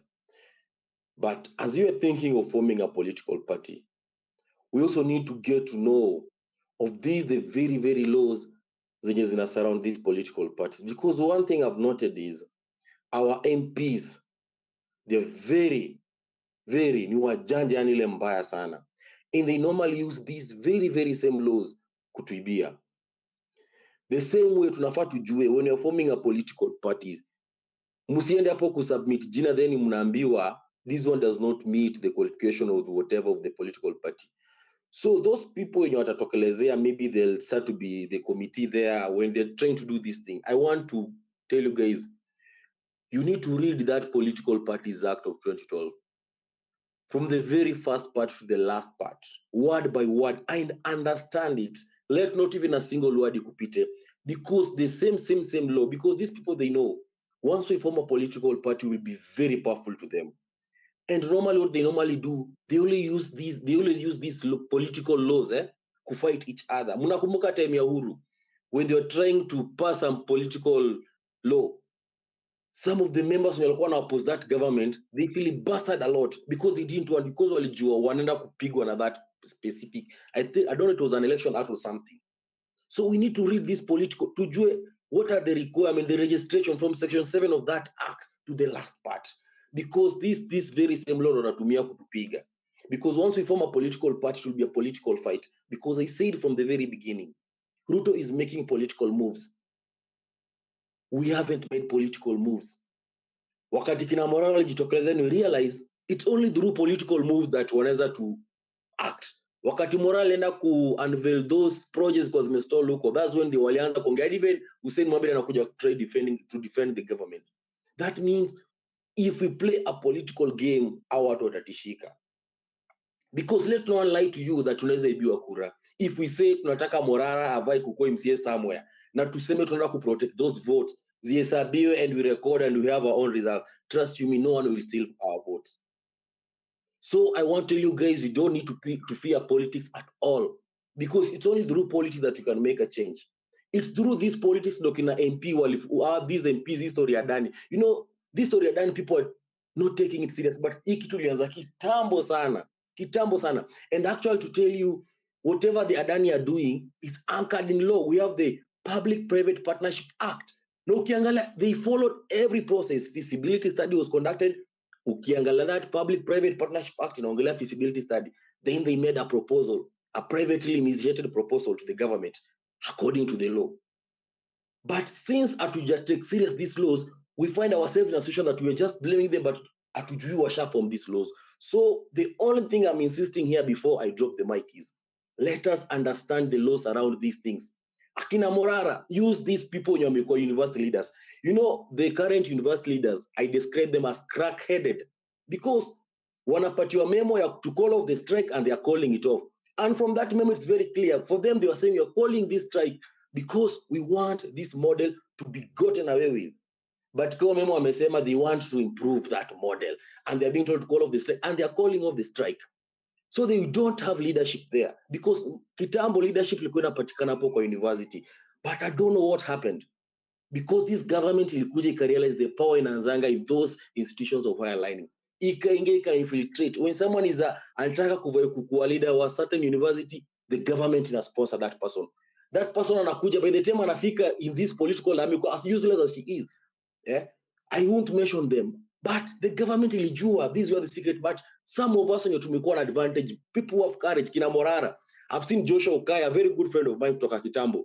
We will take that courage to tell our people that we can do this. We need a political solution to this, because without a political solution, Ruto already saizi umeona vile ameanza kuchukua kina baba kina nani, and will continue taking people, because he's telling them the cake is too big for all of us.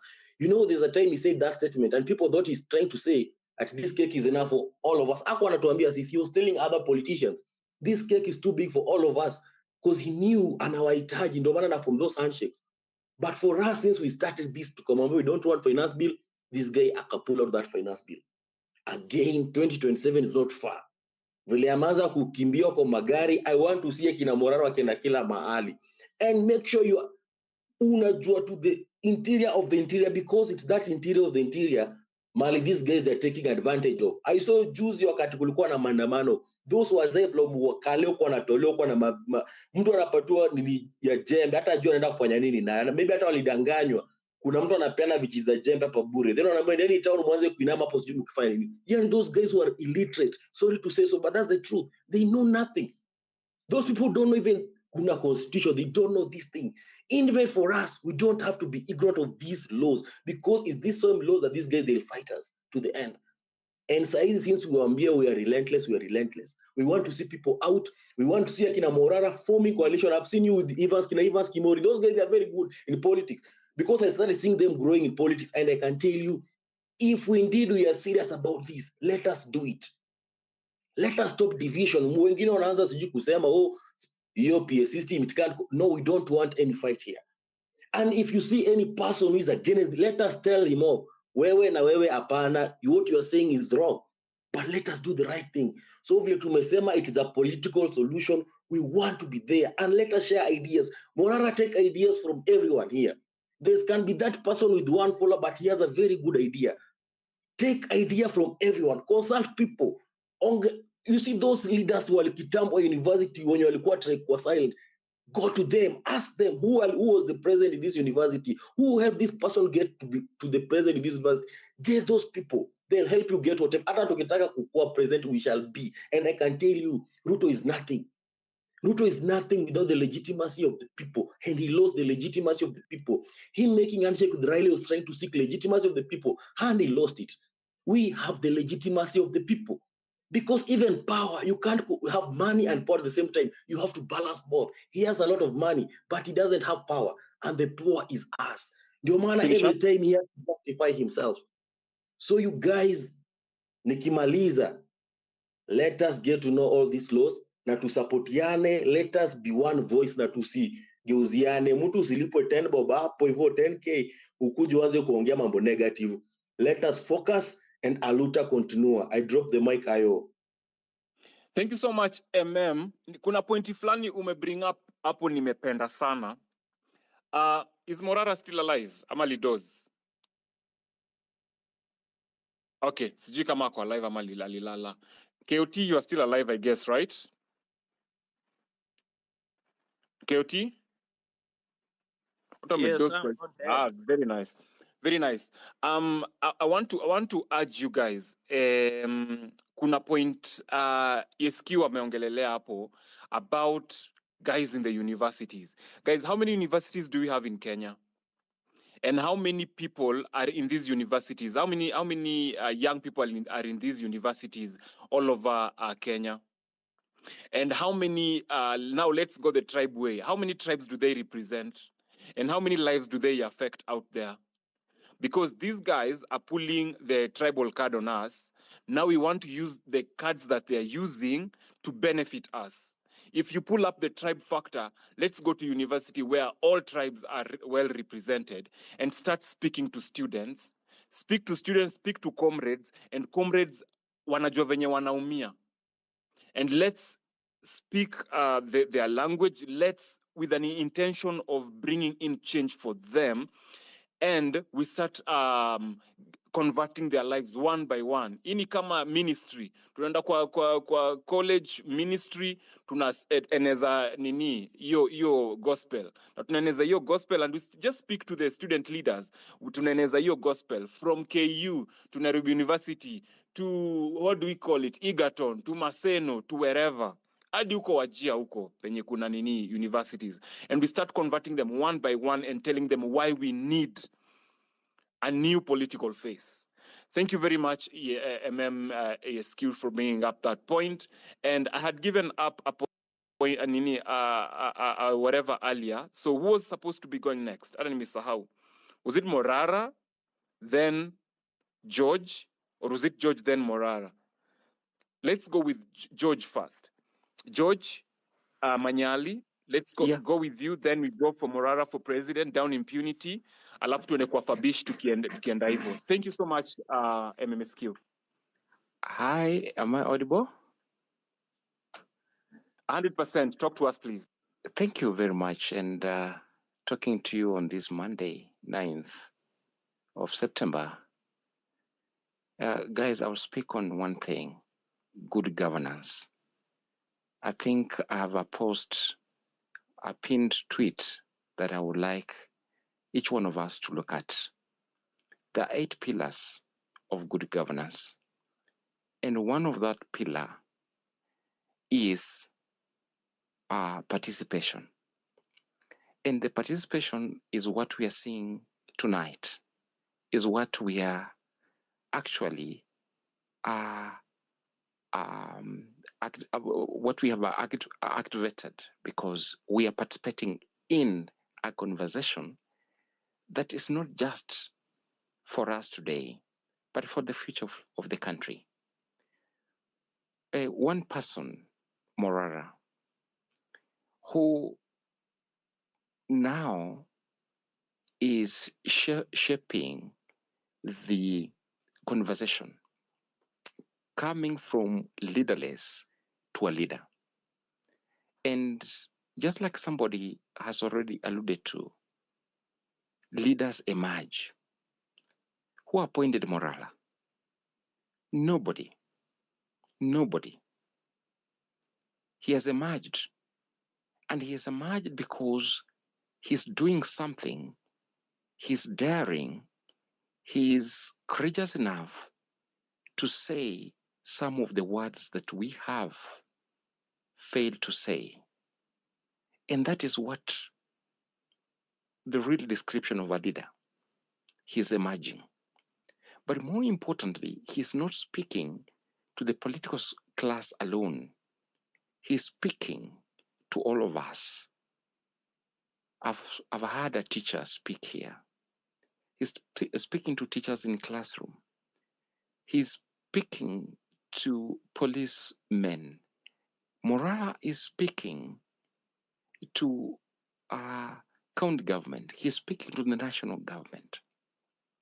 Morala is speaking to everyone that good government is and should be practiced, because then we will be able to get the services, we'll be able to get the value of the taxes that we pay. And this is a call to each one of us.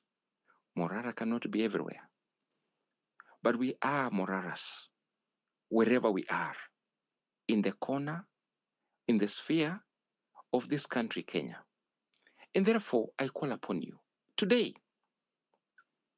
and I encourage you, look at that article on my pinned tweet, because good government is for all of us. And governance is not a spectator sport.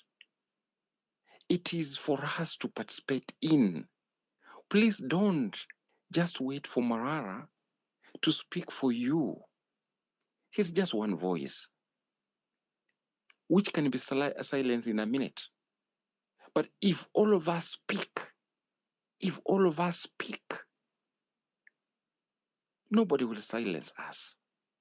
And I can tell you, we may be enjoying this so-called freedom of speech for now, but even developed countries are finding a way to strangle, finding a way to oppress, finding a way to ensure that there's no free speech. This kind of space was not there 3 years ago. We now have it. Brazil, we have seen this happening there. Free space, free speech is not allowed. France, we have seen the boss of Telegram, the CEO of Telegram, being convicted. Guys, if we have to speak, it is time now. And remember, it's not just about politics, because good governance cuts across.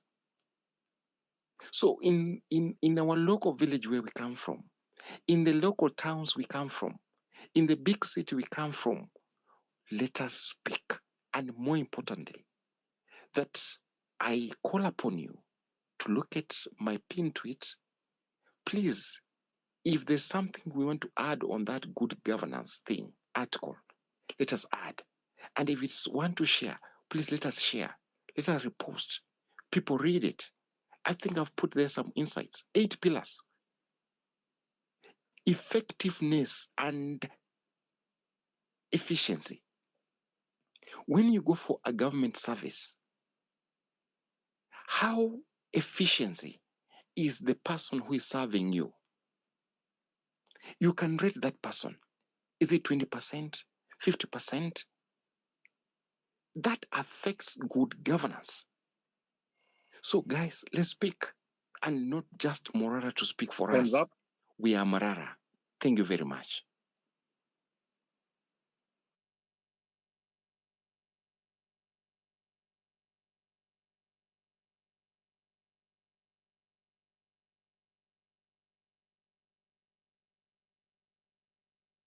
Thank you so much, George, for your submission. And we are Morara. If they kill Morara, we have a million other Moraras who are being reborn every single day. And on that note, I want to go to Down Impunity, Morara for President. Please come up and speak to us. Your hand is up. Speak to us, please. Down Impunity, Morara for President. Amu minwa mkono kadozi. Are you there? Okay. I'll go to Fabish. Fabish, good evening. Good morning, basically. How are you doing? Talk to us. Good morning, my brothers. Habari zenu za asubuhi. Wassalamu alaikum warahmatullahi wabarakatuh. Kwa ndugu Waislamu, kwa Wakristo, amani ya Bwana Yesu iwe pamoja nanyi kila wakati. Asante sana Keuti Sonko, Morara, Ayo, wakereketwa wote ambao tunapigania ukombozi wa taifa hili la Kenya. Asante sana tena kwa fursa hii ambao tumejumuika hapa tuweze kupasa sauti zetu, tukitengeneza mikakati ya kuweza kustawisha nchi yetu, hususan katika mambo ya uongozi bora. Kwanza nataka pia mimi niungane na wale ambao wamemlimbikizia hongera na kongole kwa ndugu yetu Morara. Kazi yako inaonekana, kazi yako inang'aa, na unazidi kutuwakilisha katika kila sehemu, na tunataka kukuhakikishia kwamba kwa moyo wetu dhati tuko nyuma yako, tunakusupport katika hali na mali na katika pia fikra. Ile kitu tu ambao ningetaka labda kulete hoja kinzani kwa wale wengi ambao tumezungumza tukisema tunataka kutengeneza chama ya siasa, ambapo hiyo that is what we call ultimate goal. Lazima ultimate goal, because we want to bring change in government. Lazima tutakuwa na rais wetu, lazima tutakuwa na wajumbe, tutakuwa na viongozi wetu wapya, draining the swamp. Lakini kuna mambo kadhaa ambao bado mimi naona kwamba tunahitaji kuyapania na kuyafanyia kazi kwanza. Nataka tuambiane ukweli. Wote tunajua sifa, tabia za William Samoei Ruto. William Samoei Ruto, yeye uongozi ni do or die. That is the reality and that is his nature. Kama bado tujejua namna gani huu jamaa tunaweza kufanya ile aziwezi kumanipulate na kutumia kifua, naona na naambia kwamba tunaweza kurudi tena mwezi wa 9, mwezi wa 10, 2027 katika streets tukisema kwamba ametuibia, because we know his character. Now tunataka kupanga mambo ya uongozi, watu ambao watasimama. Uvichi kwangu ningesema kwamba jamani, hiyo ni jambo la mwisho tutafaa kufanya. Kwanza tunataka kwanza tujue mipangilio ya uchaguzi kutoka kwa wale makamishana ambao wapya wanawekwa wa IBC. Je, tuko na sehemu gani pale kwanza? Je, tuko na macho yetu ya kutosha pale? Je, tuko na nguvu yetu pale? Kwanza, hizi taasisi ambazo zote zitashughulika katika kufanya uchaguzi. Tuangalie pia ile bill ambayo ilipitishwa ya Election Act. Je, kuna mahali ambayo inaweza kuleta kipenyezo huyu jamaa akaweza kutumia hiyo fursa? Manake Ruto tunajua kwamba akili yake kila wakati inafikiria kutumia kifua, kutumia ulagai. kutumia magendo, he does not believe in anything genuine because he himself is not genuine. Kwa hivyo haina haja. Tuliona 2007 replica kama hii, the Pentagons, it was a very strong movement. Lakini nini kilifanyika baadaye? Bado pia tulikuwa tunaongea mambo ya kuangalia kwamba tunapunguza matumizi katika serikali zetu. Are we ready to go tena? Alafu tuende tungangane tena kuangalia bado tuna matumizi mengi kwa serikali. Kwa hiyo mimi naona saa zingine kidogo labda tunachanganyika kidogo, tunaanza kushift goals. Tulikuwa tumeongea ni namna gani tunaweza kupunguza idadi ya wabunge, idadi ya magavana, idadi ya wale wakilishi wanawake, ama hata tuwatoe pamoja na maseneta na wale manominated. Mimi ningetoa pendekezo kwamba tungepigania kwanza tuweze kuhakikisha kwamba tumetengeneza mwanzo haya mambo, tufinyilie, tuweke pressure pamoja na hiyo IBC, ndio sasa tujitayarishe katika uchaguzi. Mimi kutengeneza chama ya uchaguzi, chama ya siasa is not an issue. Siku moja tunaweza tengeneza na hata tunaweza kwenda tukatafuta hata chama yenye iko na tukapiga kila mtu teke nje na tukairefurbish na ikakuwa ni yetu na tukaendelea nayo kwa safari, sababu sisi wenyewe ndio tunapiga kura. Lakini tunahitaji kutengeneza kwanza grounds. Alafu nikimalizia, kuna tweet ambayo nilikuwa nimepost hapo, ningeomba tu repost: Belio Kipsang must resign. Tumepoteza watoto kwa hali ya tatanishi, hali ya kuzunisha, ambapo nataka hata kutumia fursa hii kutuma risala za rambirambi kwa ndugu jamaa na marafiki wa wale ambao waliathirika na kutakia afueni wale watoto wako hospitali. Lakini nataka tuhakikishe kwamba kuna accountability. Belio Kipsang, mashule zimekuwa zikichomeka na yeye yuko pale. Corruption ile ambao ule mwalimu alikuwa hapa mbele yangu ameongelea. Kwa hivyo tafadhali tusimnyamazie. Ile kitu tunaweza kufanya, wacha hata tutumie hii spaces tuseme kwamba Belio Kipsang must resign katika hiyo ministry, ili tuweze kuhakikisha kwamba siku zijazo, at least hata katika hizi siku zimebaki kidogo za Ruto kuondoka, watoto wetu wako salama katika mashule zao. Asanteni sana. Asante sana Fabish for even using a very fluent Swahili language to address us, because we are Kenyans and Kenya is our business. And one thing that I have to reiterate that you've said is our role in championing open dialogue and, making sure that we go for those seats. And I want to call upon you guys who are interested in politics. KOT, Morara, Kenya Daima, thank you so much, brother, you're here, Lavani, and everyone else who's interested in joining these, getting into those political platforms and championing for change and saying that, guys, enough is enough. We need to form a new political movement. We need to form a new political vehicle and to call for action for every Kenyan who believes in the power of unity and the promise of a better tomorrow, to envision a Kenya where every citizen has a voice, where leadership is held to the highest standards of integrity, and where the needs of the people are met with genuine commitment and transparency. For all those who want to come here for those seats, your role in championing open dialogue and exposing critical issues will lay the groundwork for transformative change. Morara, your dedication to holding the government accountable aligns perfectly with the values we hold up and to uphold at Citizens for Change. Let's come together, let's join in hands and kick these political class out, because you know what? Yes, they will try to kill us. Yes, they will try to use the old money. We call it the old money to use against us. But if we come together as young people, we're going to chase this political system out and drain the swamp completely, because earlier we said we have to drain the swamp, the grand takeover of politics. How do we drain the swamp? Thank you so much, Fabish, for injecting. Chris, I'm coming to you. Then I go to Declan. After Declan, I go to mcoure, in that order. 3 minutes each as we move on. I've seen Toria. Thank you for joining. Kiumbani, Baraka, Mkenya Daima, Lavani. I'm coming to you guys. Oh, and Nyati Nyati. Sorry, Nyati Nyati, nimekulenga for quite a long time.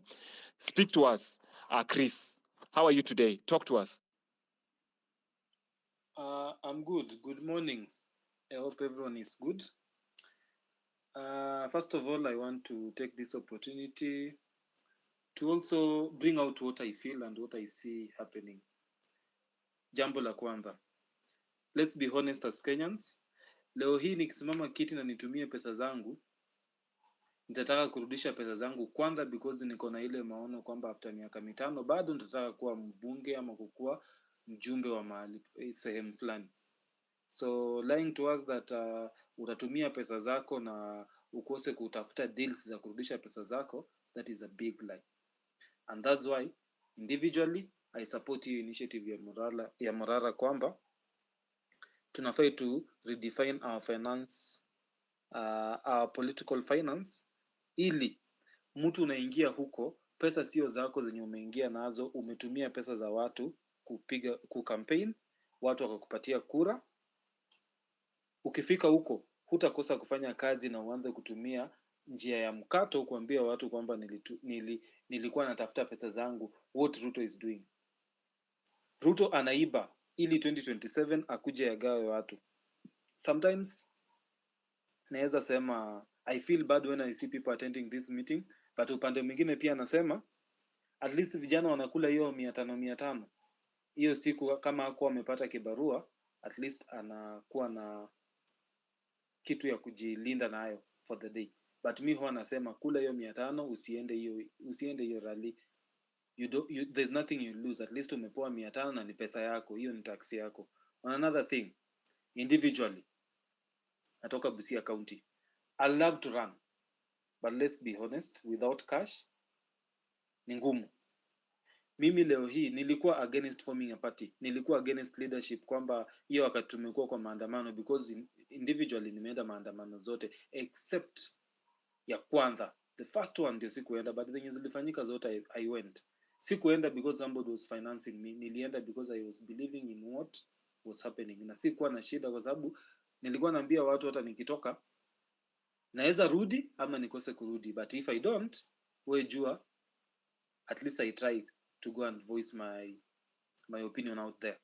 So I believe in numbers. I believe we need to come up. Hao watu wanapatia Morara lecture na nini. Morara anaonesha route yenye iko kwa serikali. Kama kuna mtu anaona serikali imefanya kazi vizuri, yeye pia afanye kampeni yake, atuoneshe Morara anasema hii, mimi nasema hii. Kila mtu achukue initiative yake. Siko opposition kwenda kusifu government, niko opposition criticize government mahali penye naona haifanyi kazi vile inahitajika. Wacha niguze kidogo swala la health. I work in health. Sijafanya na any public hospital unless nikiwa student, nimefanya private. I can tell you a practical example.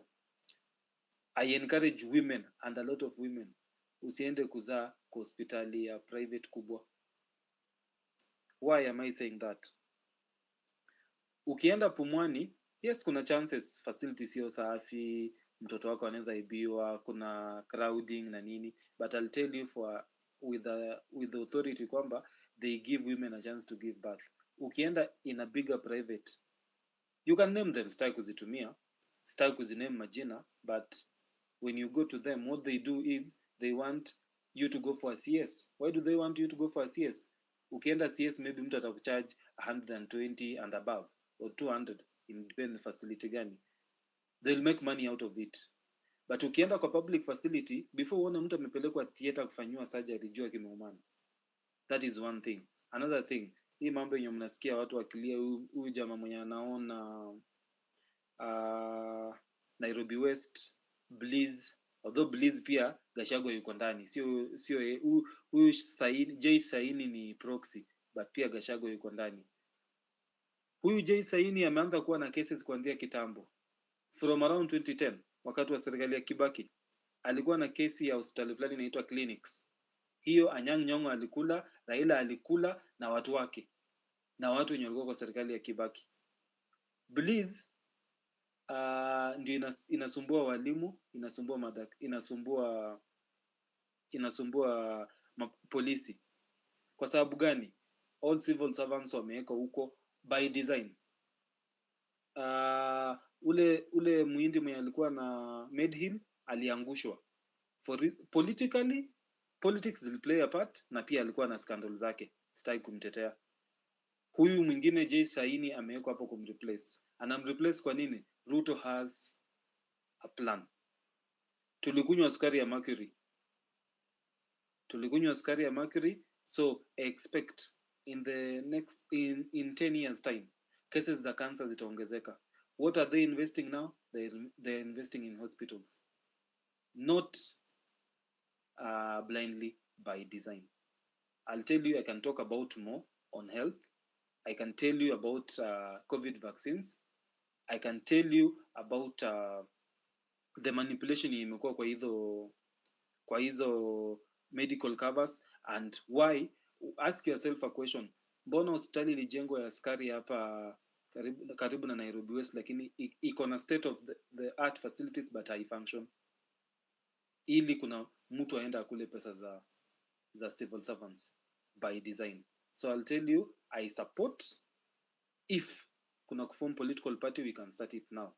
Na mimi kama kutakuwa na good mobilization ya funds, sina shida ya kusimama kiti. Whether I win or I don't win, at least we'll change a narrative on how politics is done. Na pia Morara, even if asimame kuwa president, atakuwa na numbers zake both kwa bunge, atakuwa na numbers zake both na pia atakuwa na numbers zake pia kwa counties zenye zinaweza msaidia. Idea yenye mwenzangu amesema hapo, mwenye amekuwa before amesema kuhusu kujaribu kureduce political seats. Yes, we can, but for now hatuwezi. Kwa sababu gani? Hatuko on the table. We are still the menu. If you're on the table, you can influence a policy. Kibaki alipata vitu zikuwa mbaya, but within a period of time alijaribu kuinfluence policy zake kuona ili Kenya inaweza endelea mbele.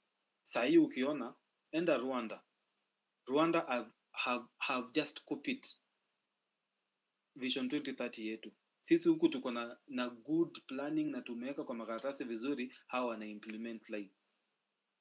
So for me, let's support Morara, let's do civic education, let's try and spare time. Mali penye unafanya kazi, mama mboga, mtu wa bodaboda, hao clients wako, kama mtu akona 10 minutes ya kujaribu kuongea, muongeleshe, mwambie mimi I feel this, what is your say, how do we solve? At least inject kwake, aone kwamba kumbe vijana tulikuwa na dharau, wanasema rudderless na nini, but you have ideas on how you want this country to be run. That is how we'll make Kenya, that's how we'll move Kenya forward. Lakini tukishinda tukirant na hatupeleki information on the ground, ni ngumu. As we wind up lastly, I'll say on the issue ya forming a political party yenye tunataka kutumia, for now, let's just be practical, because kila mtu akona vested interest on what they want. Huwezi jua nani yako clean hapa, nani hayuko clean. Let's form a party, but Morara should not be the president of that party. Hiyo party ikuwe open, so that ikifika wakati wa kura tusianze kuona mambo yenye ilikuwa Men in Black 2013 yenye Raila alifanya. Morara anasimama na candidates wengine, let people choose, let people go ahead and vote for people they want to on that party, ili tusikuwe na division kwa party. Because ukifanya division ikawa kwa party, watu wanaanza kusema mtu amelipa, mtu amefanya nini. We want a clean business for all of us, and we pray that things work out. Alafu pia kumbusha Morara bana, najua as much as anapata call nyingi, angalie DM yake. Sometimes we send him messages, sometimes we try to reach out on how to attend or how to at least facilitate on certain things, but message haijibiwi bana. Naweza kuambia nimemtext like around 3 weeks or 1 month, hajaijibu message yangu, as much as najua ako na message nyingi kwa DM. So unaona, sometimes tunakwama hapo, but thank you for the opportunity, and let's keep injecting. We have a better Kenya. Thank you so much, Chris. Umeinject, umesema Morara angalie DM. Angalie DM, asome DM na watu ajibu hizo ma DM, si kuangalia tu. Thank you so much for bringing that up. Morara people love you, they care about you, they want to support you. So, bro, naelewa saizi kuna pressure mingi, tafuta PA. Tafuta PA, this is me giving myself for that position, neza kuwa PA wako. Oh well, I'm just joking. Tafuta PA akusaidie kujibu hizo DM, because hizo DM is where life is. Thank you so much. I gave you guys the whatever, the itinerary. Let's go to the next speaker. After Chris, ilikuwa Declan, right? If I'm not wrong. Let's go to Declan, then Nyati Nyati.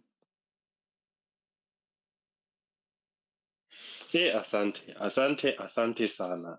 Unajua sijaipanda kwa hii speakers panel na nikasema asante. Sasa wacha niseme asante leo kwa sababu usually napandaga tu na naanza tu kuongea. Sasa leo nitasema asante.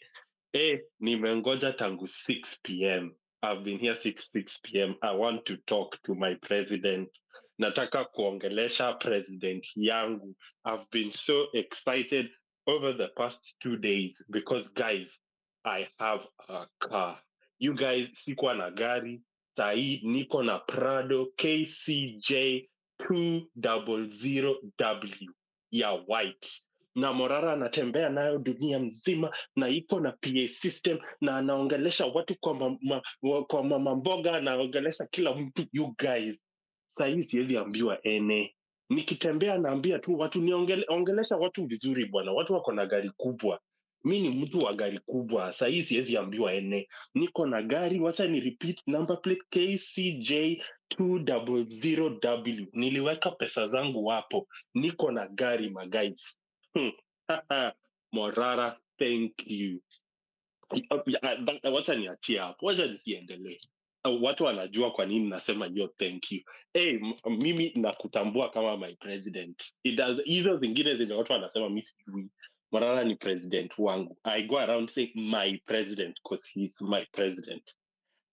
Hiyo nimekuwa nikingoja tangu 6 kuongelesha president yangu. You guys, niko starstruck kidogo. Anyway, wacha nianze point zangu.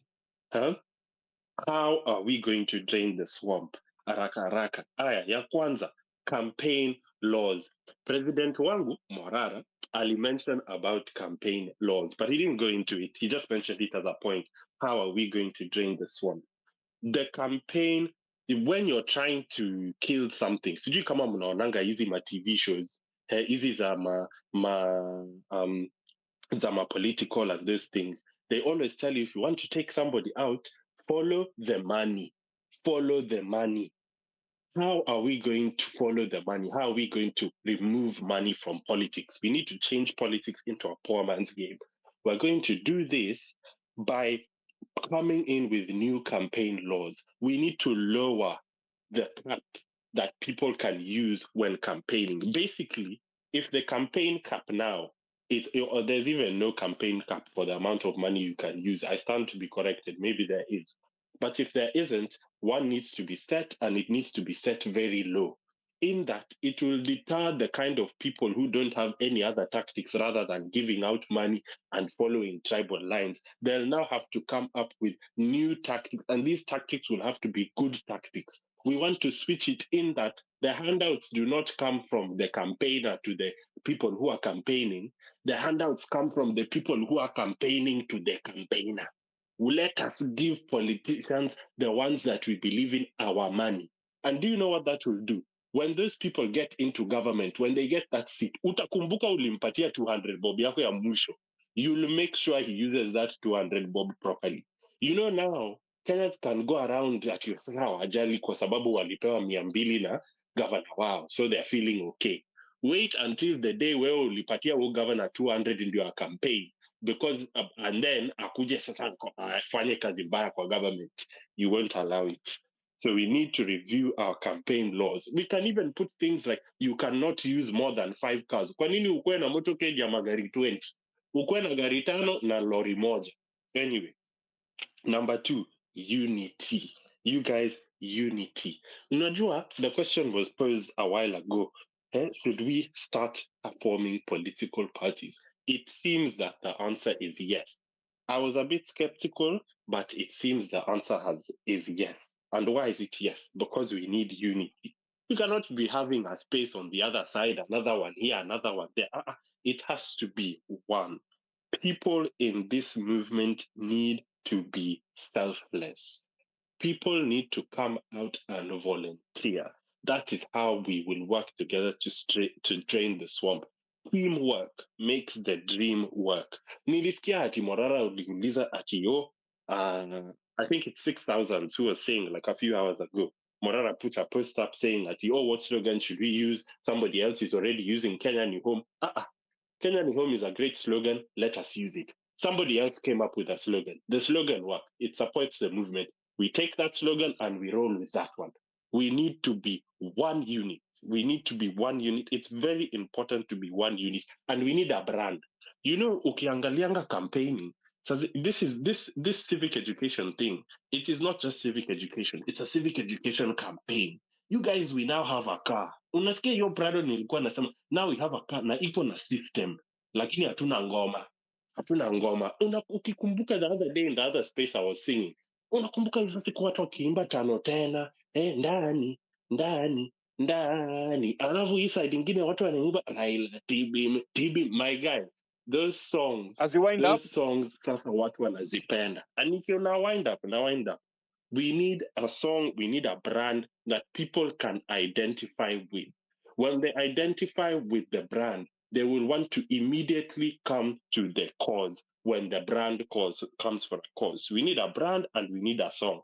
Najua na yeye amekasirika juu nimeanza kuimba hapa. Ya mwisho, task force. Tuko na task force. And that task force, we're working with it together with Nyati and KOT and Akina Ayo and everybody. People have been saying we need a framework and we need a structure. Nyati ata inject more. Basically, what this task force is going to do, it is going to unify. It is going to find out how we are going to fund. It is going to form an automated system of accountability in that there will be nobody coming out and giving a report.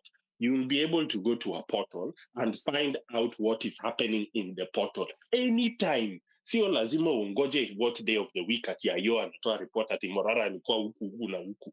And we don't want to do it with just Morara. We want to do it with all people who are injecting in all places all over the country. We want to unify by getting everybody to work with us individually. And by that way, we'll be working with everybody in one way. And we will be tracking. We also want to track what impact is this civic education making? Is it working? We have things that we're coming up with to make sure we want to see your civic education to educate watu.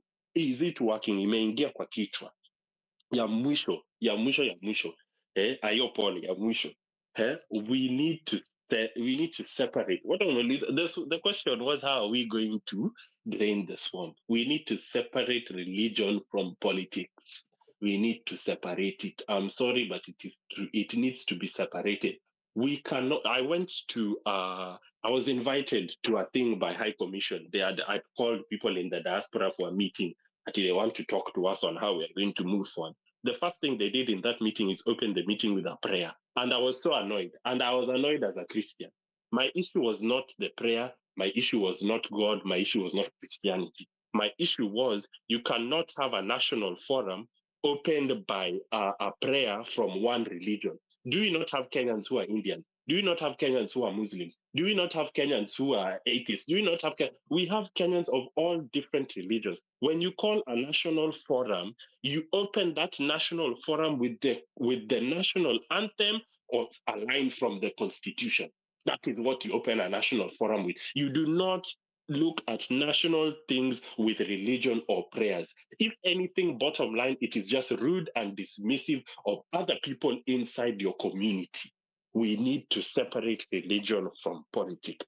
Nimemaliza yangu wa mwisho. Tafadhali ambieni president wangu nimekuja kumwongelesha, mcheze hii recording na umwambie arudi hata anisalimie. You guys, asante. Mzee. Asante sana. One point that you've really spoken about that I really need to reiterate. Just to religion. Religion, man, Kenya tuko too religious na hii religion haitusaidii. Kenya tuko too religious, I repeat. We are too religious na religion haitusaidii. Kwanza nyi wa Kristo, I will call you out. Mnajifanya mko too religious and you are too holy na Mungu wenyu atusaidii saa hizi. Watoto wetu wameuliwa kwa streets, Mungu wenyu wako wapi? Mwenye alikuwa naomba sana ndiye ametuma polisi autue watoto wetu. Hatuwezi relent by the I'm saying that with all the seriousness it deserves. Mkitaka mni block. I offer myself to be blocked. I say that I will never take my words back. It is recorded on this space. 50 years from now, politics and religion should be separated. Thank you very much. I want to go to Nyati Mwaura Baraka.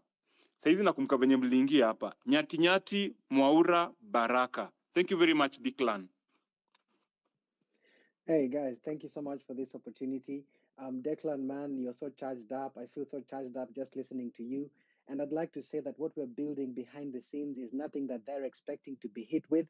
We've got IT experts, we've got data analytics experts, we've got AI gurus, we're actually building a war machine. I say it again, we're building a war machine, something that really the Ruto regime cannot take. And even if they try to take us down this time, they won't be able to take us down next time. So basically, just echoing what my friend Declan was saying. I'll speak on that a lot more later on. I only have 3 minutes. What I wanted to ask you guys is, why don't we become totally solution orientated? And I mean this, in this group right here, we're about 500 right now. When we started, we were about 3,000. So if the problem is money, everyone is talking money, money, money, money, money. So the problem is money then. And all these things that we want to do, we need money. So the problem is money, gentlemen. That is the problem. We need money first, and then we can do these other things. Of course, we can do civic education on the ground in tandem, but we need money first. So if 3,000 was sitting here, and maybe KOT and IO and someone else decided and said, hey, was said 20 ruabe, 200. 200 times 3,000 is 600,000. So in this sitting here, we would be leaving this place saying we have 600,000 Kenyan shillings. And even now with 550, you multiply that with the same fraction, you're around about 112,000 Kenyan shillings. So in terms of being a solution orientated, I'm just appealing to you guys. Let's start having fundraiser spaces. Let's start coming in here and saying, hey, we're going to join this space and that space. And in total, we have 5,000 people sitting in the space. And then you guys should start basically campaigning, beating your debtors, saying, hey, look, we need 100 shillings from each person. Put that money forward. You guys will get it. One last thing I want to say. Ukisema kwa hii space hapa hivi, tunatafuta robe peke yake, and we have 5,000 people in here. People from the diaspora cannot send you 200 shillings. That's a good thing, because there's a minimum money transaction fee, which they have to pay. And that 200 shillings cannot be sent as 200 shillings. It will come as 2,000, 3,000, or 4,000 going onwards. So let's try and be solution orientated. Let's have a clean task force orientated mentality, so that every time we come in here, we have actions, and the next meeting we have deliverables. Sorry. Thank you guys. Nawapenda sana. Nashukuru sana for getting the opportunity to speak to you. Morara, wherever you're at, I want you to know that there's a massive team behind you, and we're actually rallying behind you. One last thing, just one last thing. I want to ask maybe KOT, IO, and someone else, because Morara is a bit too busy and is high up there. All the guys in the diaspora who are in this group, if you're hearing my voice right now, send me a message on Twitter. I'd like us to form and build this team externally, because when we're here in the UK and some people are out there in the US, some people are in Canada, there's a lot of people around the world who are really willing to put down their lives, really, but they were not on the ground. But they will put down their finances saying, hey, you know what? Sikulingwa mawe lakini chukueni hii pesa tufanye hivi na vile. I'm promising you things will come out of this. So please, if anyone has anyone they know that is overseas, DM me, let's have this chat, and please, let's be solution orientated. We can rant, but let's be solution orientated. Thank you. Thank you so much. Nyati, solutions. Mimi nikikujanga kwa hizi space mwambianga wase, it's okay to rant, but pia ukirant, tupatie solutions. Where do we go next? Your voice, every voice counts. This is Sauti ya Mwananchi, where every voice counts. We are Kenyans and Kenya is our business. Nyati venye ulikuwa unaongea, nimepata DM, mtu anataka amesema link me up with Nyati real fast. Nyati, I need your number very very fast in my DM. I'm gonna DM you. We need to speak at a broader perspective. Thank you very much. Tutaongea. Ilikuwa Nyati Mwaura Baraka. Naikumbuka kama wimbo. Mwaura, talk to us. Nafikiri mko salama. Tuko sambamba. Yeah, exactly. Mine is kwanza kabisa hongera sana Morara, you have made history. No Kenyan since 1963, since we chased the Muzungu away, has done what you have done. And I'm very, very proud of you. Very, very proud of you.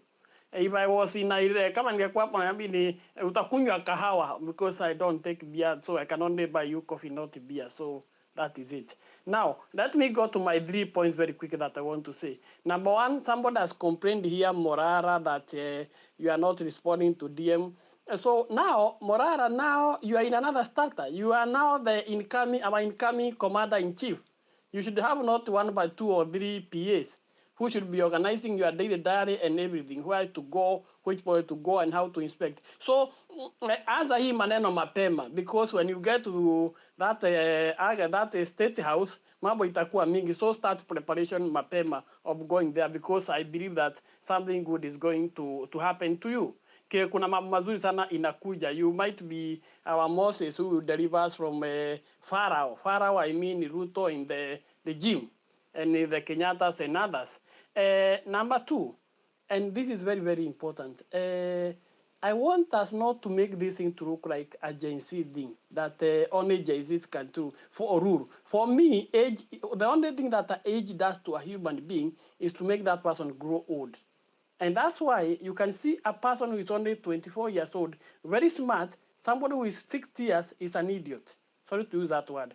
Also, on the other hand, you can see somebody who is at 25 a fool, but somebody who is 55, very smart person. So for me, I don't care the age bracket. What I care is we in Kenya to have politicians leaders, let me call them leaders, who are holding political offices, who have integrity and character. Now, and the reason why I'm saying is very simple. Now see the kind of people we have in parliament. Look at people like Moro MP, is a youth. Look like the Dinyoro, these are youth. Or Solo, these are youth. Look the kind of rubbish they are talking in parliament. My point is, we shouldn't look at age. Let's look at people of integrity and characters. Young people can be corrupted just the same way old people can be corrupted. What I want us to do is, we do away with this who has been in office on and on and on. There are people who are outside there who has not been in the office. They might be they might be that generation X, or others might be millennial, others might be Gen Z. Let's have a mix. Let's look what people integrate and character. To say me imabon Gen Z, we are going to completely lose it, because there are people. You see, if you want to know the character of a person, give that person 2 things: money and power. You will never know what that Gen Z can do when he gets money and power. Neither can you know what that X or that millennial can do when he or she gets money and power. So let's look for people of integrity and character. That's the kind of people we need. And finally, let's for a political party, we cannot say that we are going to register a party at the tail end, because party needs time preparation, and there is also time in the constitution that you must say, in order for you to run with this party, you must have registered before general election. This, I don't know if it's a year or 18 months, I don't know what it is. So it's better we start early. We start preparation early, the party be registered, and everything be put in place. And in Morara, you should have a secretaries, people who are like a board or like a committee that is finances are coming this way, they are being disputed this way, this is what is coming, this is what is getting out. So you organize that, so that if we come here and we say people are donating and this, you are not you, but the board that you are going to have will be able to present that, okay, this amount of money has gotten into our account, this is what we have spent on this and this is what is remaining. So that one will give us the encouragement to keep on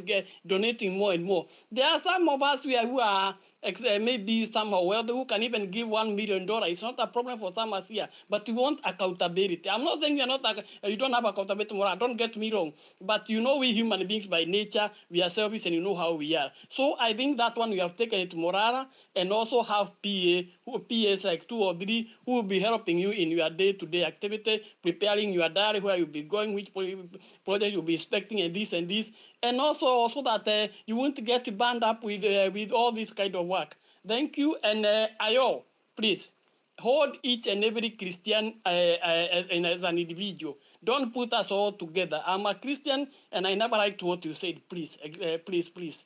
Sikupenda hata kidogo vile umesema. Hold us accountable as an individual. Jesus said to 12 disciples, only one betrayed him, Judas Iscariot. Peter could have done it, Matthew could have done it, James could have done it, but they didn't do it. Only Judas did. So tuchukulia kila mtu kwa nafasi yake. Asante Ayo, but I'm just joking, lakini nafikiri ujumbe umefika. Asante sana.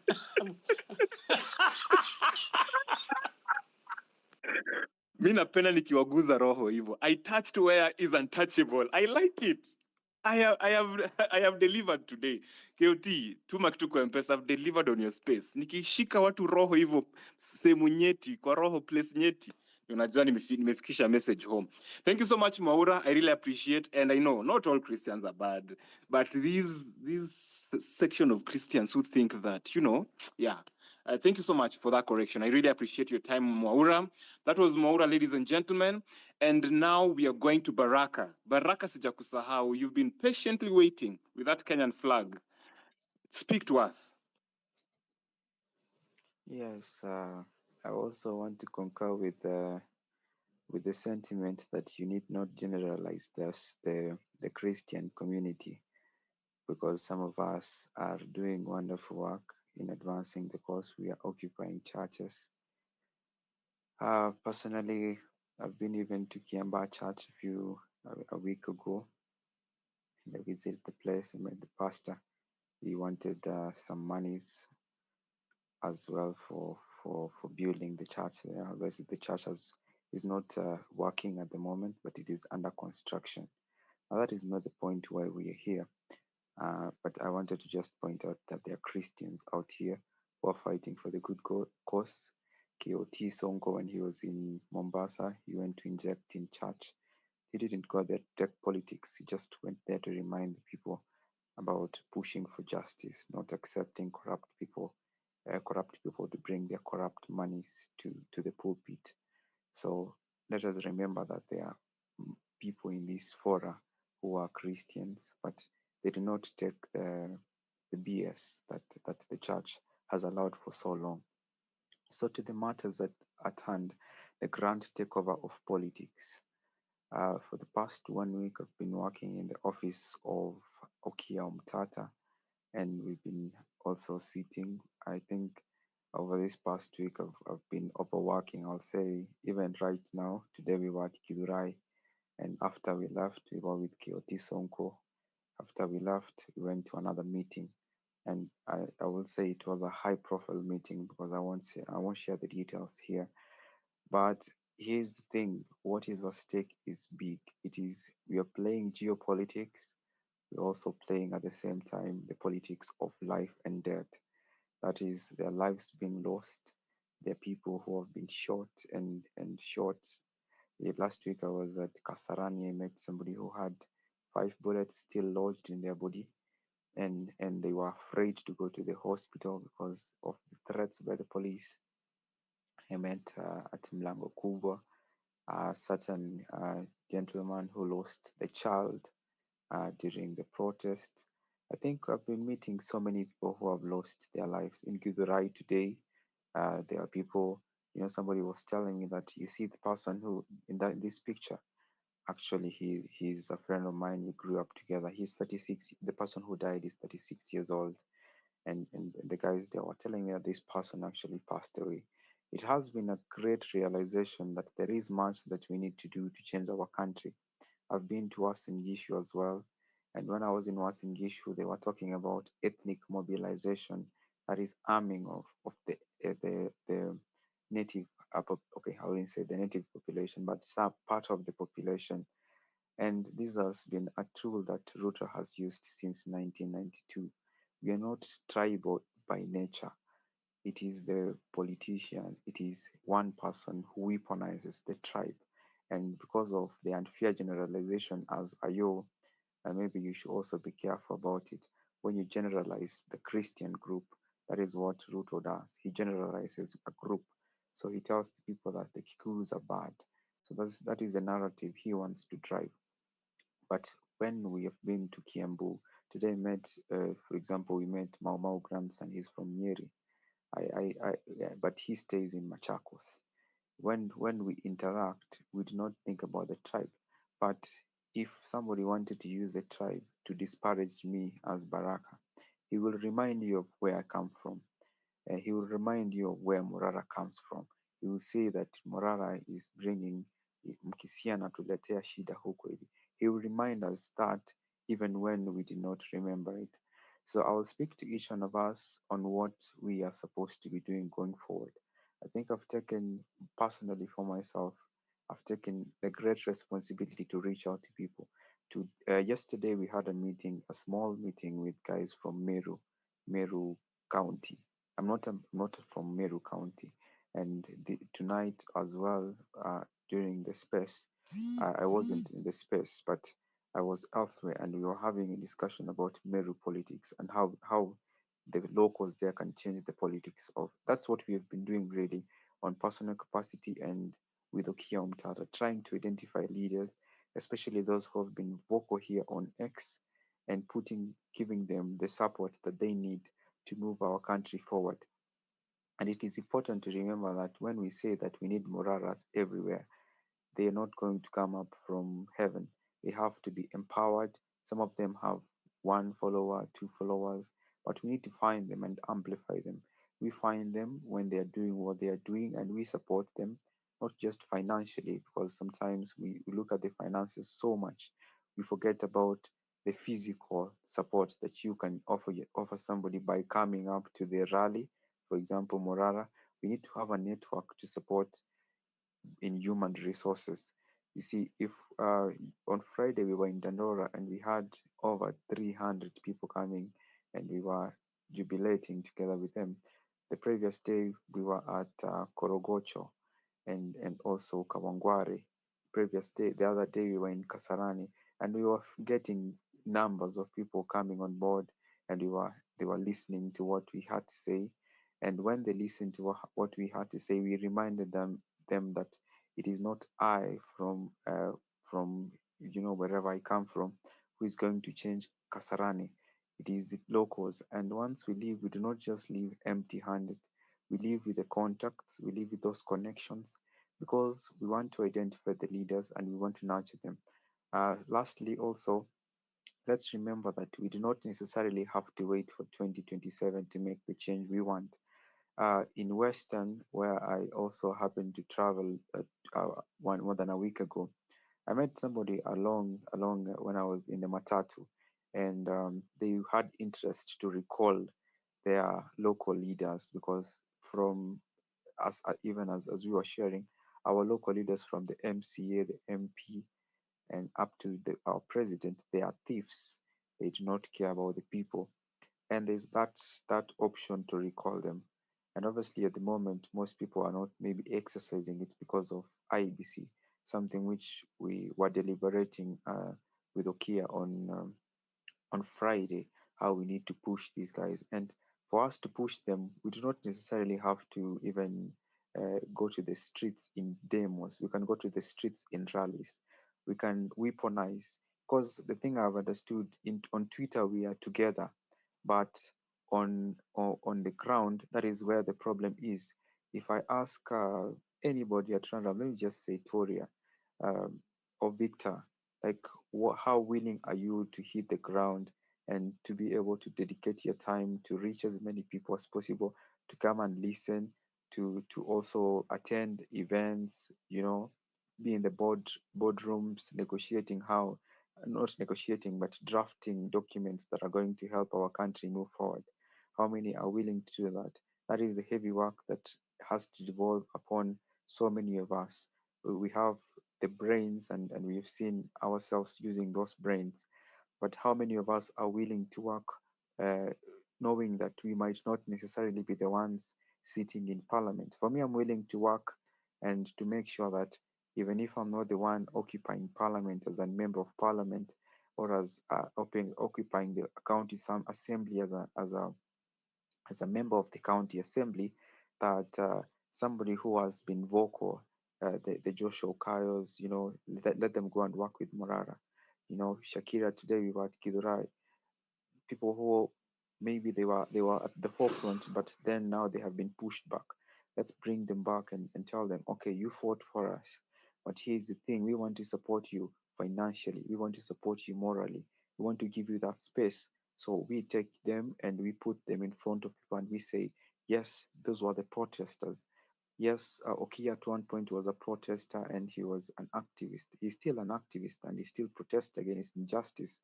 So let us put the same way Okiya was put into Senate and we never hear scandals regarding him. That is the same way we need to put KOT Sonko in that parliament.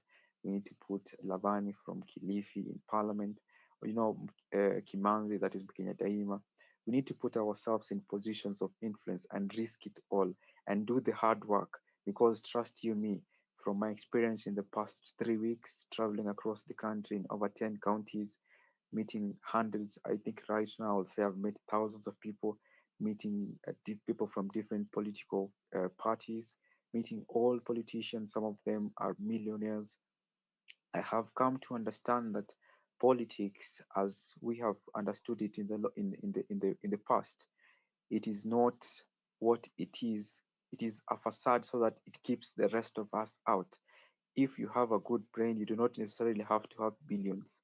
Some of us right now playing the ground, we do not have those big monies, but we have put our hearts to it, and the people who have come and said, okay, you're putting your hearts into it, we'll come and work together. And this is how we'll start. We'll start small, start forming groups wherever you are in preparation for a time when you will take office. And that time is not far away. Let's not wait for 2027. As soon as they form that IEBC, I want to see every other place we start recalling the MCAs, we start recalling the MPs, we start causing that commotion, because we are talking, but we need to start acting. Kama uko kaunti yako na unajua wanaiba, start formulating how, yes, they are stealing, but we want to start taking notes so that once we have a unit, for example, there is a unit in Turkana. Once you have that unit strong to end to protest, and not just protesting, but also to anze mobilize, because we want to take this guy out of that county office. We put our guy, even if our guy is not a millionaire, we put our guy in that office. So that's what I can say so far. I'm hoping that all of us will take up the challenge. We will connect.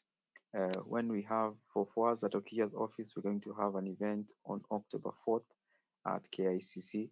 It's just going to be a small event, but we want to ensure justice for our brothers and sisters who are murdered. Also, we want to catalog these issues. Our mantra at the moment is we want to jail all these people. And to jail all these people, we all have to come together and decide, are we going to do this together, or you're going to give them to continue stealing? So it is a matter of coming together, yes, but not because we want to be the ones who will lead, but because we want to chase the guys away first and foremost. Because if we start fighting on who is going to be president, Jimmy comes in and says, I want to be president as well, but they have not looked at Kwale County and seen the rot there and tried to address it. For them, they just want to lead, and we need to move away from that. We want not just to lead, but to ensure justice inafanyika, to ensure that these guys go to jail, so that it becomes an example for ourselves going forward. Si ati tunakuja tu ati tunasema we will lead, but we are not willing to make sure that justice is served. I'll stop at that. I'm happy listening to the spaces. Now let's get back to working early in the morning. Yeah, God bless you.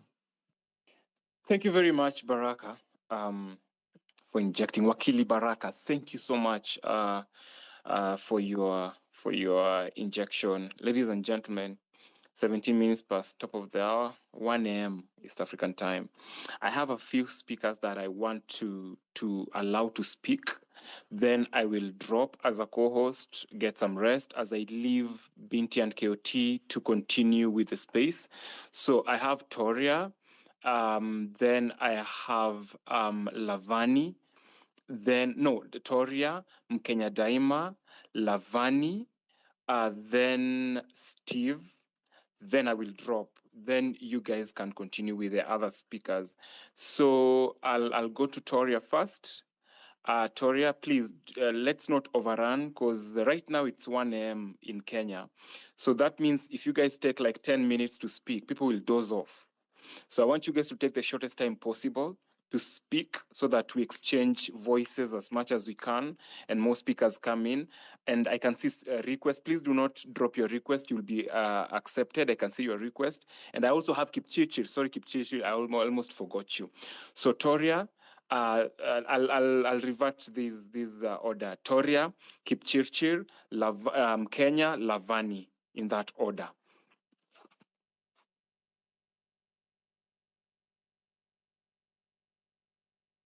If Toria, you're speaking, we can't hear you, unfortunately. Your mic has issues. Are you speaking, Toria? If you're speaking, we cannot hear you. I'm sorry. Probably you drop and come back to refresh your space. I'll give you the mic. Don't worry, you'll just go. Immediately you're back. So let's get to the next one. Okay, Ayo. Hello? Mkenya, Mkenya, just a moment. Kipchirchir, please go. Oh, okay, yeah. Thank you so much. Good morning to every one of you. I am Lagat calling from Finland. So I want to be brief. I just want to appreciate Morara has left, but I really appreciate what he's doing. It's very good. Now the movement imeshika sasa. So I'm of that idea of forming a political party. So I think you had talked about this. So as soon as possible, even if it is tomorrow, you set the ball running, and we are behind you.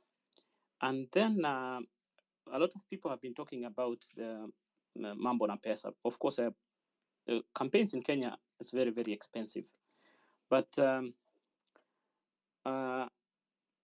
my own experience, I have run for office here in Finland. And so I have this idea that also, while we are doing this civic education, let's try to probably the young people, try to champion this idea whereby citizens are the ones who are supposed to fund the politicians or those who are running for office, and also campaign on social medias and volunteer as well. So if maybe Morara is running for office, or because most people will contribute for Morara, but there are a lot of young people who will want to run for office, probably MCA and those small down there in the counties, yet they don't have money. So if we go to this idea of campaigning on social media and then also volunteers, if you are running for office, KOT for instance, and then you have your banners there, I can volunteer to print it and share it out and campaign on for you freely. So that will really save a lot for those who don't have the financial ability. And then on this civic education, as we are going around doing civic education, kila mtu akifanya civic education, please remember mambo ya economic emancipation. We have internally, about cutting costs the government, and also like dealing with corruption. Na pia let us remember kwamba like kuna influences from outside Kenya, like the IMF and neo-colonialism and all this kind of stuff. So let's also like try to teach people to understand how these forces are affecting our economy. So otherwise, I want to stop there so that other people can speak. Thank you so much. Thank you, Kipchirchir. We have a political vehicle that we are, putting out there. We would love to have you on board because we are looking for like-minded citizens who are ready to support citizens back home to just come up with a political vehicle that is going to, fund for the next presidential candidate and go to the grassroots level, bring in new leaders, fresh leaders who are going to who share the same ideologies and framework and want to take the country towards the right direction. So I will DM you. We can keep on the conversation going. And thank you so much for, kujitolea to towards that course. Asante sana Kipchirchir. I'll DM you right away. Let's go to Mkenya Daima, please, as I end my shift, if that makes sense. Okay, thank you, Ayo. Thank you, KOT, and also Bint Africa, and also our colleague Morara, who was here earlier. So thank you also to all the speakers who have also participated. One thing is I'm on this space mostly to urge everyone to take an active role. And by taking an active role, it means that we are making sure that the government is not able to attack one particular entity, and working in clusters is going to be our way out. And the reason why I'm here is to say that there is a role for everyone of us to play. We are not going to lead from behind. And one thing for sure, I'll be on the ballot box. And one thing for sure, I'll be a member of parliament in the next parliament. That is one thing that I'm super determined about. But that's all. That will not be achieved if we don't focus on the fight whereby we are putting all the cards in the right places. And all the cards are going to be put in the right places if we do the right thing, if we take an active role. As you know, we are currently engaged with the petition that is submitted in the parliament on the 9th. The parliament will be coming out of recess on the second week, which will be has already started today. It is when the parliament will be coming out of recess. I'm not going to be that youth who just initiated things and for the sake of social media, for the sake of traction, but it's something that we are going to follow up to make sure that the bill on the reconstitution of the IBC to include the youth is also taken care of, to make sure that we are part of the IBC we are part of the IBC selection panel, and from the IBC selection panel we also get the commissioners who are also selected from the IBC selection panel. So those are important steps that we've been following up, and I'm glad that everyone is taking an active role. And apart from taking an active role, remember 9/11 will also be there at JKH. That's something that I can't avoid to miss. And also tomorrow, I wish to remind all the comrades who are here, Kenya Daima will also be on the ground to make sure that we all get the maximum support that you deserve. Because one thing is, where it has gotten, we must make sure those people are working in different clusters. We must support them. Whether KOT Songo are doing something with the civic education, we are also supporting them by pushing their content out. So guys, you have only one responsibility while you are here. Don't look at your Twitter account and say, hiyo achia ma big wig, sijui kina KOT Songo, kina Tribeless, and all the big accounts to be posting. No, it is your responsibility to get that information, whether it is on TikTok, whether that creator on TikTok ako na watu wawili when you unfollow. It's your responsibility to get that information and put it out here. Because right now we are at a phase whereby it is the civic education that is delivering the most liberation. Whatever Morara is doing, that requires maximum support. Or hizi vitu zingine zenye zinakaa kama side shows, we don't really need them. So imagine everyone, let's take a role. As you know, as I promised to explain the Kenyan debt, as we are speaking today, we already have the videos in Kiembu, we have the videos in Kijaluo, we have the videos in Kitaita, and they are all explaining the Kenyan debt into those local languages. So what we'll be doing is, let's make sure that once you get all this information, And I've made sure that every information that I'm sharing, especially in video format, especially in the, let me call them local languages, I've made sure that they are downloadable. Share that information. Immediately, actually, if I share video na unajua it's in Kijaluo, download it, repost. Even ask me for the original video. Niambie Mkenya, I might not be knowing how to post this one on my Twitter. I need the original video.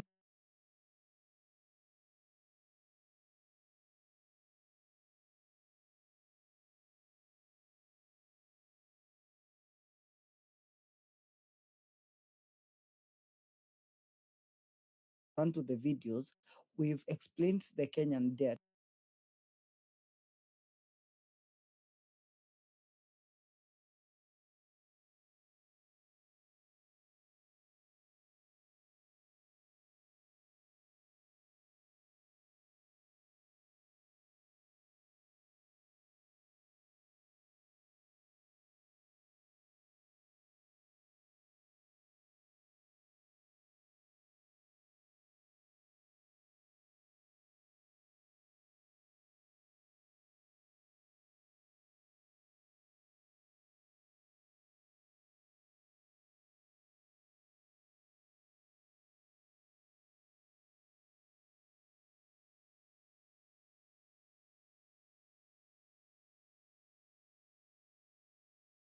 Video. Niambie Mkenya need the original video.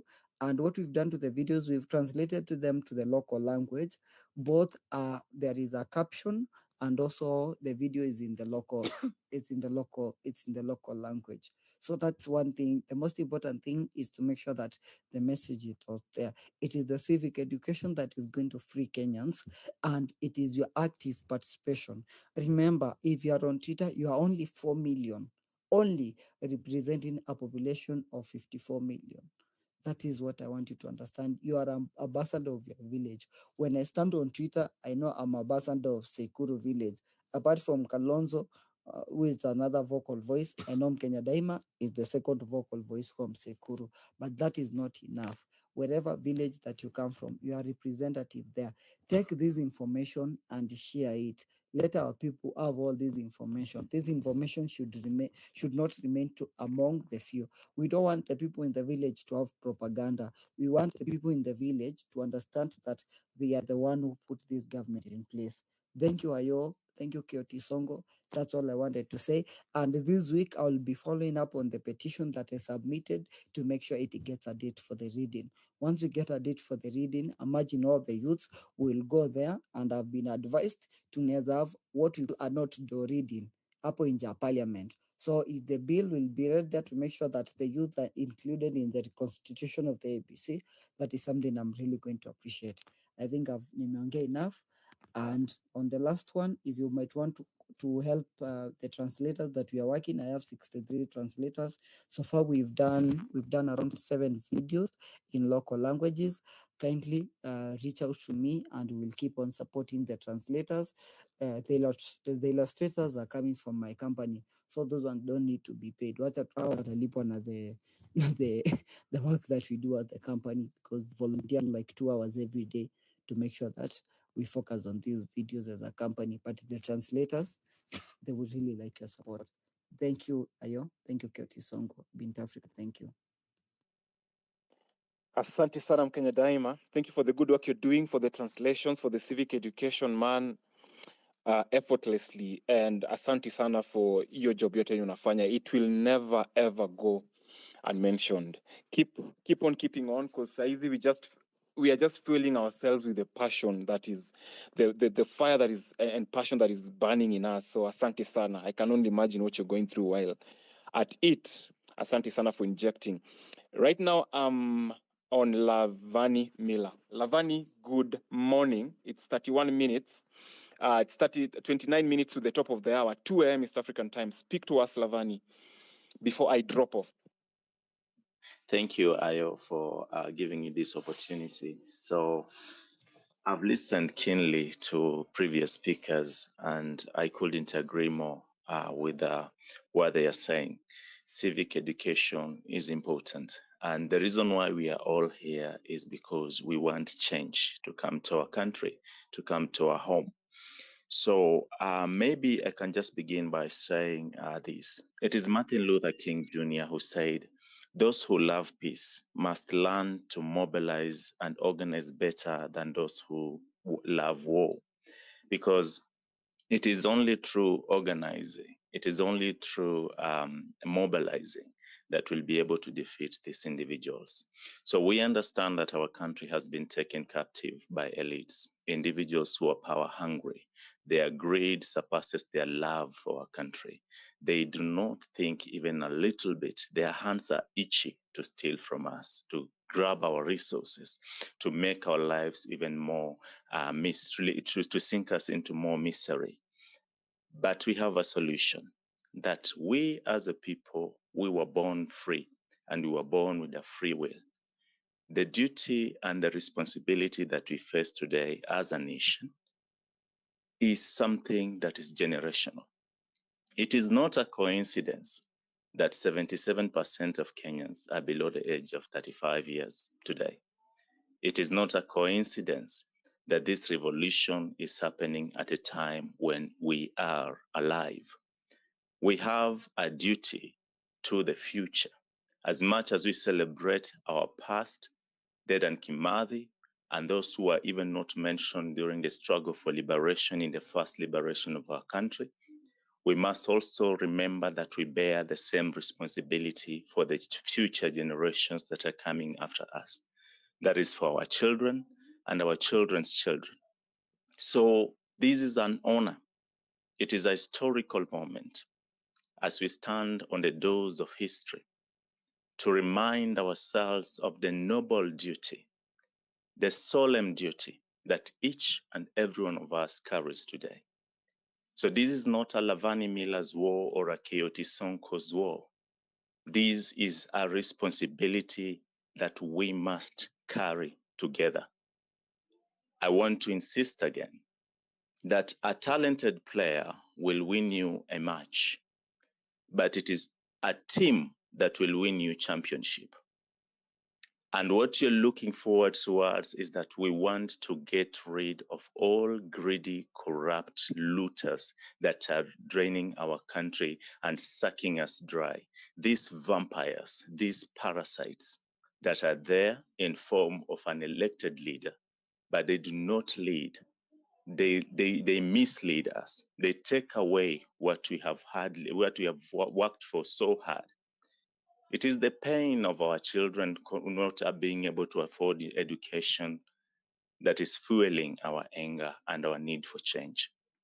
It is the pain of the mismanagement of our taxation.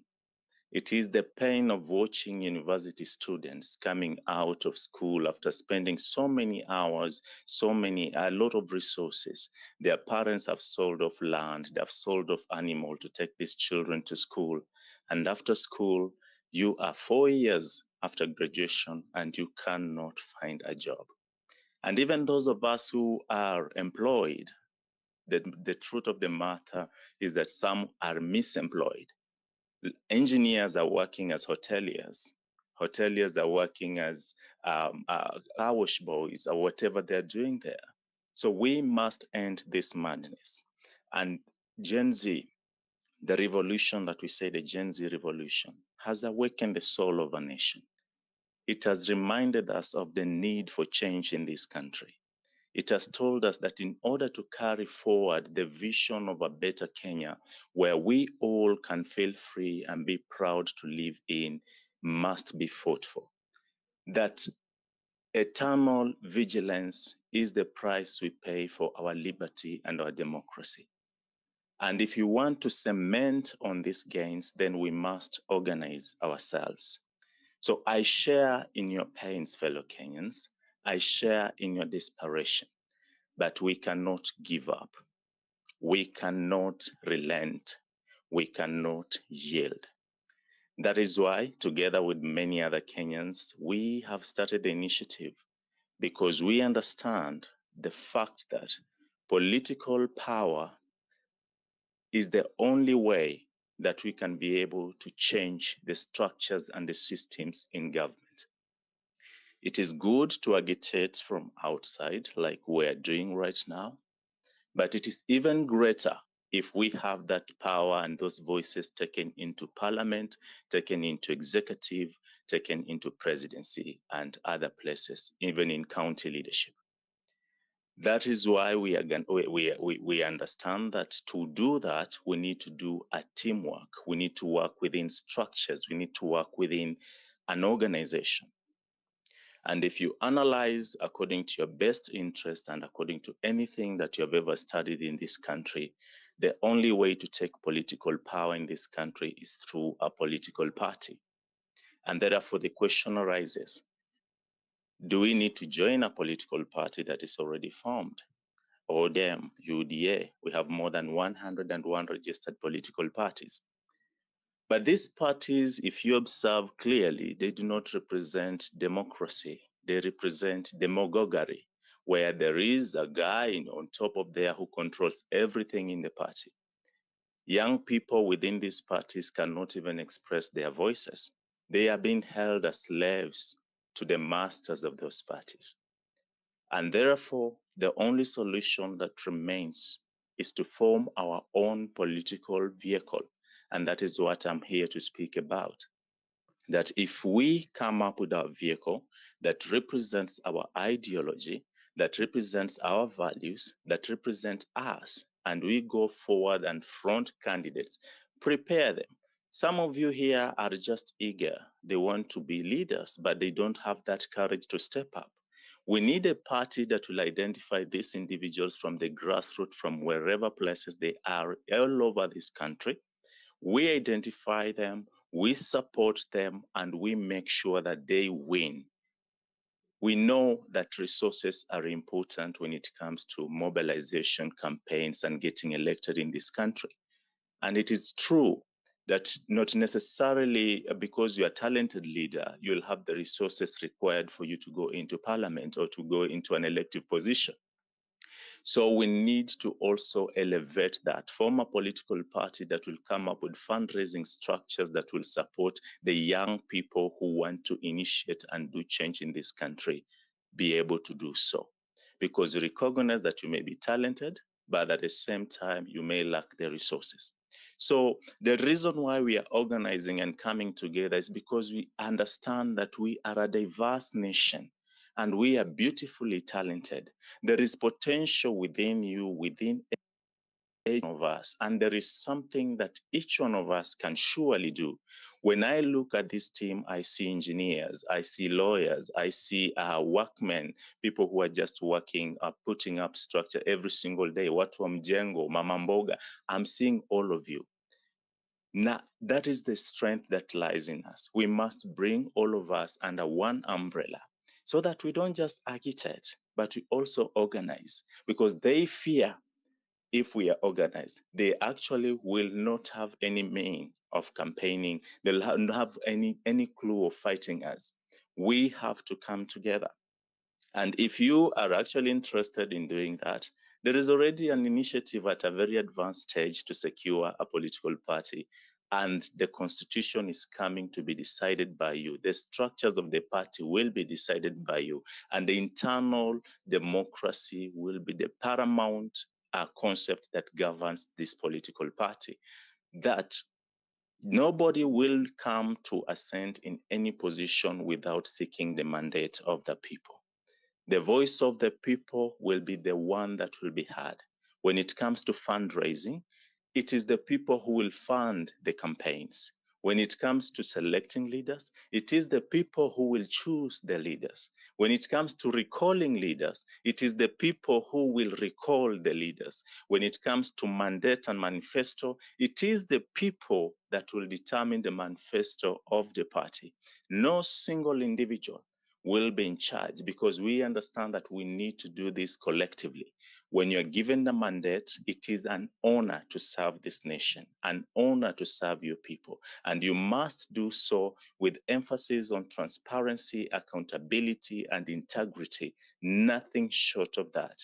If you fail this test, then there is no way we can trust you. So we have set up aside structures that will ensure we have enough funding, fundraising team, will technology to secure what we are doing. So if you're interested in this kind of conversation, I think it is time. Maybe you can reach out to me through my DM, but literally we watch out in the next 1 or 2 weeks. Something is coming in the pipeline.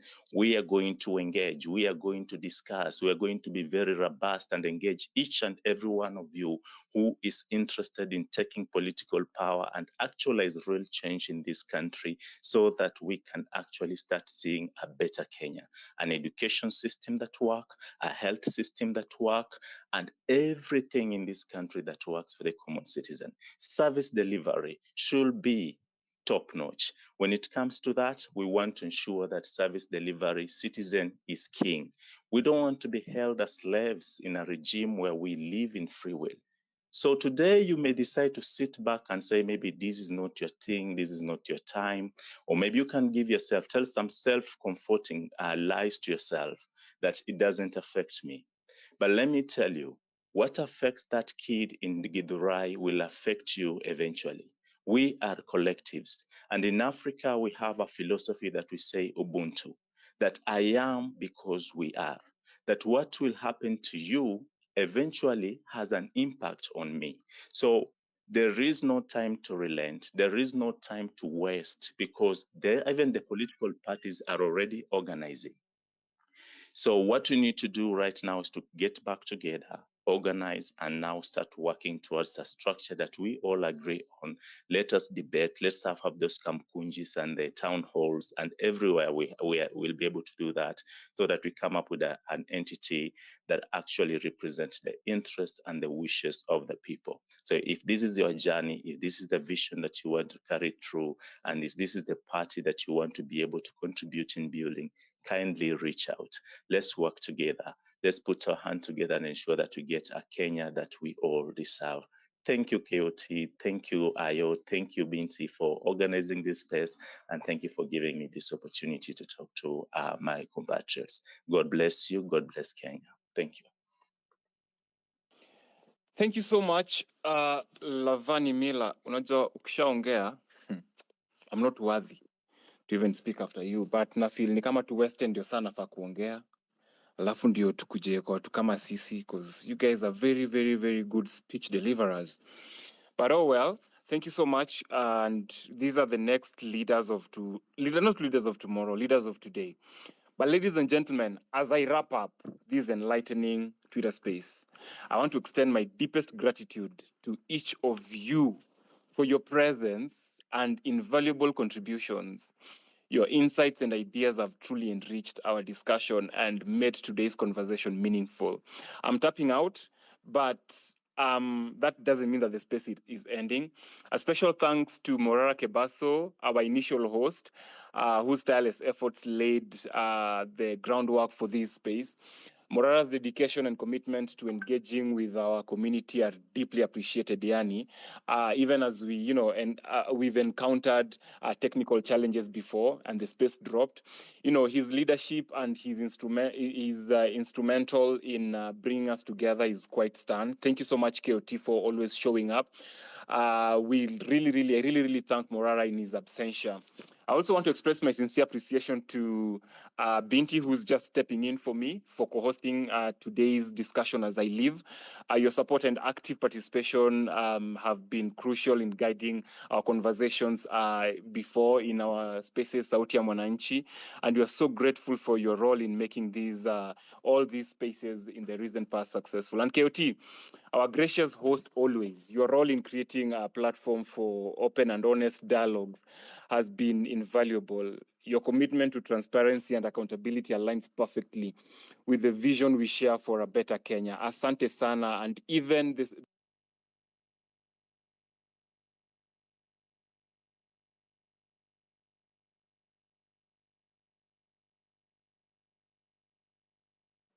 Ayo, are you still speaking? Can you listen? Can you hear me? Okay, we can hear you now. You're back. Oh, sorry. I think I might have lost my internet.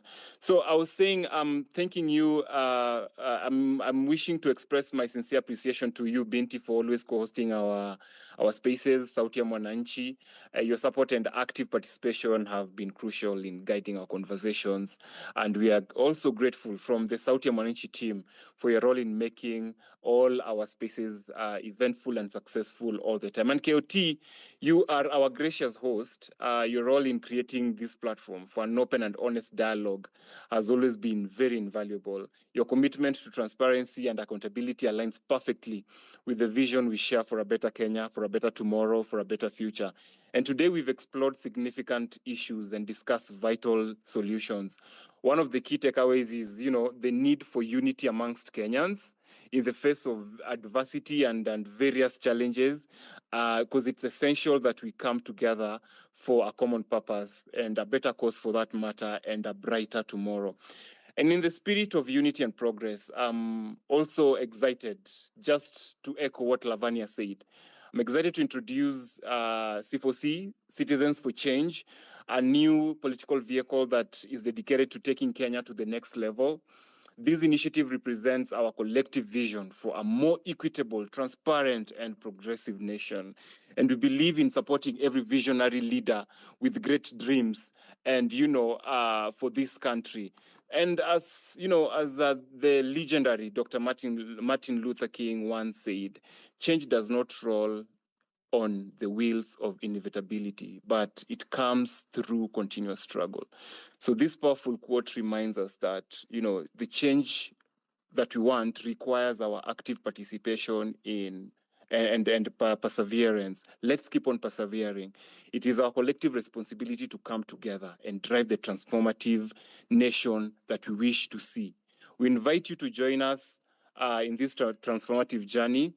Let us unite our efforts to build a political landscape that truly reflects the aspirations of all Kenyans. Together, I believe we can bridge divides, we can overcome obstacles, and create a future where every Kenyan has a voice and every dream can be realized. As you can see, the name of the space, Sauti ya Mwananchi, where every voice counts.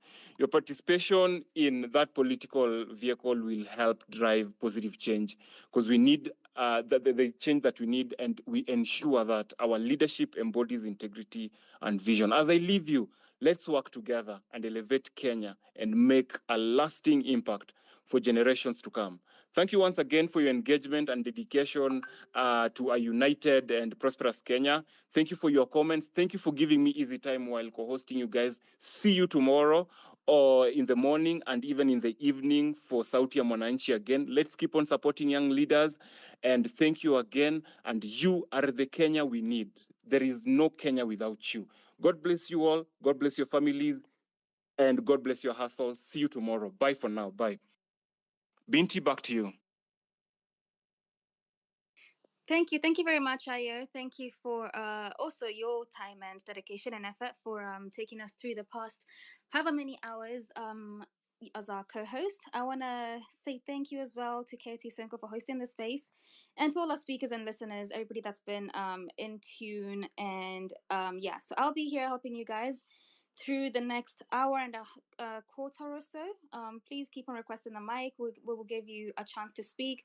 As Aya said, this is Sauti ya Mwananchi, where we allow all voices to be heard and where all voices count and matter. So I would like to start off, first of all, with Farah. Farah, I can see your hand is up. Please speak to us 3 minutes. Thank you very much. Thank you. Can you hear me, Binti? Farah, can you hear me?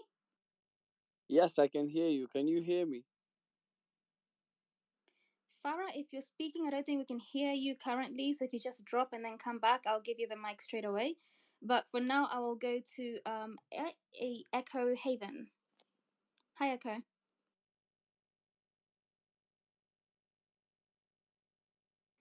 Echo, can you hear me? Hey, Mabonga, can you guys hear me? I'm just speaking to myself. We can hear you. Okay, thank you. So Western Shilaho, sorry.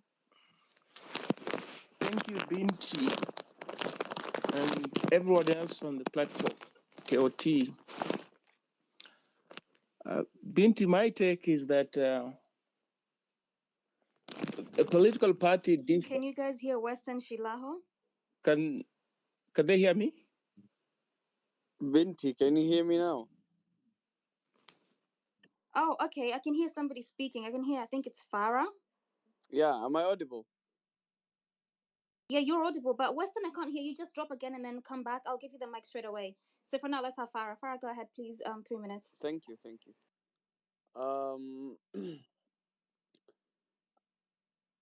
I heard when Ayo was speaking, he mentioned, kila mahali kuna mtihani yake, honestly speaking. And when you speak about the religious leaders, yes, there are some who lack integrity and some who are not honest and true to what they claim to be dedicated at.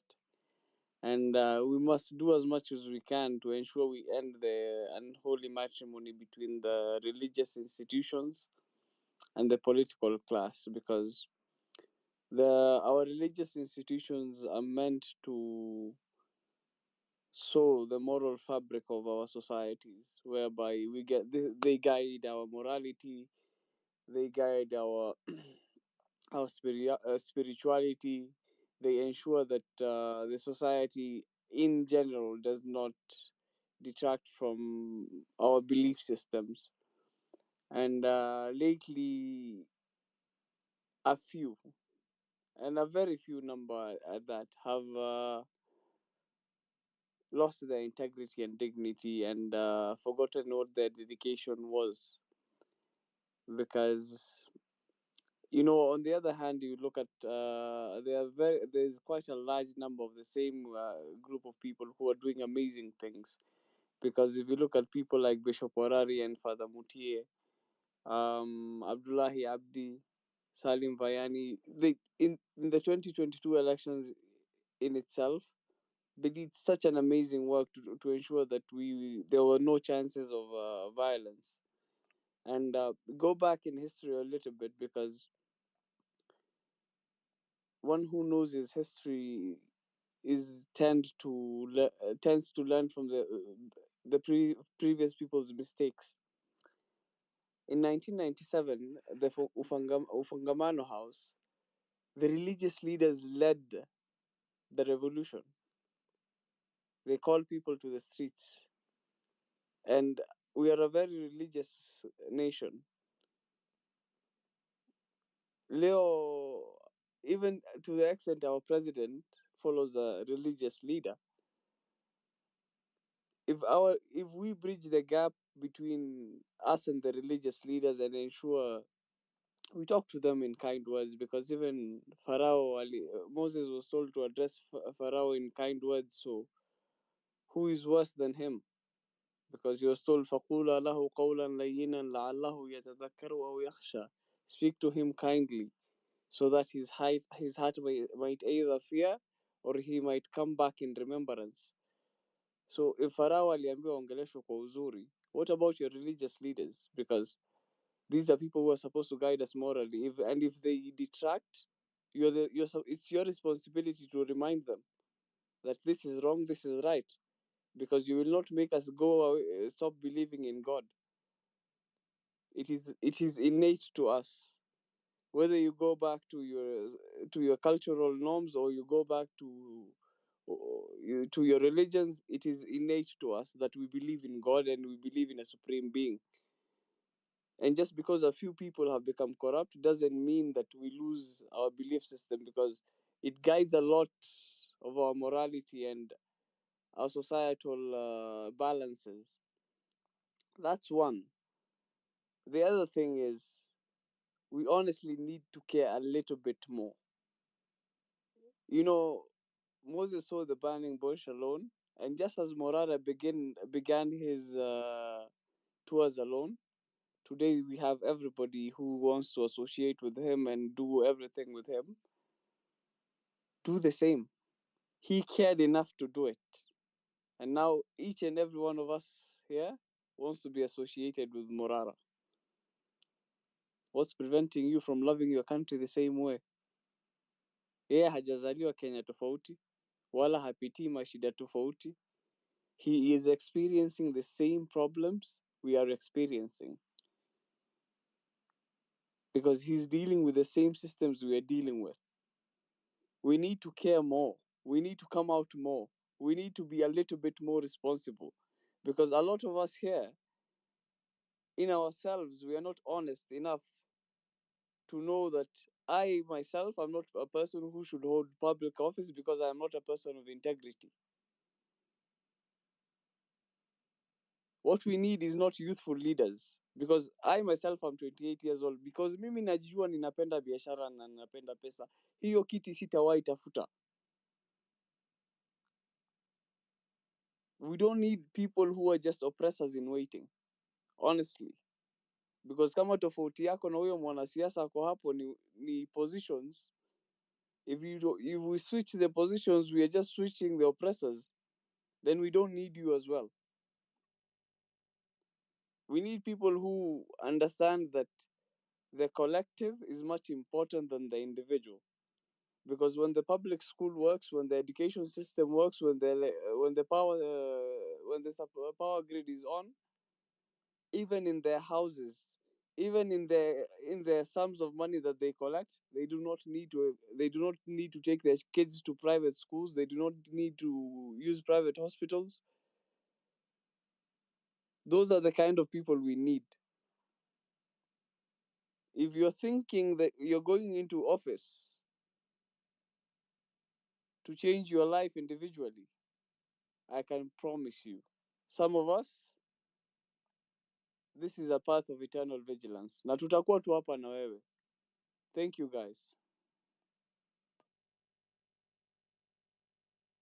Thank you. Thank you very much, Farah. You're very correct. We need to be the change that we want to see in our country, us individually. We have to actually put ourselves out there and take steps to make that change. So I'd like to go to El Shabazz. I can see that your hand is up, and then I'll come back to Weston. Weston, I hope you're back. So I'll go El Shabazz, Weston, and then Dr. Milton, please. El Shabazz, good evening. Or good morning, I guess. Yeah, morning to you guys. All right. I've heard people say so many things, and most of what has been said is very pertinent, and it makes a lot of sense. And in the spirit of Morara getting people to be accountable, I'll also push the same thing to KOT Sonko. KOT, if you're to go back to your inbox, you'll discover I've been questioning you to do what we were supposed to do 2 or 3 months ago. So you just go to your inbox and you'll find my discussions with you. That is number one. Number two, when still in the same spirit, when we are saying that we want to take the leadership positions, it is not bad. It is good. But again, we need to start preparing now so that come that time, we shall all be ready to replace these people, because what we are doing as Kenyans is we are cleaning the streets, and so we cannot clean the streets having some left behind. No, we need Peter to take a position. Isaac here will need to take a position. I will take a position. Baba J will take a position. Susie will take a position. And so let us all get up and running, do what we need to do, form that political party that we need to form, and we ensure that we replace all these guys.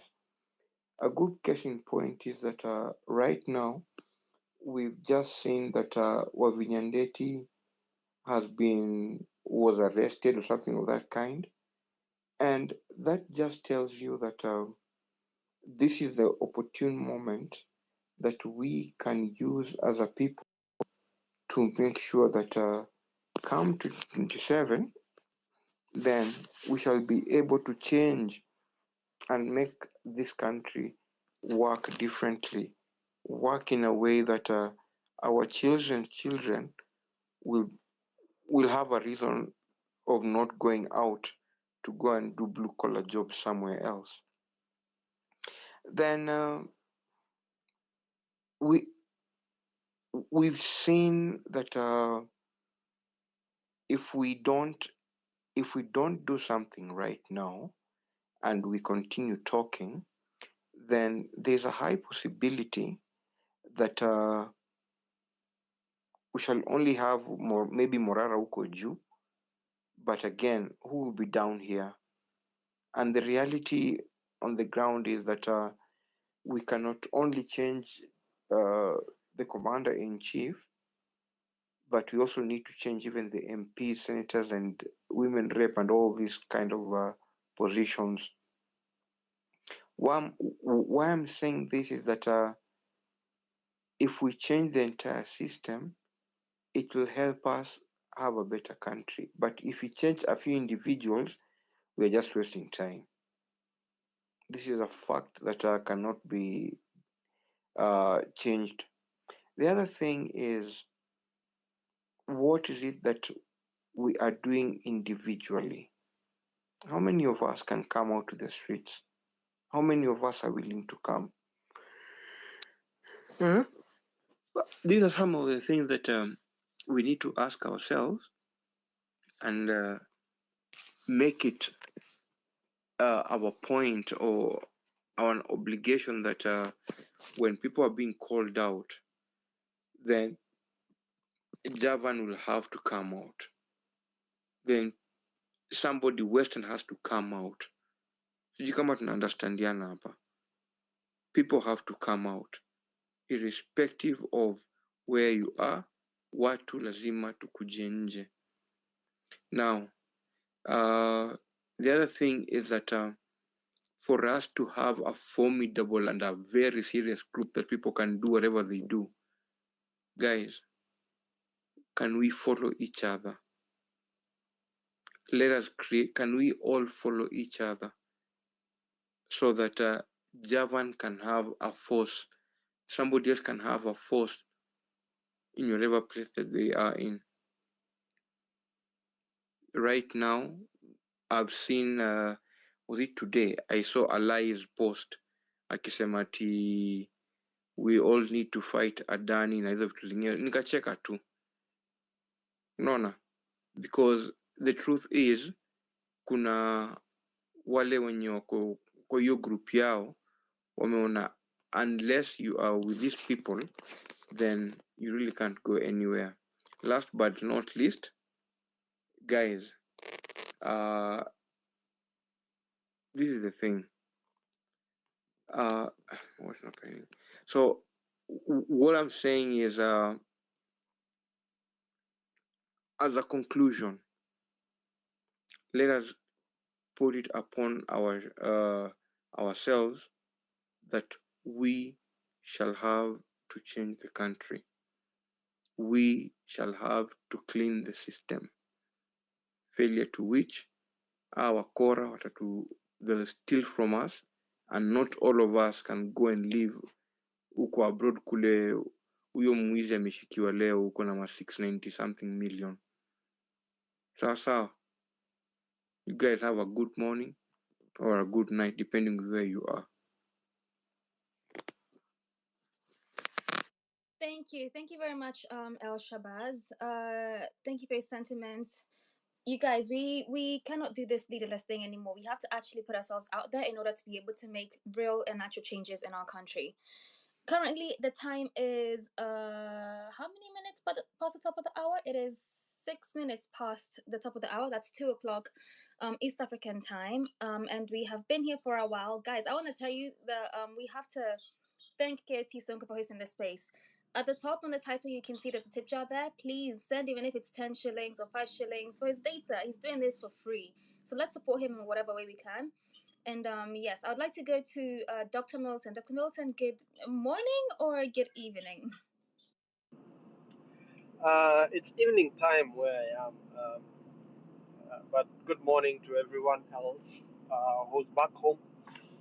I want to take the opportunity to do what I've always done, which is to salute and pay tribute to comrades of this revolution that have paid the ultimate price, the men and women, boys and girls that have been victims of the police brutality, who were executing illegal orders by an illegitimate regime.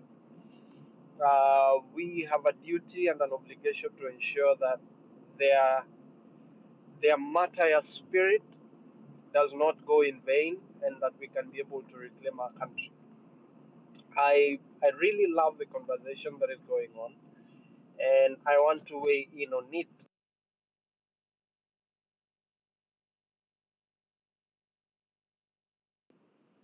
One, I want to ask ourselves, what exactly are we in this for? And what is our motivation? When we have an answer to that question, then we know that we will not be compromised, we will not give up, and we will not settle for anything less or lower than what we have espoused as our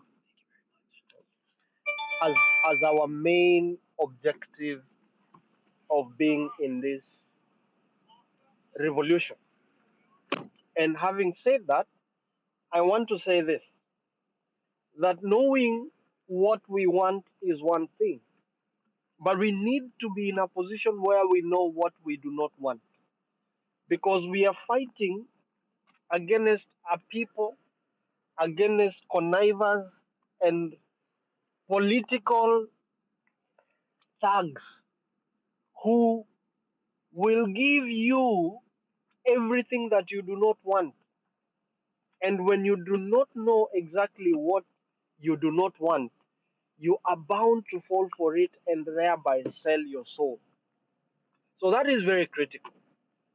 And I want to believe that all of us are in this because what we want is a country that is fair to everybody, regardless of what your surname is, and a country where systems work and we can access healthcare, we can be able to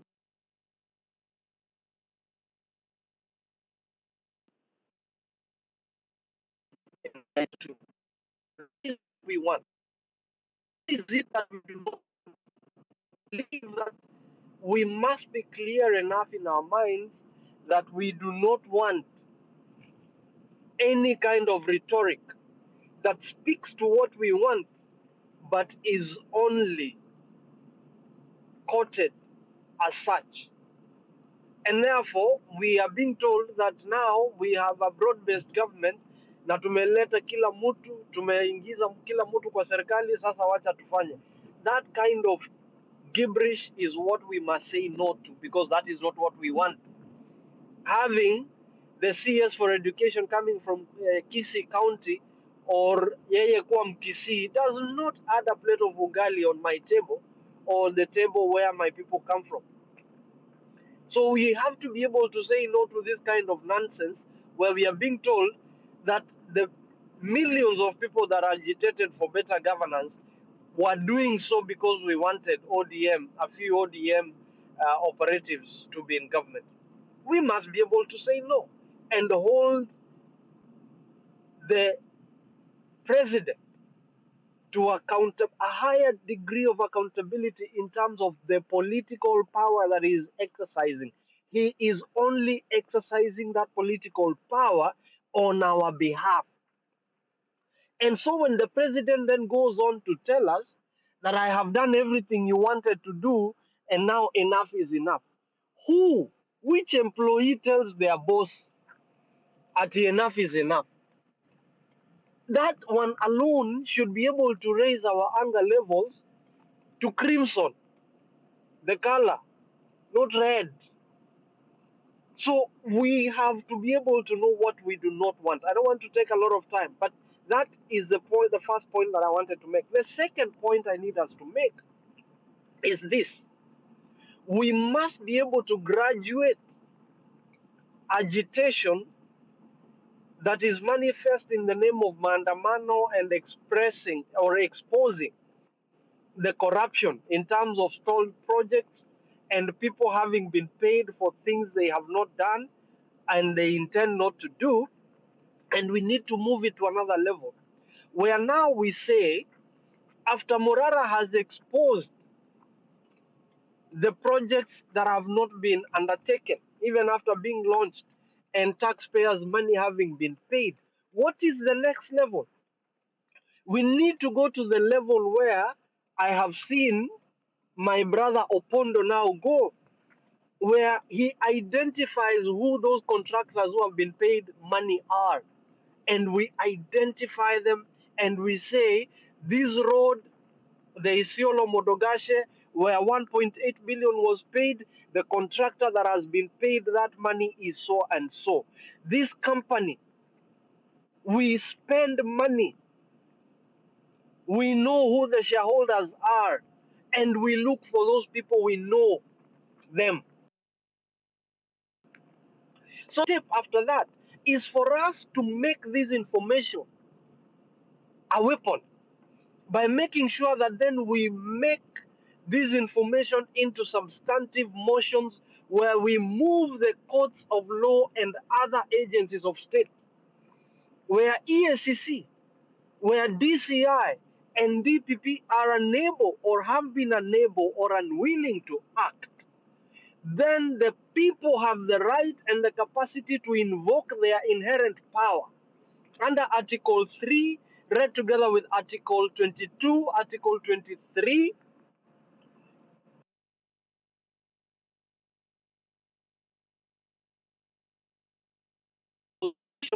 move the courts and demand that these people are so that we get declarations by way of substantive orders of the court and directions that these people can be held accountable. They are brought to account because the institutions of government have been taken captive. A lot of these people at EACC and DPP and DCI, they get that information